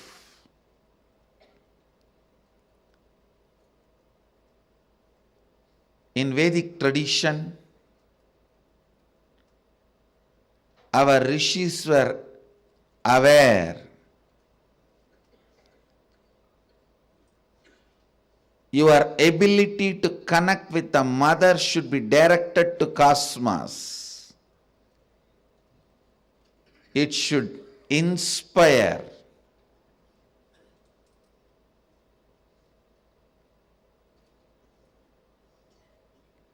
It should awaken your higher consciousness.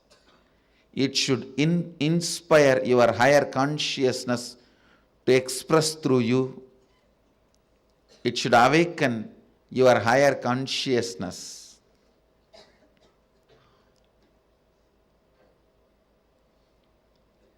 Connecting with life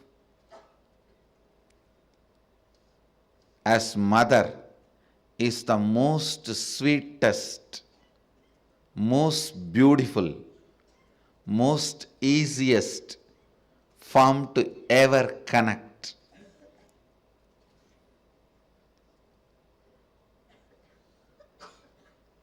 Please understand, my childhood was full of spiritual experiences. Amazing spiritual masters, great yogis like Raghupati Yogi, Vibhudananda Puri, the personalities of their stature, Ram Surat Kumar, Annamalai Swamigal, Sadhu Om, I can list the personalities, great spiritual personalities. And I was exposed to all the spiritual thought currents and traditions like Vedanta, Saiva Siddhanta, Shaivism,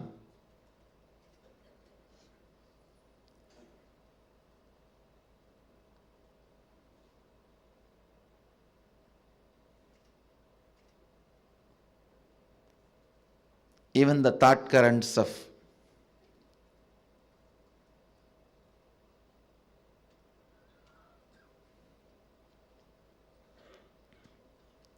Sankhya, Yoga,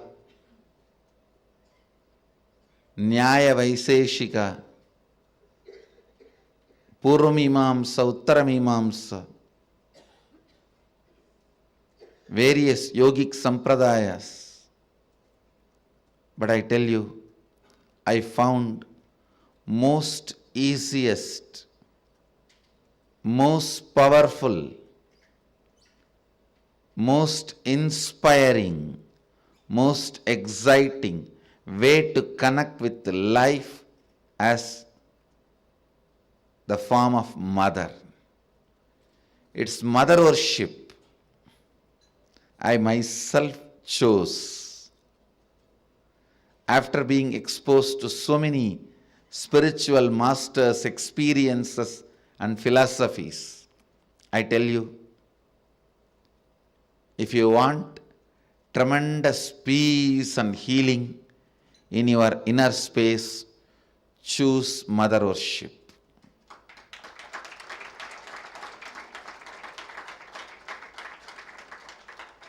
Even with your guru or your Ishtadevata, relate as mother, you will see the kind of a healing in your biomemory. It will lead to extraordinary healing, unimaginable healing, extraordinary completion, unimaginable completion. Blessed are those who had responsible mother till you became 14. Actually, till 14 only you need. Till you become physically matured, you need mother. Blessed are those who had life around their mother till 14. I tell you, till 14, if you had mother living around you, living with you, then you know how to connect with mother. You don't need a separate lesson. Connect with the divine the same way.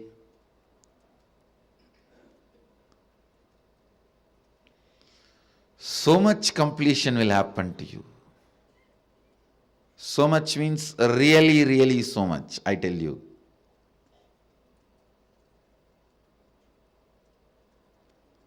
There are various attitudes, bhavas, techniques, methods to connect with the divine, higher consciousness, but nothing like the Matrubhava, connecting with a mother. At least this 9 days, connect with the life as mother, the cosmic mother, I tell you.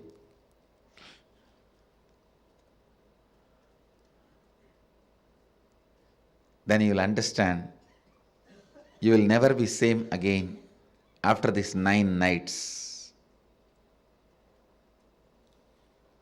These 9 nights, not only you will wake up, you will be awakened.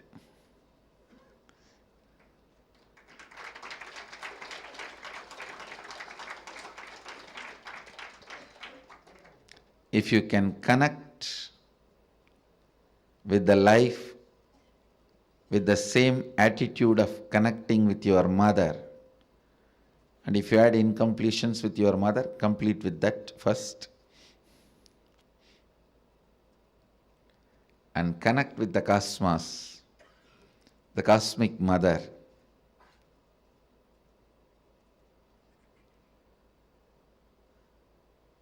You will not just wake up, you will be awakened. I myself had a great mother, and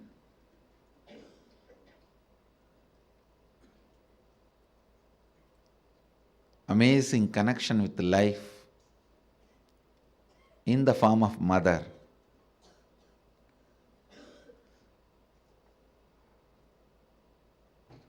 Even though I had darshan of different gods, goddesses,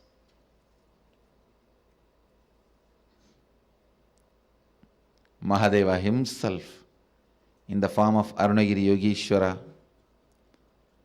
but everything was in the undercurrent, with the undercurrent of mother. Even Arunagiri Yogeshwara, he was so much mother for me than Guru. Even Raghupati Yogi, a old yogi, so much of motherliness I experienced with him than his Gurugiri,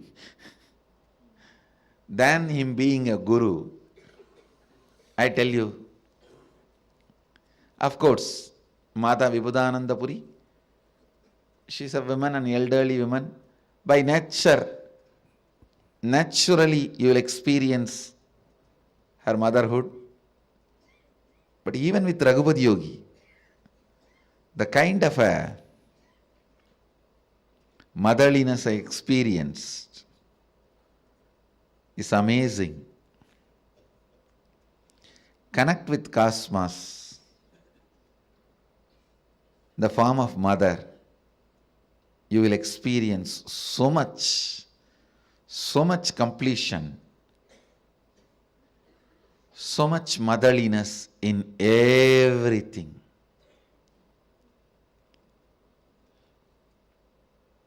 People will experience so much motherliness from you in everything, I tell you. When motherliness starts oozing out in you, even the chair on which you sit will become complete. It won't feel the heaviness of you. It will feel you as a blessing. The ground on which you walk will feel blessed by the touch of your feet.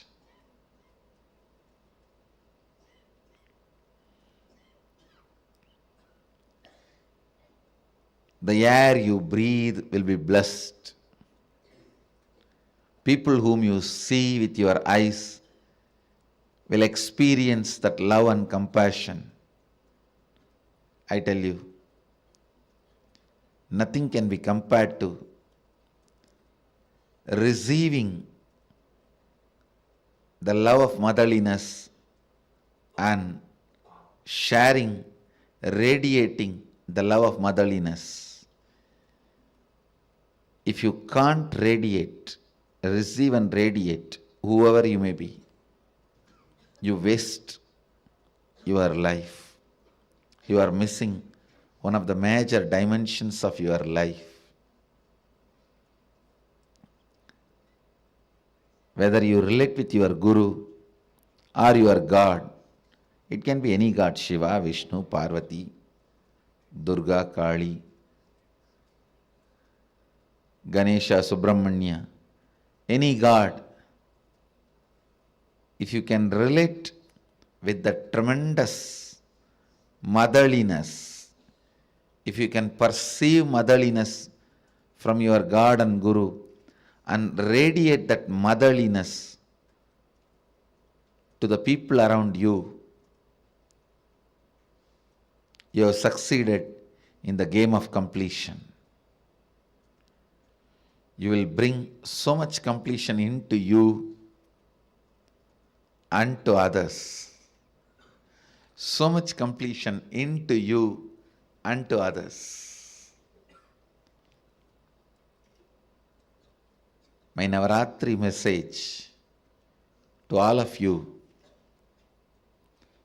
connect with the whole world as you connect with your mother.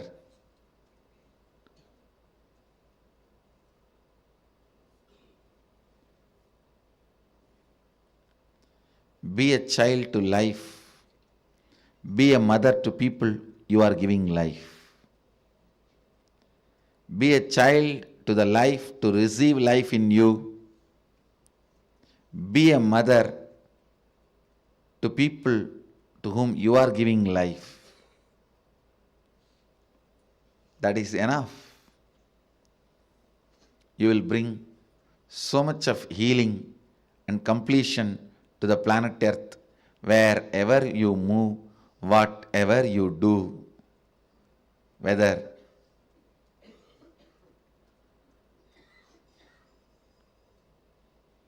you are a professional, engineer, lawyer, doctor, politician, political leader, celebrity, spiritual leader, whatever you may be doing,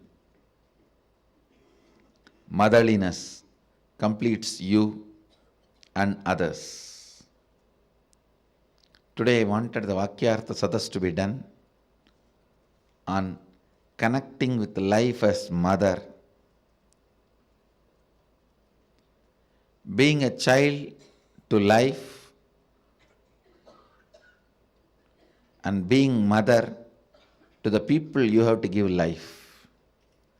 Being a child and being a mother. Have Vakyartha Sadas on this subject and internalize.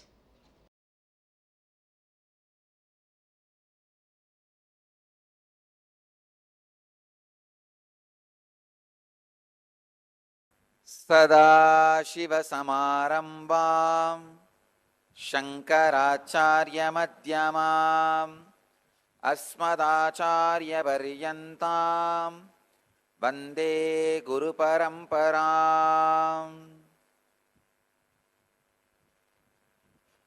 I welcome you all with my love and respects. I welcome all the devotees, disciples, samajis, satsangis from around the world who are sitting with us at this moment in 712 places through NTV, 15 places in two-way connection, having Nayana Diksha in 206 cities in 27 countries.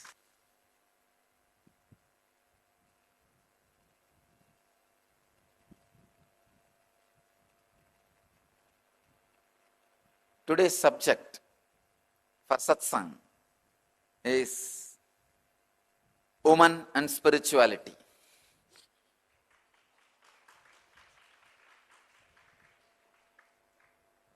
Women and spirituality. All the cities which are sitting in front of me now, having Nayana Diksha, two-way connection. Los Angeles, San Jose, Seattle, Columbus, Phoenix, Pullman, Calgary, Toronto, Canada, Vancouver, Anna Nagar Center, Taramangalam, Guadeloupe, London, New Zealand, Paris, Singapore. Totally 16 cities from around the world are sitting with me. New Zealand and Redondo Beach. These are the centers which are sitting with us, having two-way connection. Live, two-way connection. My blessings to all of you. Before entering into the subject, I wanted to remind all of you to sit in Vatmasana and Samana Mudra.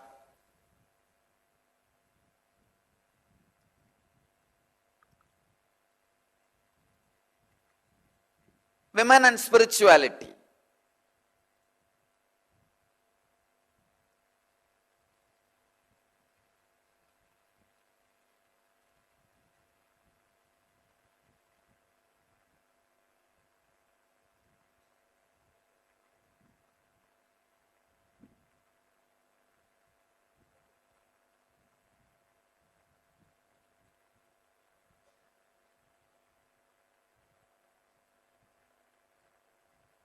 By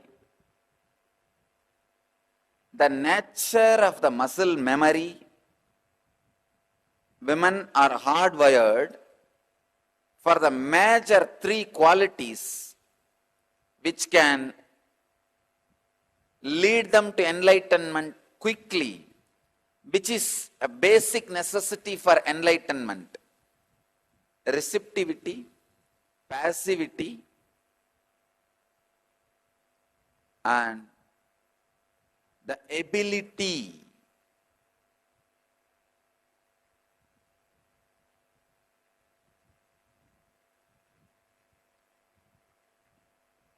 for experiencing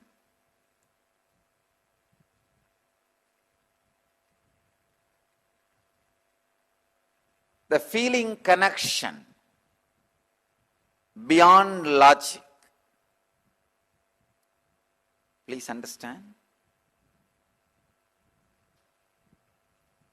Receptivity, passivity, ability to feel connected, feeling connection beyond logic. This three is part of the very bio-memory of female body. Women, bio-memory of women.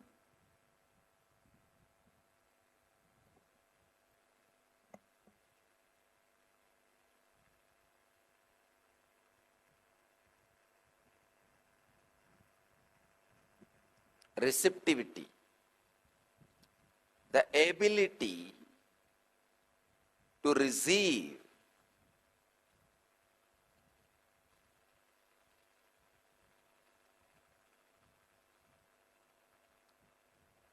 The biomemory of the woman's body is not aggressive. It is based on receptivity, receiving.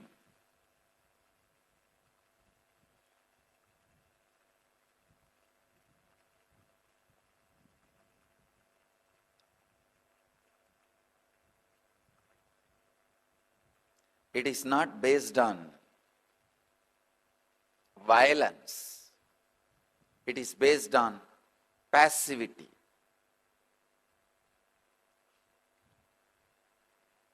That is why sannyas or brahmacharya is lot more easy for the beings in women body than in masculine body. Even if you are in masculine body, when you experience the enlightenment, physiological mutation happens in your system. You just go beyond the masculine, feminine identification, an identity. Please understand, I wanted to make it very clear. It is such a subtle subject. Please understand, an enlightened being is neither male nor female or child or transgender. He is beyond all this. Something unique happens in his system. Already, I have done a lot of medical researches and experiments on my body. And I am continuing further more and more researches and experiments. I'll bring it to the world in right time, in a proper context, how an enlightened body is beyond masculine and feminine. Because during the enlightenment experience, the physiological mutation happens. Please understand, during the Satori, first experience, psychological mutation happens. And during enlightenment, physiological mutation happens.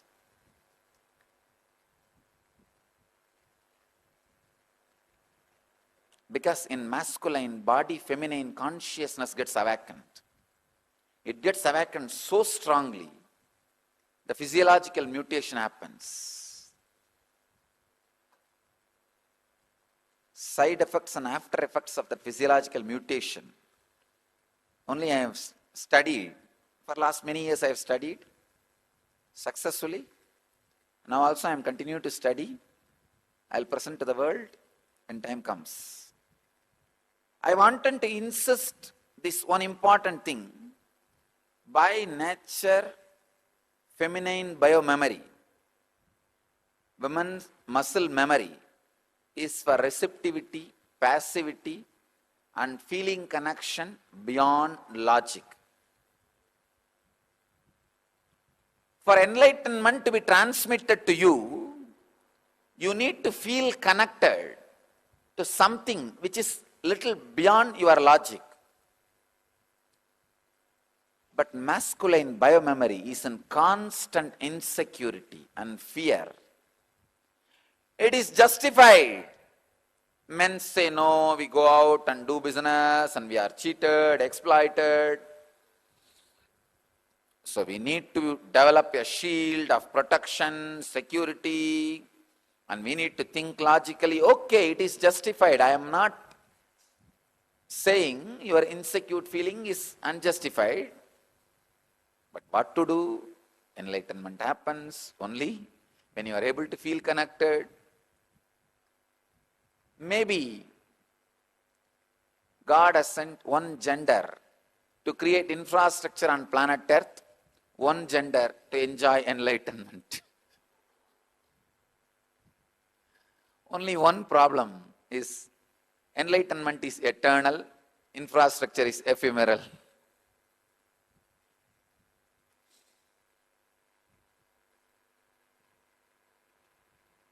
But I tell you, God did not send any one gender only for any one purpose.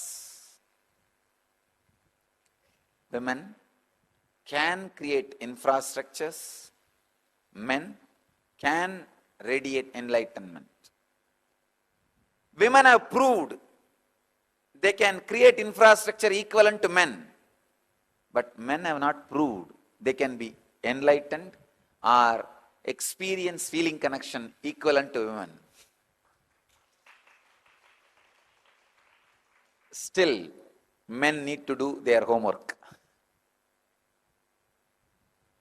Even in our Sangha, I can see people who are experiencing Kundalini awakening.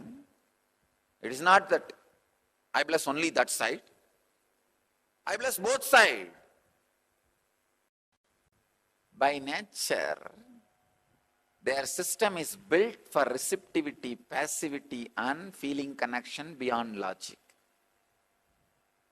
Men also carry that quality when they were kids, but the interest they have to get conditioned by society automatically reduces them to an ordinary. Please understand, ordinary.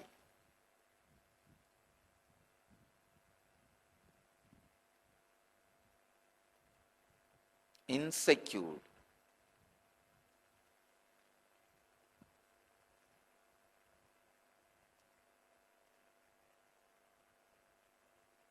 confined to logic. Women, by nature, have the extraordinary capability to feel connected beyond logic. Men should evolve in that direction, should create those higher qualities to achieve and experience and express enlightenment.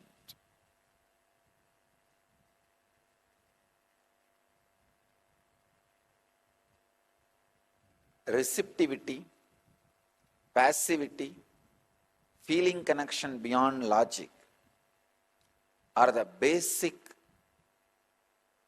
requirement for you to radiate enlightenment, the complete fulfillment. When you are receptive, passive, just simple nature can give you enlightenment. River can talk to you, hill can initiate you.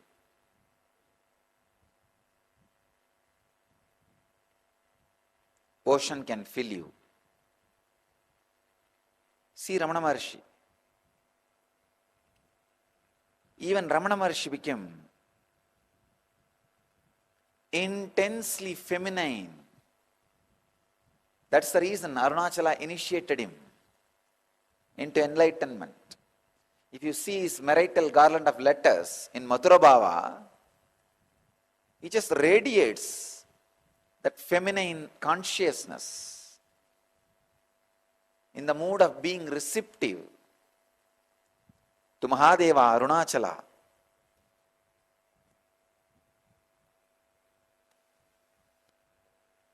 Almost all the great masters who experienced the highest consciousness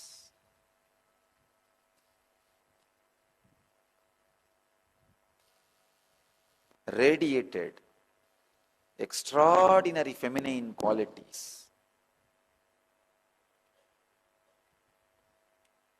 Yen Kriya is a powerful technique to awaken your Kundalini and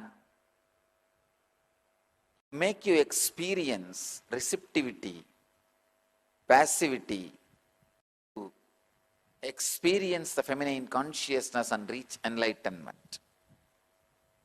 Jainism says even women have to take birth as men to achieve enlightenment. I am saying even men have to get into the feminine consciousness to achieve enlightenment. Men may not need to take women body, but they have to get into feminine consciousness to achieve enlightenment.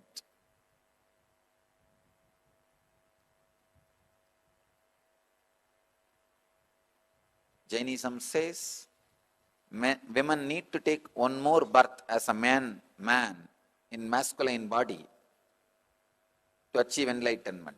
I tell you, men need to take one more psychological rebirth into feminine consciousness to achieve enlightenment. I bless you all. Let you all experience highest spiritual experiences and powers. I bless you all to achieve, experience, live, express, radiate and share the eternal bliss, Nityananda. Thank you.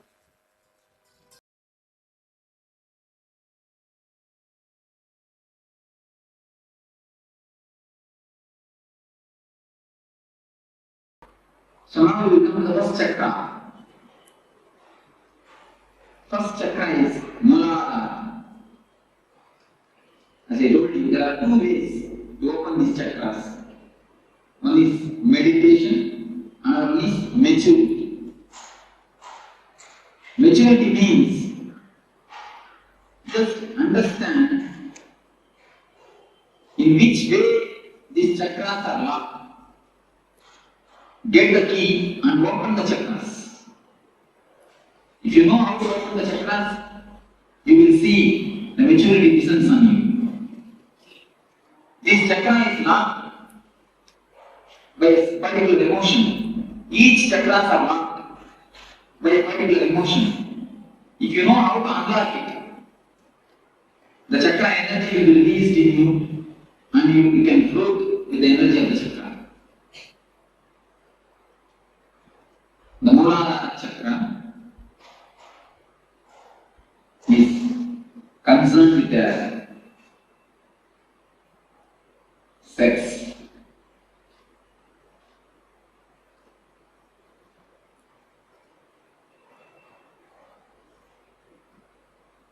In the world, most talked about, most discussed about, most of the books are written about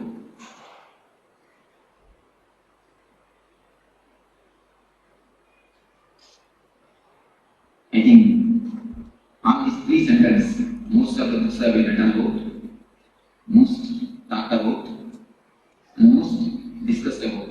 Subject is and most confused, most misunderstood, most misinterpreted. Subject is also.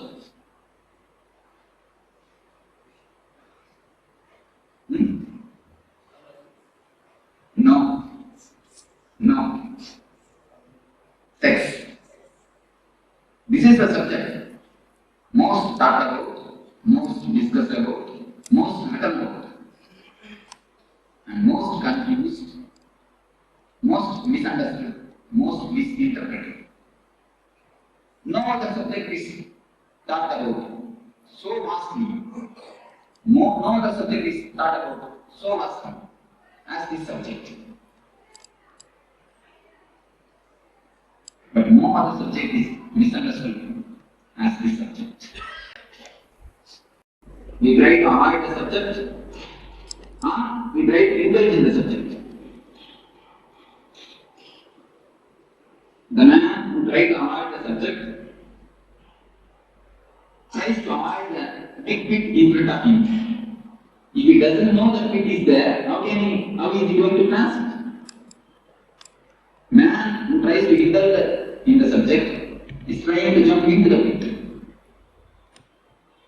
So both are not supposed to be done. We should know and grasp it. Either we try to avoid or indulge. Do we try to do anything else? What is the reason? Ancient rishis, science give a very beautiful, clear understanding of this subject. The man who wrote the Kama Sutra, the science of this book, of this subject, is a sannyasi like me. Anybody know? He is a rishi, Vatsyayana. He is a rishi, he is a sannyasi like me. He is questioning, what authority do you have to speak about this subject? He is questioning. I think the proper question, the right question. Any man who is little bit intelligent will put this question. What authority do you have to speak about this subject? Yes, yes, actually, logically, I have no authority to speak about this subject. Vatsayana very clearly answers in his book. But example he gives, I have modernized and I am giving a modern way. He gives an ancient type of example. In those times, there used to be Ayurvedic system which is used to use the electricity in the bioelectricity. He gives that example. I am giving you the very clear example.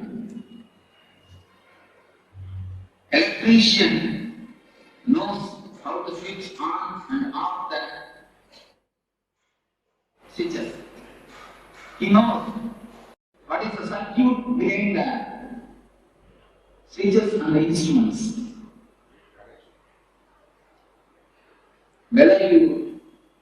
When you switch on, what will happen? Switch on, what will happen? Everything he knows.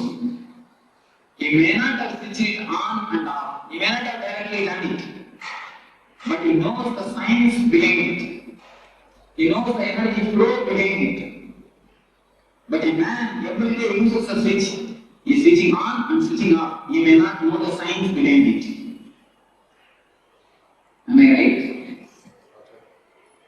Many of us know only how to switch on and off, not the science behind it.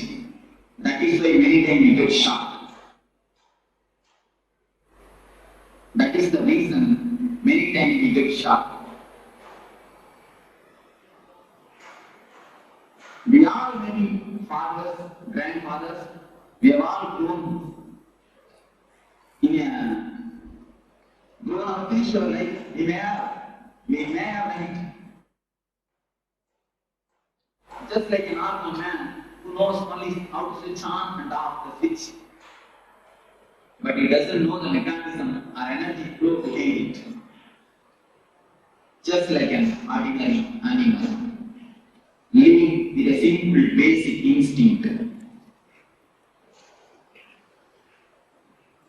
But Vatsayana says, I may not know how to, I may not have done the switching on and off, but I know the background energy flow. I am the man only as an authority to speak about these things.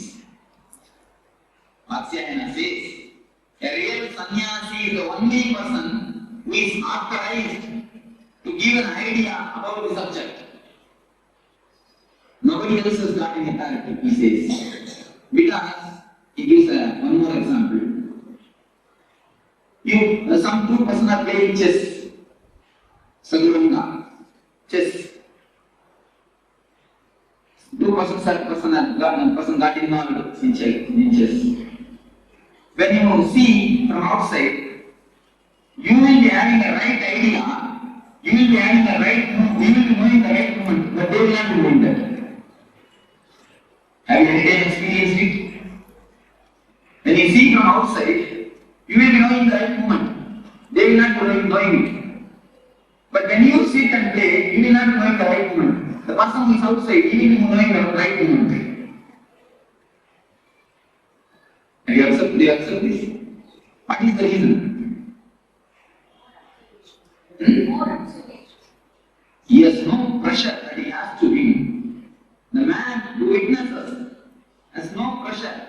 The man who is outside has no pressure that he has to win. The pressure makes mind dull. So a man who has jumped out of this wheel, samsara chakra, a man who is outside this wheel only can give a right idea about the wheel.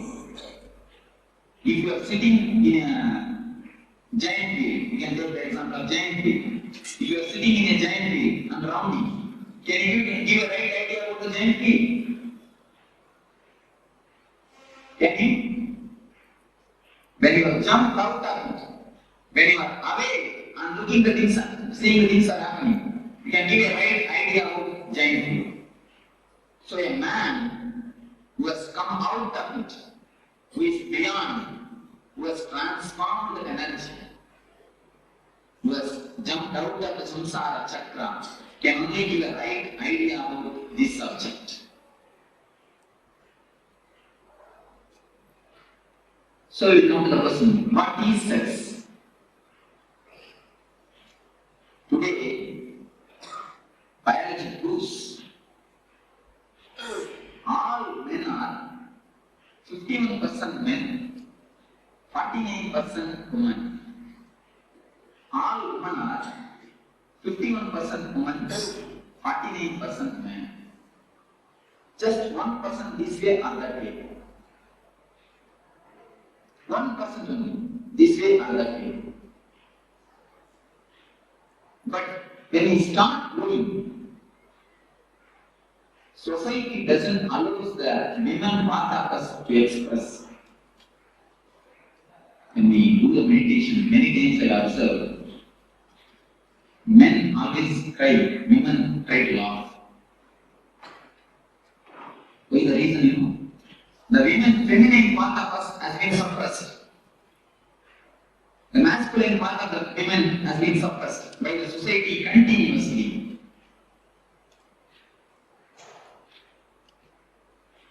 When we start growing, we slowly start collecting the image that 49% in us tries to satisfy itself through mother and father. That is why girl children are always attracted to father and boys are always attracted to mother. From there, the sex starts, the science starts. We start slowly collecting the images, prints.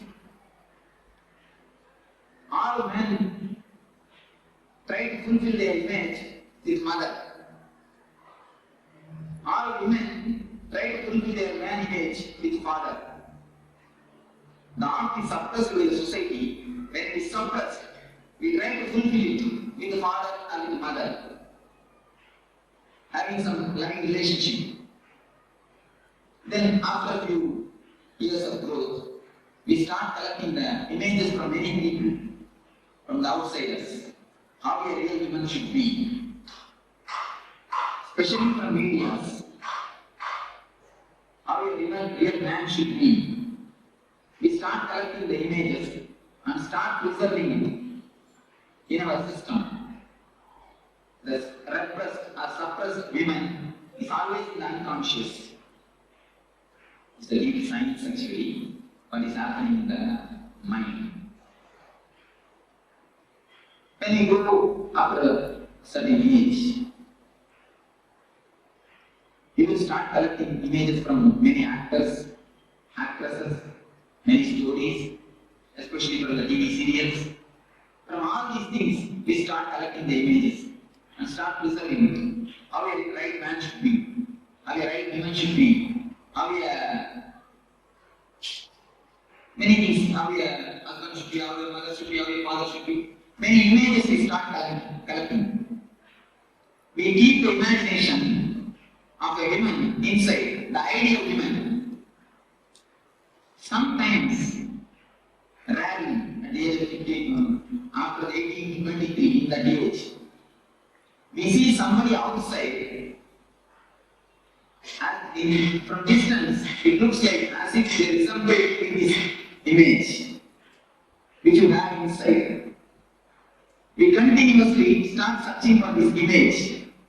We have the copy inside. We start searching this outside.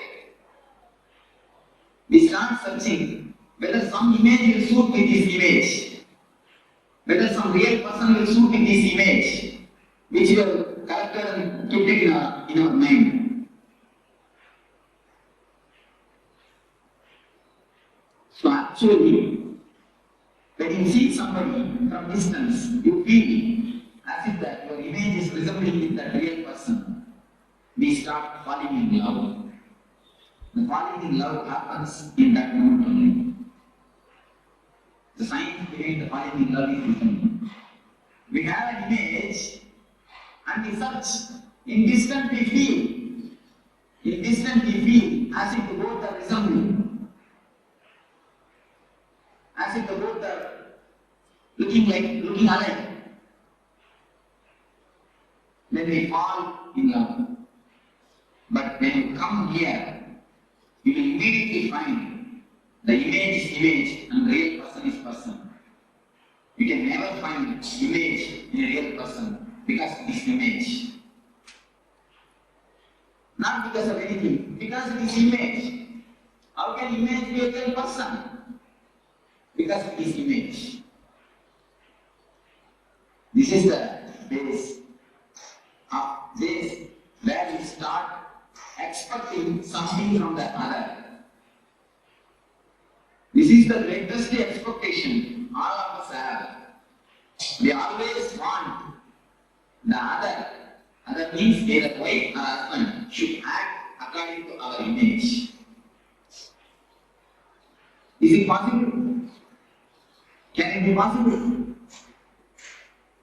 Dreams can never become true because they are dreams.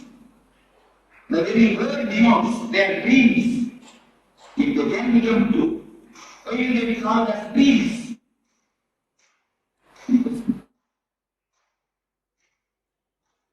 Just be heard very clearly.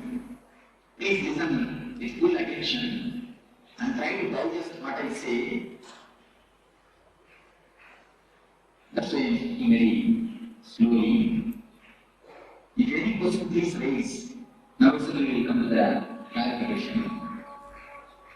This is the way in which our expectations about others starts. We collect all types of images from media, TV, cinema, wherever we see the ideal person. We collect that image and keep it inside and try to actualize it. We try to make it a reality with a living person. Is it possible? It can never be. That is why all love ends in pain. All, capital letter A-L-L, we can use. All, without exception. We can say there is an exception, one or two, like Ramakrishna and Sharada. Both of them have no image. Both of them have no expectation. So something directly happened between them. The pure love transmission, of course, that type of exception statement. In ordinary plane, all of us feel that we got cheated. Men or women both feel that we got cheated. The reason is the basic science is such. If you don't understand, you will put the blame on others. Other is never to be blamed. Blame is take the blame on you. You expected, you imagined, and you try to force your imagination upon others. Who will be the responsible for the failure? Who can be the responsible? last we are responsible. But do you understand that whatever I say is in a very practical reality? What is happening in our day-to-day life? But we never try to look into it. It is happening in our everyday life. We never try to look into it. Am I right?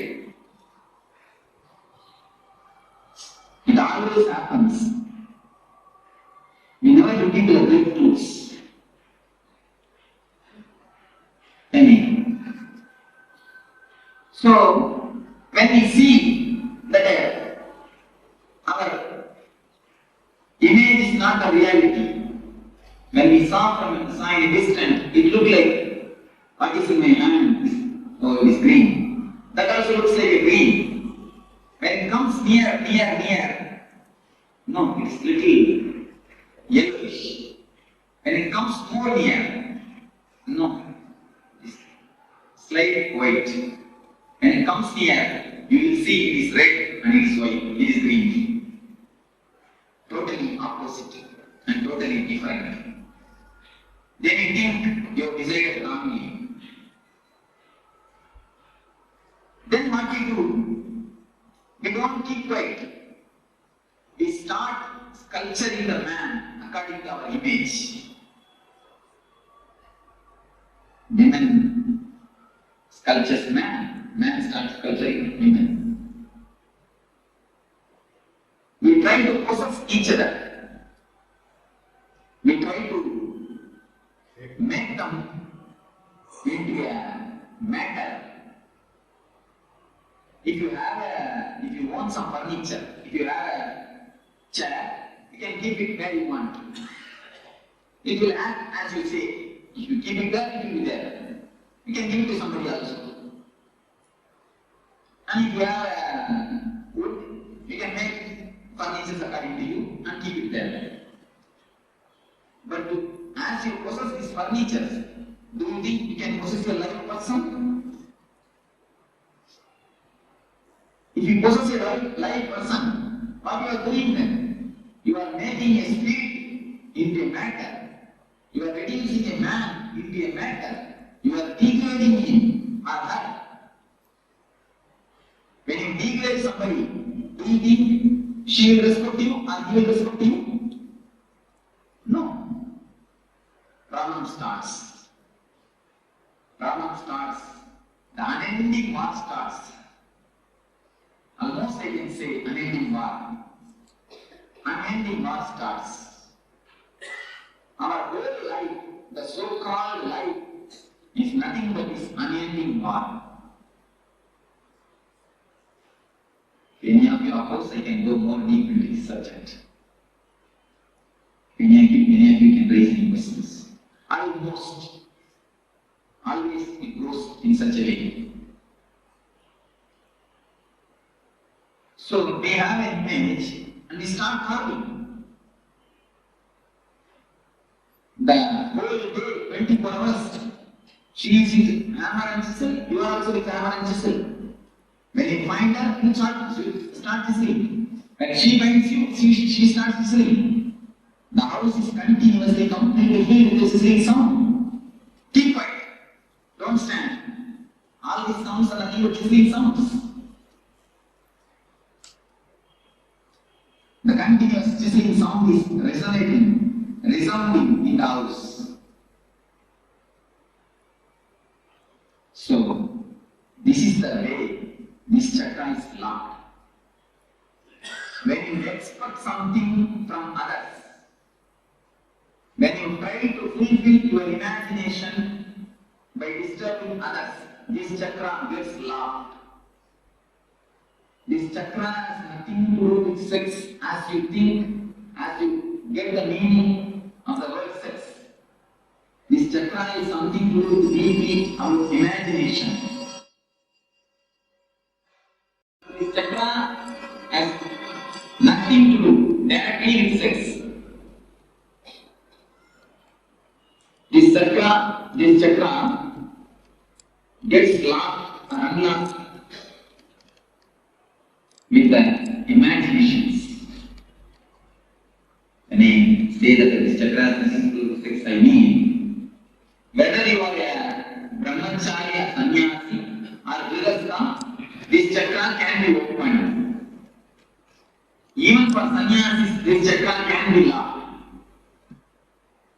So it has nothing to do with the outer condition of life. I want to say, this has nothing to do with a so-called celibacy. A real celibacy is who can be called as a real celibate? Man who has dropped his inner image. When a man drops the inner image, which he preserves, inner woman's image, he only can be called a real sannyasi. Even if you live in a grihastha life, if you drop this image, if you drop the chisel and the hammer from your hand, if you stop chiseling the other, you will be a brahmachari. Your Muladhara chakra will be opened. You will get having the real benefit of this chakra opening. Do you understand what I say? So the outer conditions, whether you live a married life or unmarried life, has nothing to do with this chakra. Don't think only for a sannyasi this Muladhara chakra can be opened. This can be opened for anybody. Yes, because we have never looked into us. We never turn inside. We go everywhere, but never inside. Just drop expecting, just drop this chiseling the other man. Then this chakra will automatically open. When you drop the imagination of hero, the chakra will automatically open. Actually, when you have the imagination, many people come to me and ask, Swamiji, in my house only we two are living, but there is no peace. There is no peace, only we two. We don't even have son. Myself and my wife, both are living, but there is no peace. I used to tell them, no. With two persons, there can be always peace. You are not two, you are four. Your imagination about your wife. She, her imagination about you. You four are living. With four, you think peace can live? Peace can be with you? With four, peace can never be. With two, peace can be. With four, it is impossible. So if we drop the imaginations, two things happen. Yes. What I mean is, we always got the images of heroes and keep it in our mind. We want that should be in reality from our husband, from our wife. That is the way I was speaking. Yes, if you drop that, this chakra can be opened. Don't expect that it should be according to you. You should act according to you. Not only about husband and wife, even about father and mother can keep an idea. How the ideal father should be. Today all of you have a homework. The 5 things you will write. Today please go and write and see. One thing I will just tell them and then you can note down. Father, mother, wife or husband. If you don't have wife or husband, no problem. If you have wife or husband, son and son or daughter. This about some 5 relationships. You write how you expect them to be, how you feel the ideal father will be. You just write down 2-3 points. So with all these 5 relationships, write ideal your vision. The ideal father, ideal mother, or ideal son, or ideal wife, or ideal husband. You will find if you dig down your unconscious, you will find all your ideas are just from the TV serials and cinema. All your ideas you will find. And few times I check with people. I just ask them to write down how your house furniture should be. It will be corresponding to serial. Even the house furniture, we have the imagination. How it should be. We take from the medias. Before that, there were dramas. If you live on the dramas, there were uncle images. Even now, even in earlier time, you see, from kings, They torture as best they can. And she tortures as best she can. She tries to make us Rama, we try to make her Sita. But finally what happens? Anjaneyya comes out. We do not know what happens. Anyhow. So the imagination and trying to project it disturbs this chakra. If you can drop the imagination, if you can stop chiseling the others, this chakra will be completely opened. The people whosoever has got a problem with the uterus problems, if you diagnose your mind, you will be having this problem of imagination and trying to project it and forcing upon the others. Of course, women have their own way to force. They don't force with chisel and anger, they force with tears. They force with tears and crying. So they have their own ways.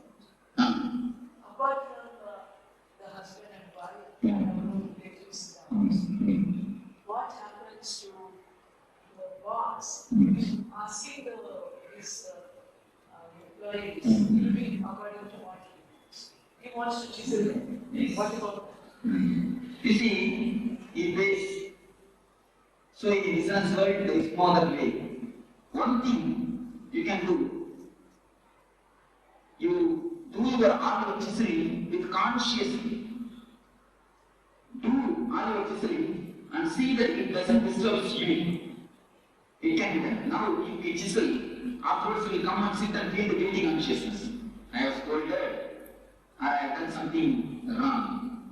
If you do it consciously, you will not give overdose.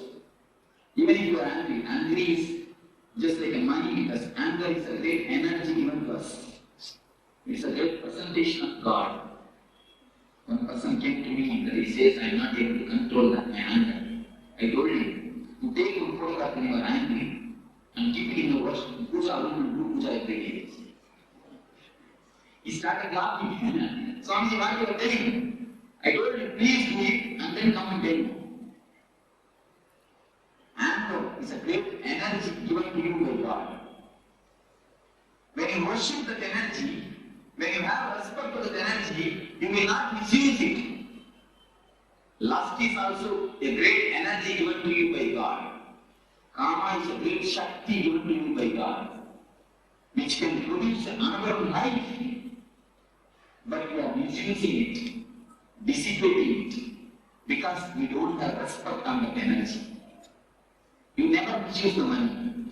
You never overpay because you have respect for money. But you overpay the anger. If you have done for 5 rupees job, you pay only 5 rupees. But if you have done the 5 rupees only a mistake, you pay 50 rupees anger. If you are conscious at that moment, you will pay only 5 rupees. If you have paid the 5 rupees anger, you will never feel guilty, I assure you, I promise you. Because you pay, you overpay, you come and feel guilty. To compensate that overpayment, you feel guilty. If you pay properly, how much mistake you have done? You just pay that much anger. I don't say don't pay anger. You have to pay anger. As you pay the money, how to pay anger? Pay angry. Be angry. Only that much. If you are conscious, you can maintain it. Yes. With all the people, it works out. You see, all of you can take a photograph when you are angry and worship it. Really, you will feel the tremendous respect towards the anger. You will not waste it. Afterwards, the devotee came and really told me, Swami, now I am not able to be angry. Because I started respecting the anger.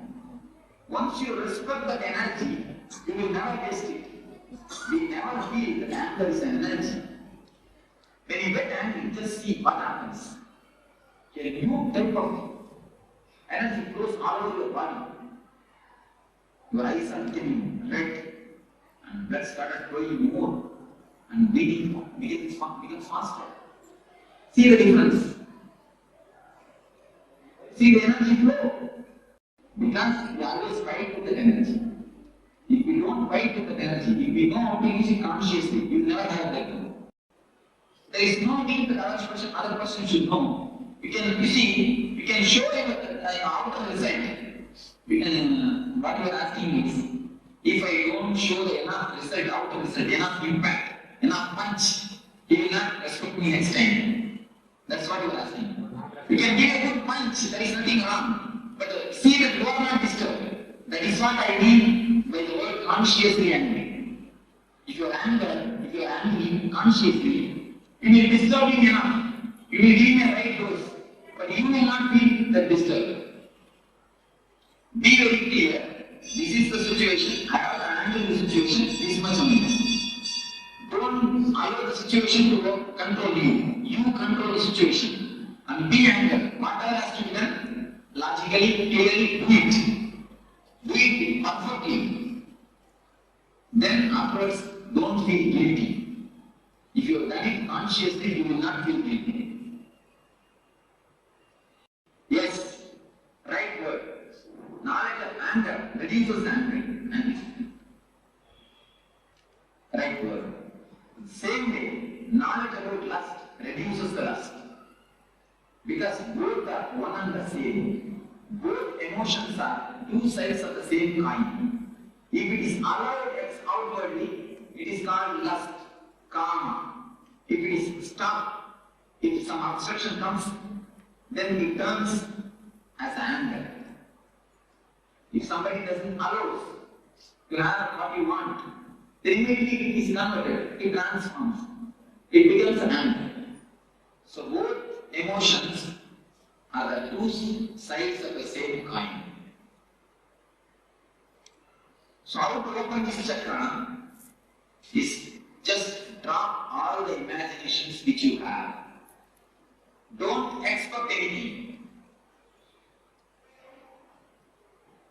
Then in your house, you will see two persons only will be living.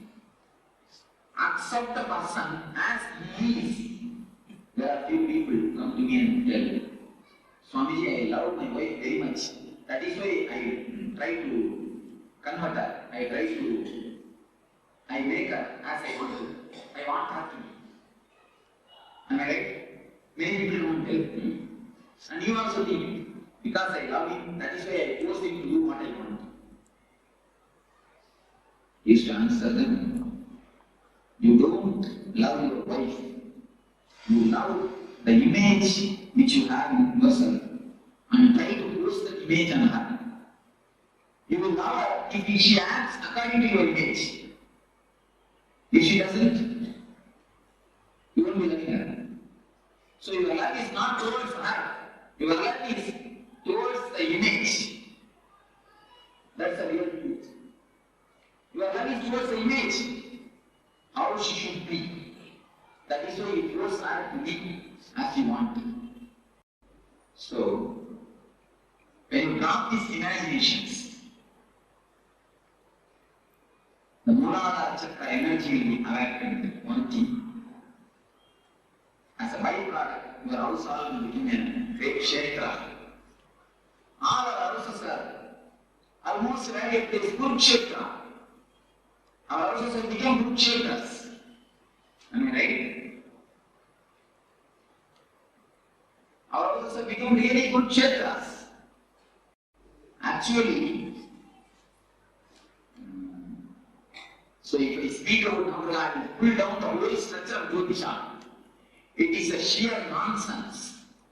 Having two paper pieces, going to some person asking how my life will be.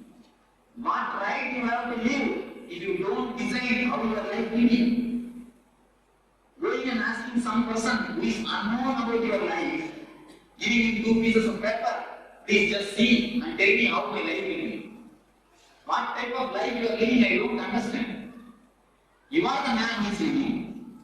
You know the pros and cons of your life. You are the person who is living.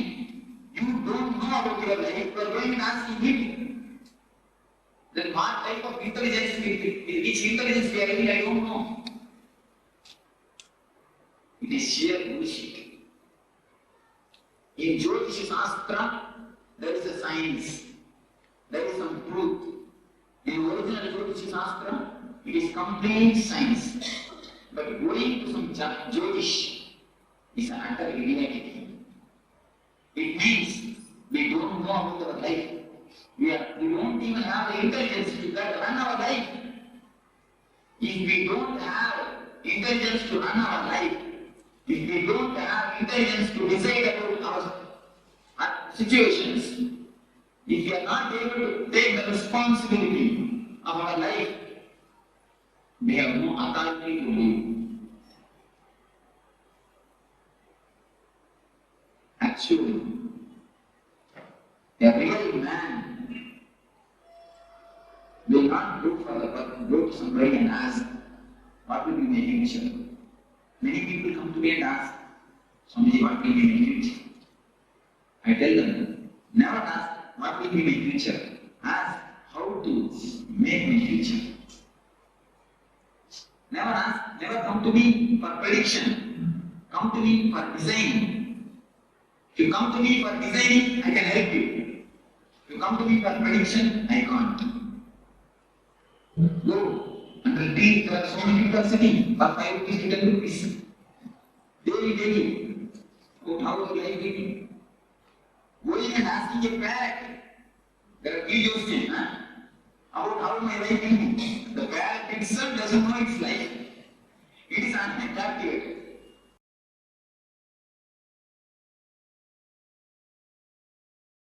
ब्रह्मानन्दं परमसुगतं केवलं ज्ञानमूर्तिं वादीतं गगनसदृशं तत्त्वमस्यादिलक्ष्यम् एकं नित्यं विमलमचलं सर्वदी साक्षिभूतं भावातीतं त्रिगुणरहितं सद्गुरुं तं Namami. Meditation is greatest art, greatest science to make your being beautiful, to make your being blissful. It's not a regular religious belief or a faith system. It is something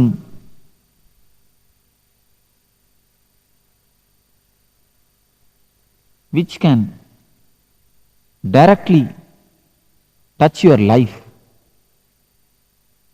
transform your being,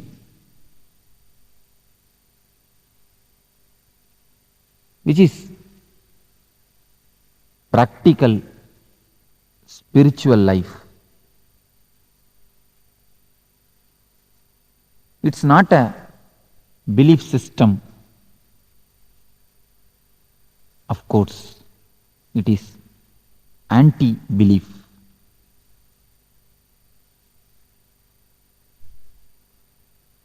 It will make you not to believe anything or anybody.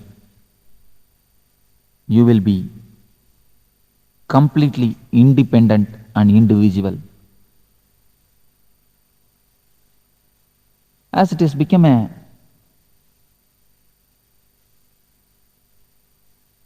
custom or routine, people understand meditation also as one of the faith or a religious system. No.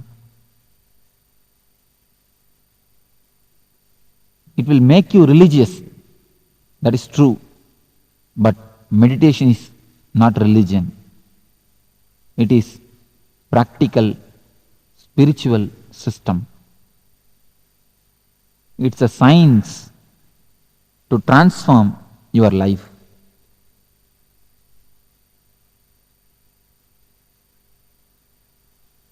What is meditation? Meditation means immediately all of us understand or try to imagine an old man with big beard sitting in the bank of some river, closing his eyes silently, trying to hum small mantras.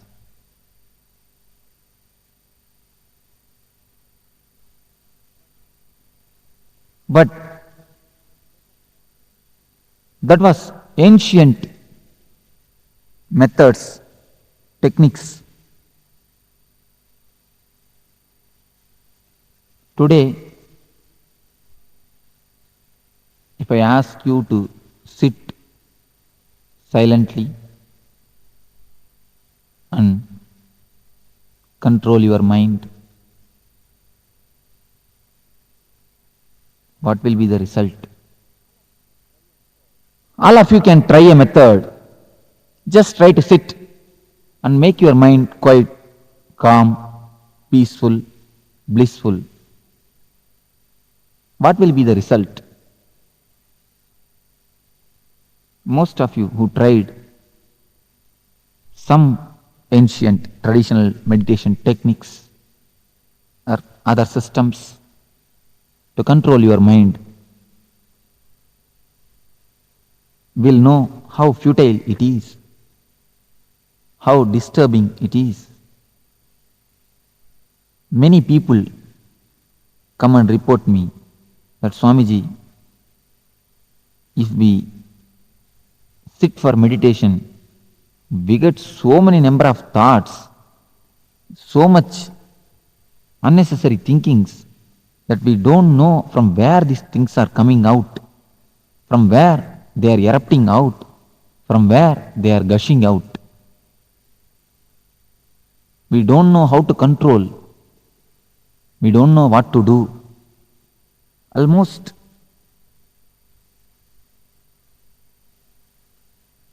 we are mad.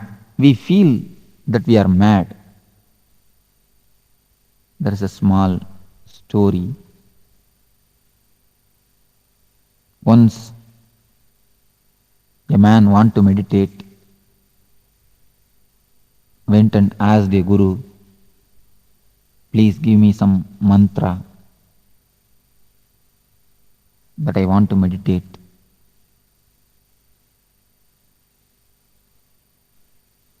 That guru gave him one mantra and told him,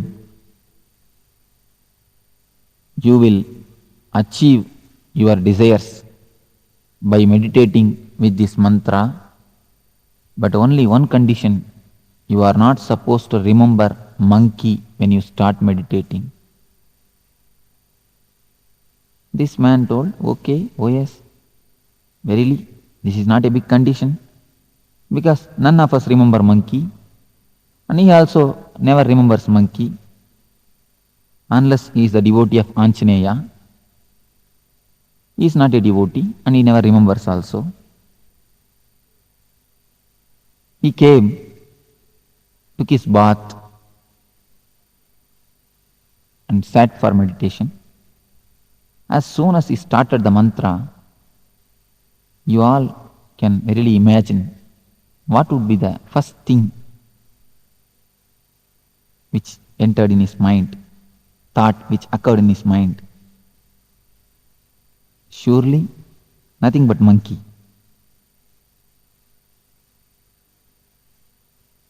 Guru has already given an instruction.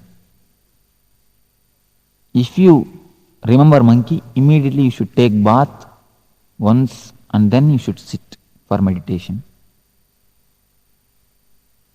As soon as he remembered monkey, he went to take bath.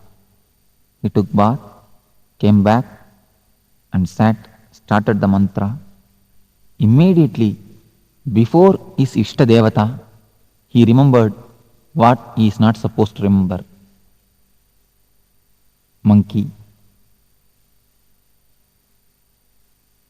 Again, because he is a man with passions, went to take bath, took bath, came back, sat, started meditating. as fate would have it. Again he remembered monkey. This happened some 10 times. 10th time he is going to take bath. Even at that time, in the bathroom itself, he remembers only monkey, nothing else, nothing but monkey. He feels all over his body, all over the mind, he is completely surrounded by monkey. He started shouting at himself, at others, ran to the master and begged the master, please Guruji, take back your mantra and the monkey both. Leave me alone. This is the condition of a man who tries to meditate, who tries to calm down his mind by the so-called traditional techniques, meditations and methods. At the age of Patanjali, in ancient times, there used to be meditation techniques with which people can directly sit and start meditating. They will become calm, cool, collective, blissful. At that time, man was very simple. Man was nothing but his body. Mind was not so much developed. There is no such thing existed, cerebral layer. Today, the greatest problem, the biggest problem of man is cerebral layer, cerebrality. At that time, in ancient times, those techniques worked out. Those techniques really helped. But today, direct silent sitting methods won't do. They can't be anyway helpful because man has become too complicated. Man has become neurotic. In modern day, neurosis has become a normal state of whole humanity.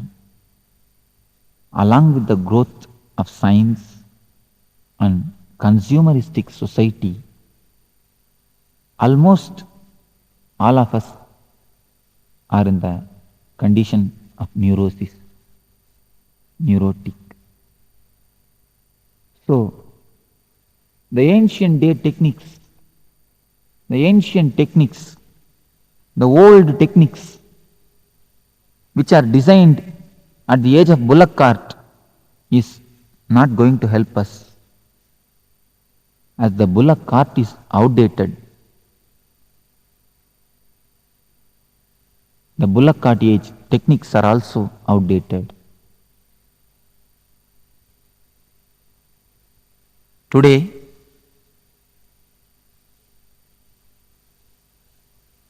techniques designed at the age of bullock cart, you may be able to have a little bit benefit, no doubt. You will be able to travel, but only in the bullock cart speed, not with the jet speed. But today is jet age. So modern day masters, modern day mystics have designed techniques with which you can travel in a jet speed in your inner space, inner sky, where you can fly yourself from alone to alone. Here is a technique which is called Dukkha Harana. to make you flower, to make bliss, ananda to flower in you, to transform your being. This technique will help you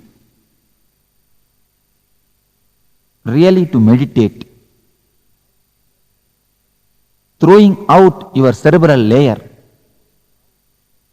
Let us see what is cerebral layer.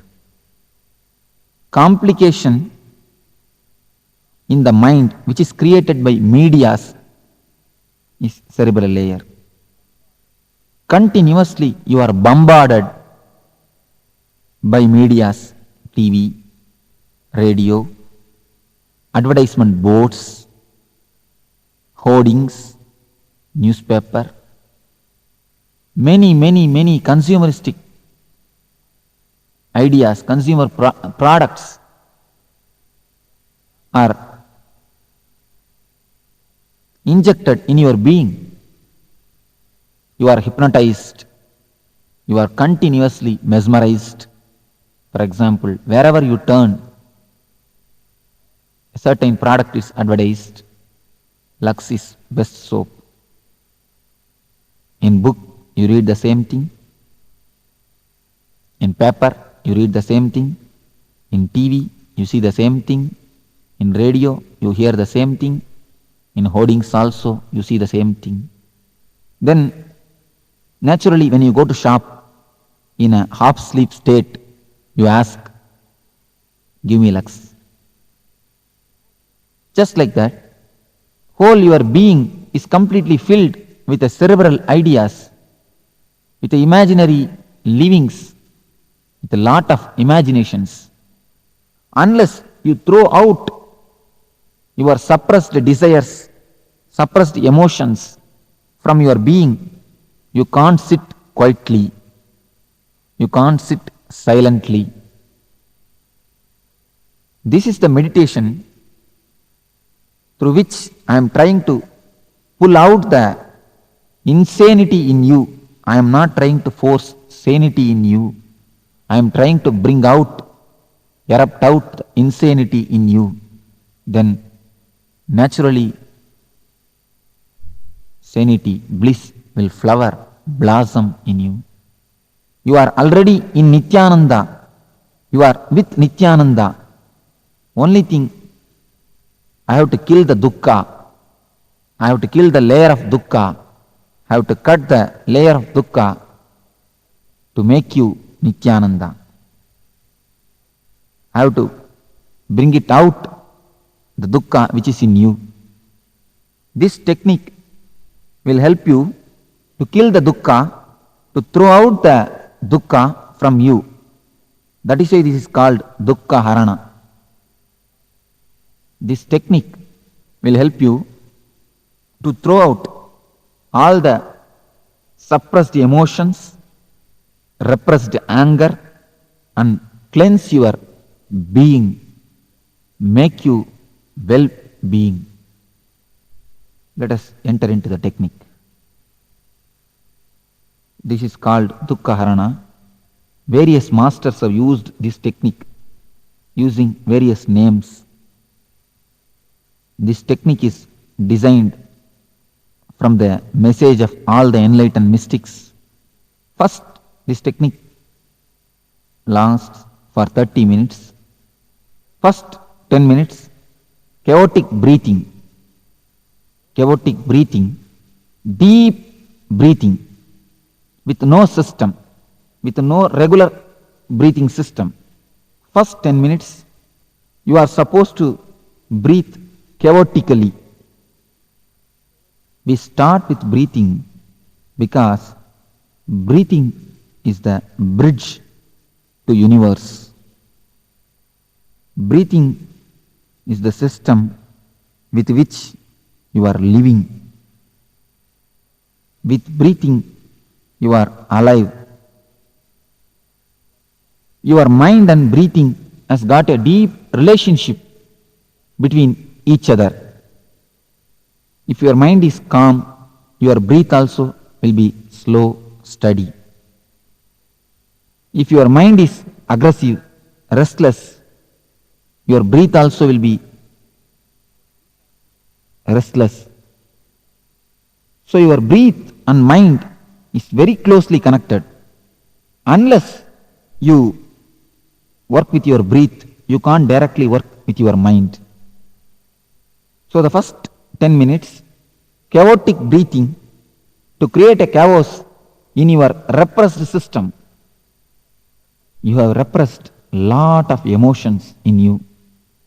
So when you deeply breathe, all your mental system is completely made alive. Deep, fast breathing will give you more oxygen. When the body gets more oxygen, you become more alive, more vital. Now, as you are only half dead and half alive. You have to be made fully alive, fully awake. So, with the chaotic breathing, with more oxygen in your blood, your cells will get more energy. When your body cells get more energy and alive, the oxygenation helps you to create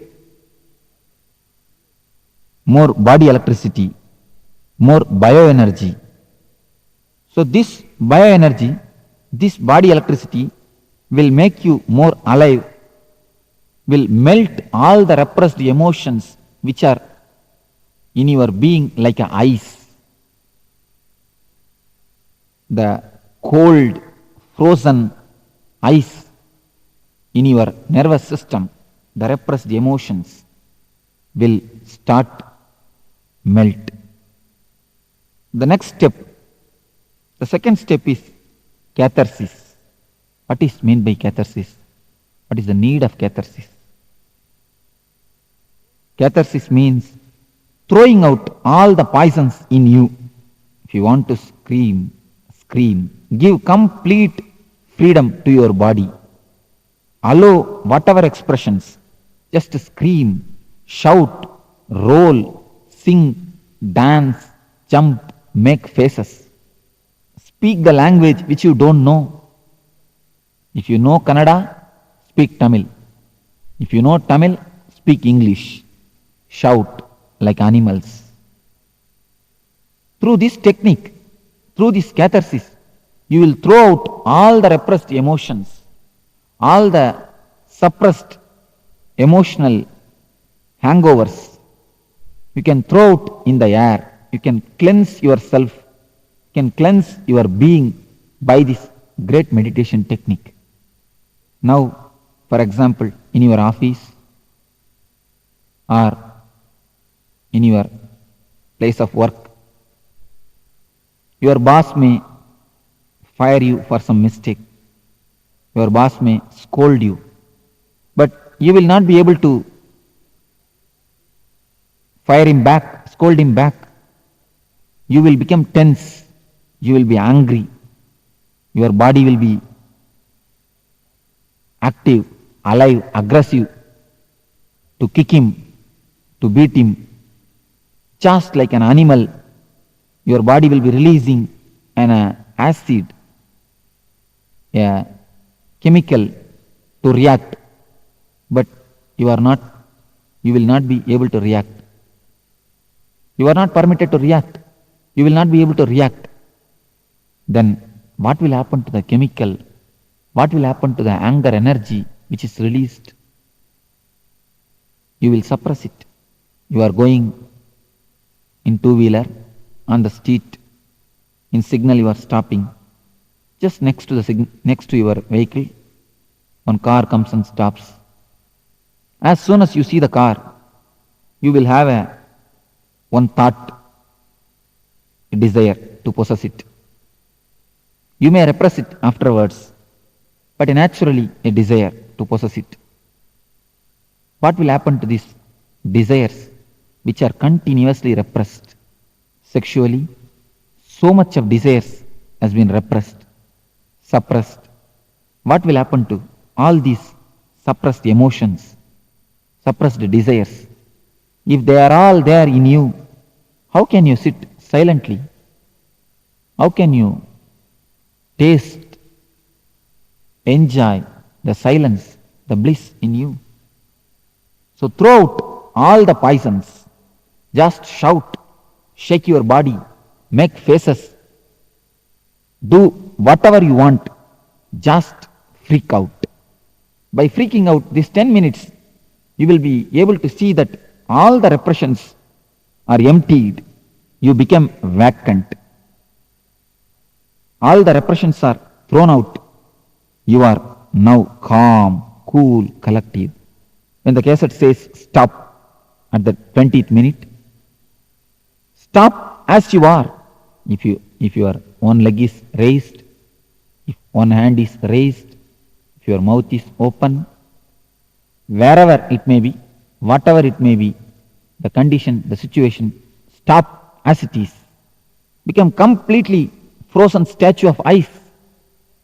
When you are completely dynamic, active in the catharsis, from the full activity, if you enter into the complete stop, like a frozen statue, in between the gap, one moment, you will be able to experience the no mind. You will be able to enter the state of meditation. So, stop when the cassette says stop as it is. Next 10 minutes, just sit silently or lie down, relax and be a witness to whatever happens inside and outside your being. First two stages only preparation for meditation. Only the third stage, 10 minutes, is real meditation. When you have cleansed yourself, when you are empty of all the repressions and suppressions, you will see that without your effort, a beautiful silence is flowering in you. A beautiful bliss is happening in you. You don't have to control your mind. You will see that mind is silent by itself. Silence cannot be forced. It can only happen. The last 10 minutes, just relax yourself with a smiling face and blissful mood. This is the key. Silent face and blissful mood. Completely relax. Don't concentrate on anything. Just be aware of whatever happening inside and outside your being.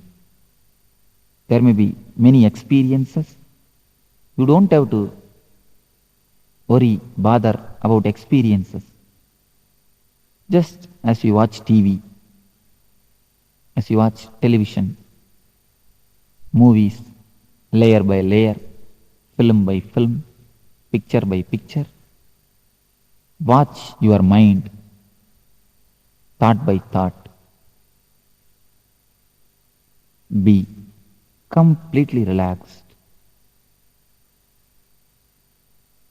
Be completely cool. Be completely collective.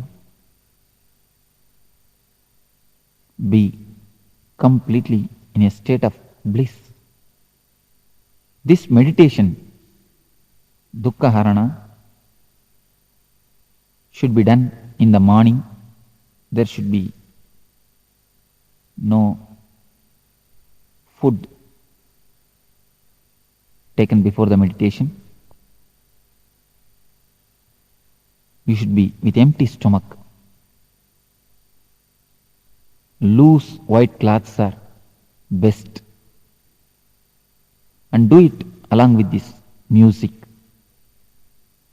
21 days of this meditation will help you to transform yourself. You will feel as if you have taken a psychological bath. You are cleansed completely. Your being itself is reformed, transformed. This meditation will help you a lot to transform yourself. In 21 days, you will be able to taste, you will be able to experience what is Ananda, what is silence in you. So, when you kill the dukkha, Ananda in you automatically, naturally flowers, blossoms, and oozes out a beautiful smell within you and around you. Let you all use this Dukkhaharana meditation technique and kill the dukkhas, go beyond the dukkhas and enter into the blissful state, enter into the bliss and be with the Nityananda.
The Mooladhara is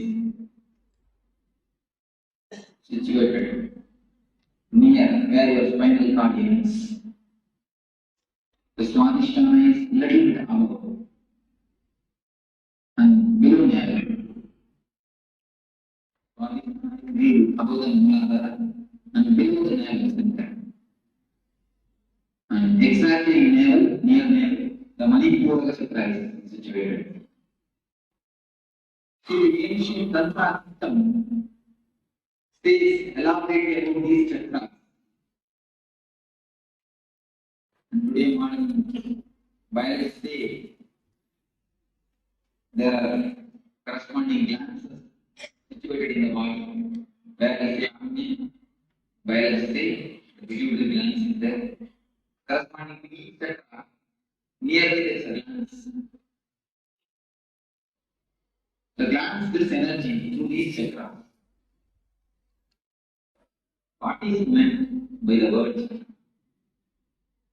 What is this chakra actually? That is the first thing to be known. We have three bodies. We don't have one body as we think. We have three bodies. The body on which we are using now at present, the body in which you have come to the class, with which you are moving, you are talking, you are laughing. This is called Jagrata Avastha, the body of Jagrata. Another body, Supra Sarira, which you use it in your dream state. If you have to lie down, you will be sleeping in Bangalore, but you will be dreaming as if you have gone to Bombay, as if you have gone to some other place. In dream, you are going to that place. You feel you are going to that place. At that time, which body you are using? Chokra body. Sukshma Sarira. They use the word Sukshma Sarira also. Chokra Sarira. And another Sarira, Karna Sarira, it is called. In the deep sleep state, that body you are in that state, that body is called Karna Sarira. Of course, that body doesn't move, it is completely made of tamas. So that body doesn't move. These three bodies meet in 6 particular centers in our body system. The other two bodies meet this physical body at particular 6 centers. There are 6 centers. Today we are going to see these 3 centers. In particular 6 centers, all the 3 bodies meet and overlap with each other. When if you know how these chakras signs, if we can use the signs of this chakra, we will be able to use the air into air as air. Yesterday I told you the story of air. After the Second World War, German soldiers are left to open aircraft near a tribal area. When the tribal stops mechanism, they thought it will be a bullet cart. They started using it as a bullet cart to transport the materials. After a few weeks or months, someone little intelligent man came and saw and thought it may not be a bullet cart because there are so many gear systems. For bullet cart, there is so many gear systems.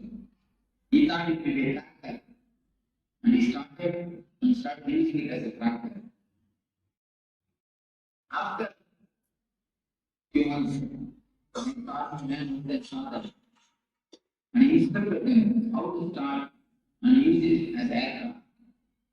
Then they started using it as an aircraft. This is the same thing which happens in the Avgate also.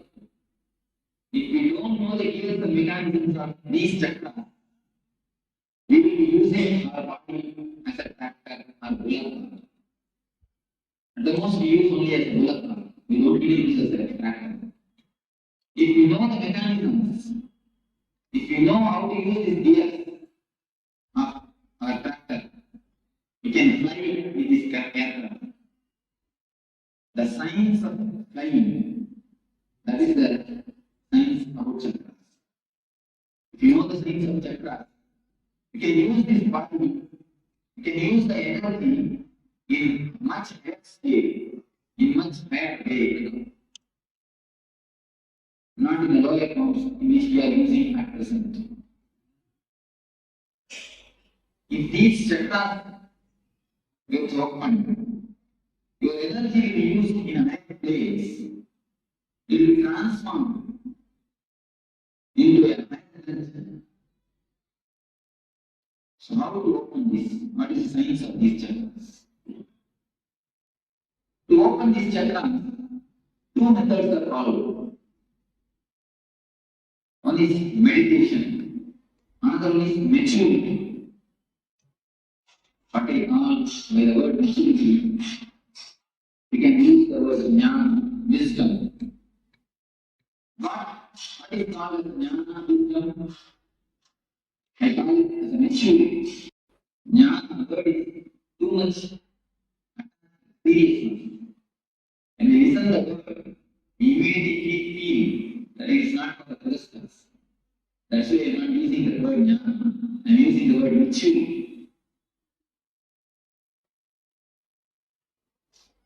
When we are young, when we are a small kid, if some dal or pie is taken away from us, what will happen?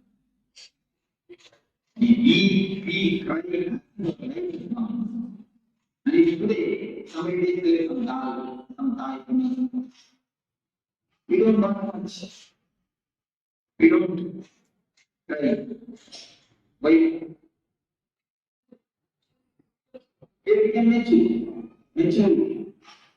It is the same thing happens. When you grow more mentally, the maturity results on not physically. There are many people physically grow up to 90 years, but their mental age is not more than 12 or 13. Now there are many methods to test the mental age of a man. There are many methods that come up, and they are testing also. They say average man's mental age is not more than 12. So after 12, we stop growing. We may become aged, we will not be old. Getting aged is different and getting old is different. If you get old, really you will be old. The old is old, sentence create harm in a real sense. And Swami Paramashivoham is a Ramakrishna's disciple, and Swami used to be called as a Sarputra Ramakrishna, son of Ramakrishna. When he was meditating in Vrindavan, somebody came and kept offered him a big costly blanket, stall. And he was just looking at it. It is lying there in front of him. After somebody came and took the blanket and carried some thief. He was just thinking. He was just thinking that was and there is no change. And Ramakrishna is like this incident. Some robbers came to the ashram. Their was in the ashram. And they gave good food to him also, good puja to him also. He did not even breathe fast. At least even if you don't react, or breathe became faster. He did not even breathe fast. That's so silent, calm. Nothing but maturity. When the maturity descends on us, the same thing will be the reaction. When we listen to the story of Paramashiva, we think, oh, what great. But the thing which is happening in Paramashiva's case, in our case, both are the same. When we become mature, when we have grown out of that time, we don't care much. In the same way, Manish is going out of the outer belt. They go out of the outer belt.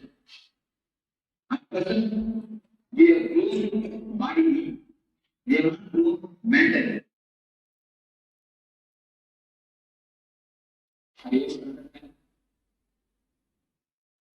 What I say? Mental age. Mental age in me. You are also at one time